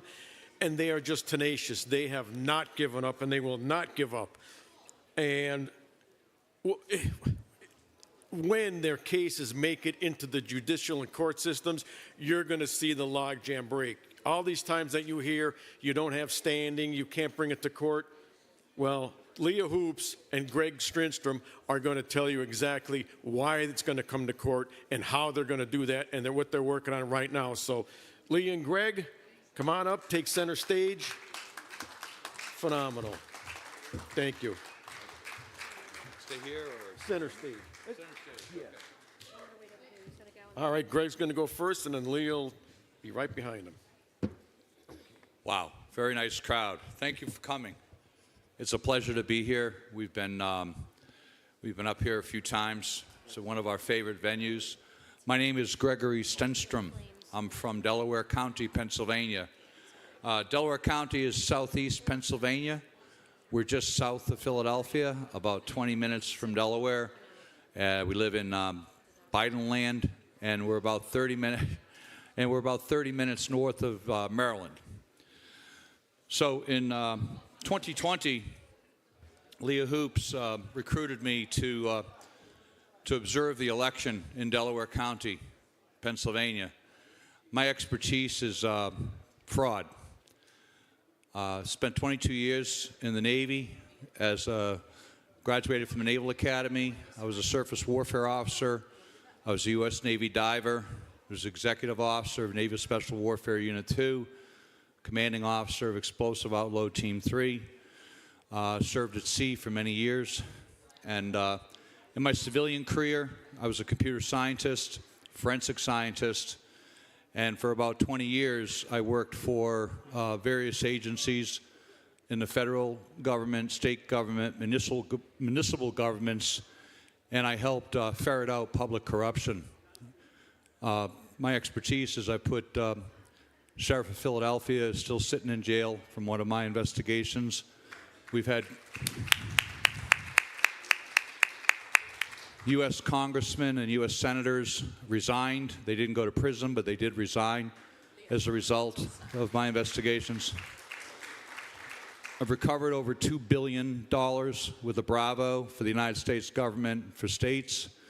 And with that background, Leah and I had a mutual friend, and she asked for some help to observe the fraud. So we did see massive election fraud, and we did, and we reported it.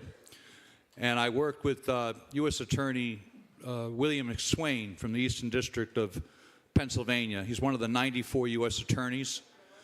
Having seen the fraud and documented the fraud, and basically they substituted 200,000 mail-in and electronic ballots. It is now a matter of public record and judicial record that did happen. Leah's going to fill you in a little bit more on that. But anybody who says there wasn't massive election fraud in the 2020 election, we won the case. We were co-defendants with President Trump. We won that case in June of 2024. A lot of you don't know about that, but we did win that case. And we used truth as a complete defense. So with that being in mind, Leah and I wrote this book called The Parallel Election. It's a bestseller and still selling. We wrote it in 2022. The subtitle of the book is A Blueprint for Deception. So this blueprint was run all across the country, and there's 3,143 counties, wards, and parishes in the United States. 3,143 spread across 50 states. Everybody's here has heard of a swing state, but within those swing states, there's counties. And although the false media has said it's not true, it is true that it only takes 20 counties to swing the entire national election. 20, that's it. Delaware County was one of those counties. We didn't know that at the time. But the way they did it was after 2016, they didn't want anything like President Trump happening again. They control the elections. When I say they, I'll talk about that. Some of you may have seen me on Alex Jones. I've been on a couple of one-hour segments and talked about the council. I'll briefly talk about that. Leah, give me like a 2-minute mark, just so I just want to make sure. You timing? How long? 2 minutes. I'm at 2 minutes now? So I'm at the 2-minute mark, and Leah's going to talk. But one of the things we've been doing is we've been fighting for 4 years. Having done these types of investigations, it usually takes 3 to 7 years. And Leah and I laid out a plan, which she'll talk a little bit about, in December of 2020, that would take 3 to 7 years to hold everyone accountable and not let what happened in 2020 happen in 2024. What I'm holding here is a U.S. Supreme Court case. It's a writ of mandamus, an emergency writ of mandamus. It was filed over a week ago. You'll hear about this next week. And what this is basically what we found out was the reason the elections were allowed to be stolen was the DOJ, the FBI, Inspector General Corps, has a policy that they don't investigate elections or election fraud until after it's certified, after it's too late. It was part of a dedicated coup. There was a coup in 2020. So this case is going to be heard by the U.S. Supreme Court. We have 4 other federal cases, one on mail-in ballots, one on the election machines, one on the pop-up voting centers, that will all be coming to fruition this week with 4 years of evidence. And they will be heard. So Leah and I will be here all day today and all day tomorrow. I invite you to have any questions. We have 4 more cases that look this thick. This is a book that has to be submitted to the Supreme Court for those cases. We have a movie coming out, and I'm not going to steal any of Leah's thunder, but we're proud to be here with good Americans. Everybody continue to fight. We'll see you at the polls. We're going to win. And I'm going to say one last thing. On November 5th and 6th, they'll probably are going to announce that Kamala Harris won. Whether she wins or not, I need you to all kind of take that and absorb that, okay? November 5th and 6th, they'll announce that she won. But the election's not over until it's certified. That means December 10th to 17th for the states, January 6th for the Congress. The purpose of all these cases here and what we filed is we anticipated this. We knew this was going to happen in advance. And we've beaten the brains out of these people in court. They're terrified of this case, and they're terrified of the other federal cases because we're winning. And we're going to win. We're going to take the elections back. Keep heart, okay? Stay calm on the 5th or 6th. Pray and keep heart. We're going to win. Pleasure to be here. Thank you.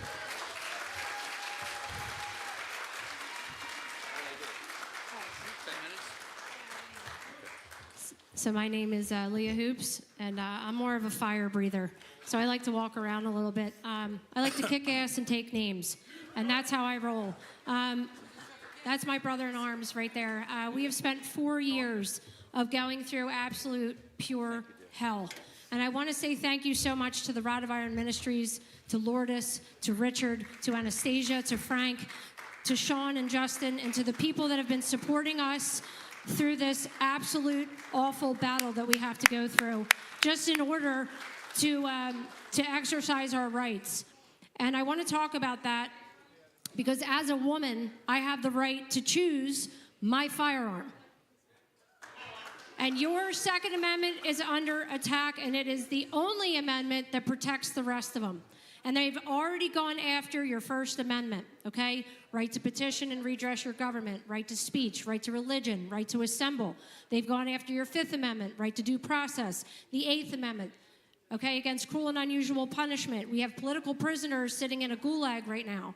And the 10th Amendment, which you all have forgotten because it's your civic duty and you have a power in this government. As a republic, we are not a democracy. Stop using the word. It doesn't exist in any of our founding documents anywhere. I have offered people $100 to find me the word, and they just can't find it. I wonder why. Why do they keep repeating this word? Because they want us to become a democracy. They want you to be apathetic to your right and your power as the people. Now, I got involved as a committee woman. And I sat back and I observed what was going on within the GOP. And they are just as bad as the DNC. And that is what President Trump has fought against, the establishment. When I stepped into the game, I became very loud and very vocal, and I was hated by everyone. And that's why I met Greg, because he's in the same position. We are hated by both sides, which is fine. That is your duty. You are supposed to speak loudly. You are supposed to breathe fire into their faces. And we did. And in 2020, what we witnessed is the 100% truth of massive election fraud. I don't care what anyone says. And if you want to go to battle and toe-to-toe with me, I have no problem. I know what I saw. I put it in a declaration under penalty of perjury. I have sacrificed my life, my livelihood, my son's safety, because I love my country, because I will do anything I possibly can to protect and defend my republic. and I don't regret a single moment of it. And I want to tell you something. You need to make that sacrifice. And when you're ready to get up off of your asses and do something and fight, like President Trump has told us to, and like the good Lord tells us to, when you start fighting, you start winning. I'm going to talk about a win and what we went through in just one court case. We did a sting operation, by the way, in Delaware County. We found a whistleblower and started working with Project Veritas. We did that. And we went inside of the Election Bureau, and we caught them on camera. And if you've never seen our documentary, you need to see it. It is the truth. You are watching them literally destroy evidence on camera, and they're talking about it so nonchalantly. We investigated, and we exposed these criminals. Now, before they knew that this happened, okay, James Savage, the voting machine warehouse custodian, who's a DNC operative, decided to file a defamation case in Philadelphia County against me, Greg, President Trump, Mayor Giuliani, and others. Okay, that was October of 2021. He said that we gave him 2 heart attacks, that he was just so scared he couldn't leave his house because of what we talked about, and that he wanted $1 million. Greg and I looked at each other and we were laughing our asses off. Do you know why? He gave us an opportunity for discovery. Thank you very much, James Savage. And then a month later, we released all of those videos catching him committing crimes. It was beautiful. So, I have orders in my hand. These are the wins, okay? And this is what happens when you make this sacrifice, okay? So don't be fearful, because if you have faith in God, you have no fear. Now, it took us 860 days in the Philadelphia Court of Common Pleas, using truth as a complete defense. 860 days of representing ourselves, okay? And we kicked ass. We kicked ass. We won 4 hearings in a Democrat city with a Democrat judge. And that attorney for James Savage, his name is J. Connor Corcoran. He used every possible lawfare tactic he could think of, and he lost. They tried calling us domestic terrorists, which apparently I am now. They tried saying we were going to blow up the court. They tried confiscating our firearms. They fabricated evidence. They tried harassing us. They filed false police reports. They did everything they could, and still they couldn't dispute a single thing that we said in the book, in our filings under penalty of perjury. They couldn't do it. And guess what happened when we stood our ground? January of 2024, we were offered settlement. And they said you can leave behind President Trump. And guess what we said? Hell to the no. And then in March of 2024, they withdrew their complaint. Okay? They were scared to death. Now, Judge Erdos, I hang this in my home. This is an order that Mr. Corcoran violated rules of civil procedure. And if you don't understand what that is a sanction. That is a sanction against the left, which is what they've been doing to all of our attorneys for years. And guess who won that? We did. I have an opinion from a Democrat judge that is 7 pages long at the disgrace of what J. Connor Corcoran did. And the last win, okay, because we keep winning, and I'm going to keep talking about it because that's what's important. The last win, I'm going to read this off to you because it must have really chapped his ass when he wrote this letter to me. 2 minutes, Leah. 2. Dear Mrs. Hoops, please be advised that on September 30th, 2024, my law license was suspended by order of the Supreme Court for 18 months.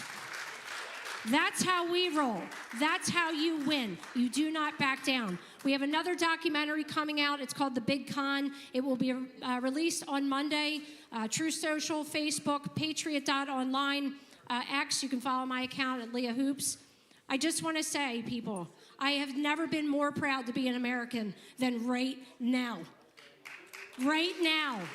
We are living in a revolution right now.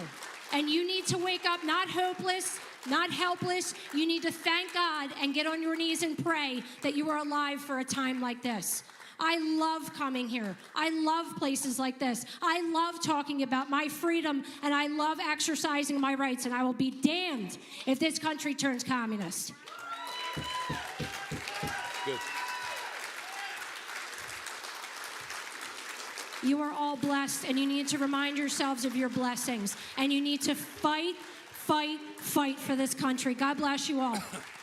God bless.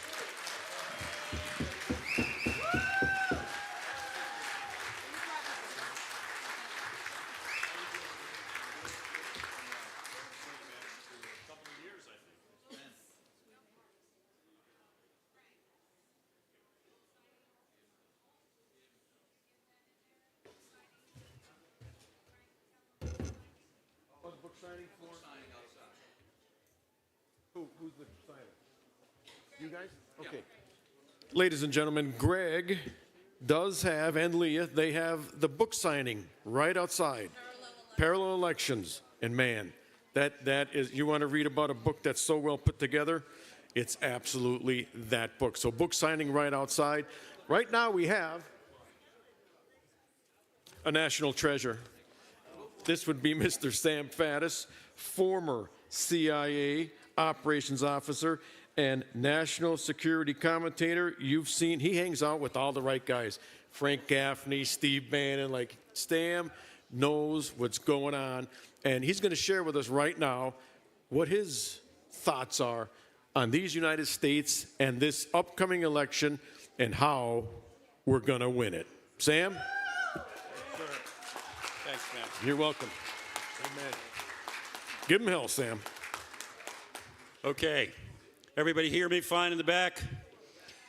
Before I get rolling, I've been asked to do one thing. Got a young lady here who's working with a group focused on a very worthy cause, which is veteran suicide. And I'd like to ask every vet in the room to stand up, please.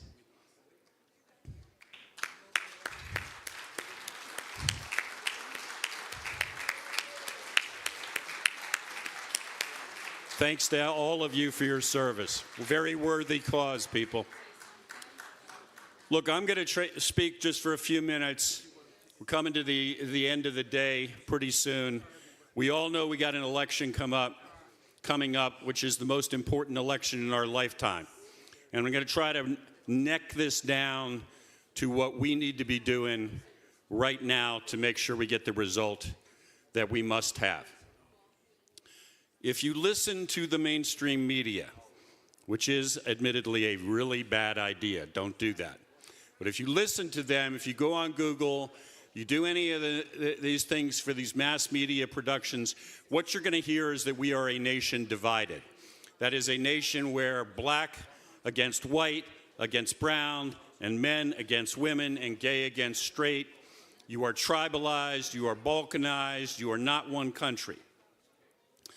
I was, as Frank said, for a long time, an intelligence officer. We have a technical term for this kind of statement. It is called a lie. This is a lie, and it is a very deliberate lie. Because there is a division in this country. The division is not black people against white people against brown people or any of the rest of this nonsense. The division is you, the overwhelming majority of the American people, the people who do the jobs, pay the taxes, fight the wars, die in the wars, and what I'm going to call the 1%, although probably we're not even talking about 1% of the population. We got a group of incredibly powerful, incredibly wealthy folks who control these mass media outlets, who control Google's algorithms. So when you punch in your search terms, it doesn't tell you objectively what it should tell you. It tells you what it has been programmed to feed you. It deliberately buries stories. Hunter's laptop doesn't exist, creates myths like Russian disinformation. These people who unfortunately own a very large number of your politicians and who wield unbelievable influence, these folks against you. All of you. I don't care where your ancestors came from. I don't care what religion you follow. All of you, the American people, and God forbid, because if you ever actually come together, they're doomed. If you ever actually stop shutting up, sitting down, and take back the power, like Jamie was talking about earlier, they are doomed. And the only way to prevent that is to divide you. Now, we all kind of know that. I'm watching everybody here. Everybody's nodding. Okay, I got it. Rasmussen Polling is one of the most reputable polling outfits in the country. And at the direction of a conservative think tank, they recently did a poll, a survey, where they looked at the attitudes of the 1%, and you can find it online and see their exact definition of that. And they found an incredible identification or similarity between the attitudes of the 1% and senior federal government managers. That effectively the way your federal government thinks and acts is the way these people think and act. And I'm not going to try to regurgitate the whole survey. I encourage you to look at it. But it's one of those things, like if you ever had this experience in life where you see, you kind of as a matter of common sense knew this, and then you see the facts, and it still kind of takes your breath away, the confirmation. So for instance, 70% of these people believe you should not have the right to vote if you don't have a college degree. I didn't make up that stat. Overwhelmingly, something like 70% believe there should be no right to possess private firearms. So we've been talking a lot about the Second Amendment. 70% of these people, and a massive, well over half of your federal government managers, that means they do not believe there should be a Second Amendment at all. Forget about restrictions. They believe overwhelmingly parents have too much control over raising their children. Overwhelmingly, 70–80% believe we should outlaw gas stoves, outlaw fossil fuel-powered automobiles, etc. Attitudes that amongst the general population are regarded as ludicrous. They're a joke. Some crazy guy down the block might actually believe that. And yet overwhelmingly, 80% of these people believe all of these things. So this is the disconnect, right? The disconnect isn't the black people against the white people against the brown people or any of the rest of this nonsense. The disconnect is these people who are currently in control of your government do not think like you, do not connect you. And maybe the most frightening thing is, in the survey, they asked them, do they think the American people share these attitudes? And overwhelmingly, they said yes. So they not only believe this, but are completely oblivious to and don't care that they're completely at odds with you. All right, let's bring this down to the conclusion. We're roughly 3 weeks from the election. This has got to change. Everything everybody's been talking about up here has got to change. So what matters now is what you do when you leave this tent. Being here is great.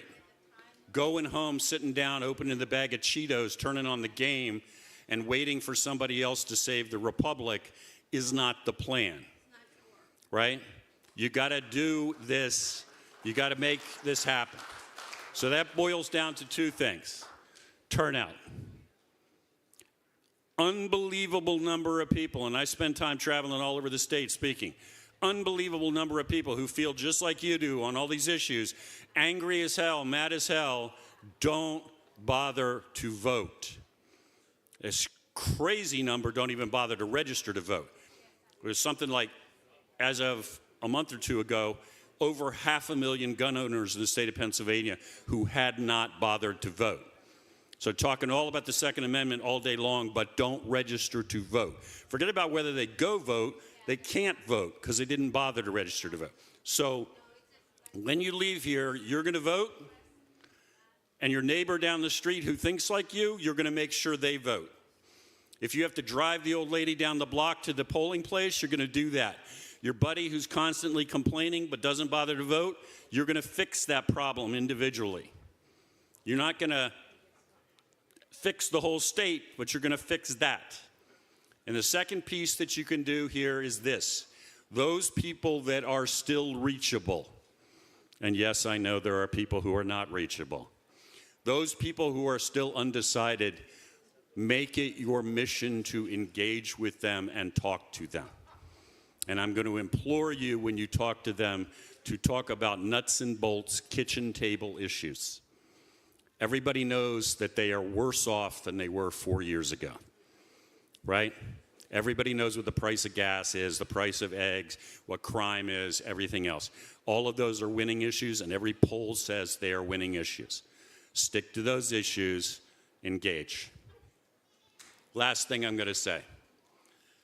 In all the old cowboy movies, at the end, the cavalry came. I don't know, I'm now dating myself, I recognize. Probably half the audience doesn't know what a cowboy movie is, but at the end, the settlers are always saved by the cavalry. They always ride in, there's a bugle, yada, yada. You guys are the cavalry. Nobody else is coming. Don't put all this time and energy into this and then wait for somebody else to do this. And that includes Donald Trump, for whom I have immense respect. But you sitting around waiting for the man on the white horse to come fix your problems will not fix your problems. You have to take it into your own hands. Okay? Thank you very much.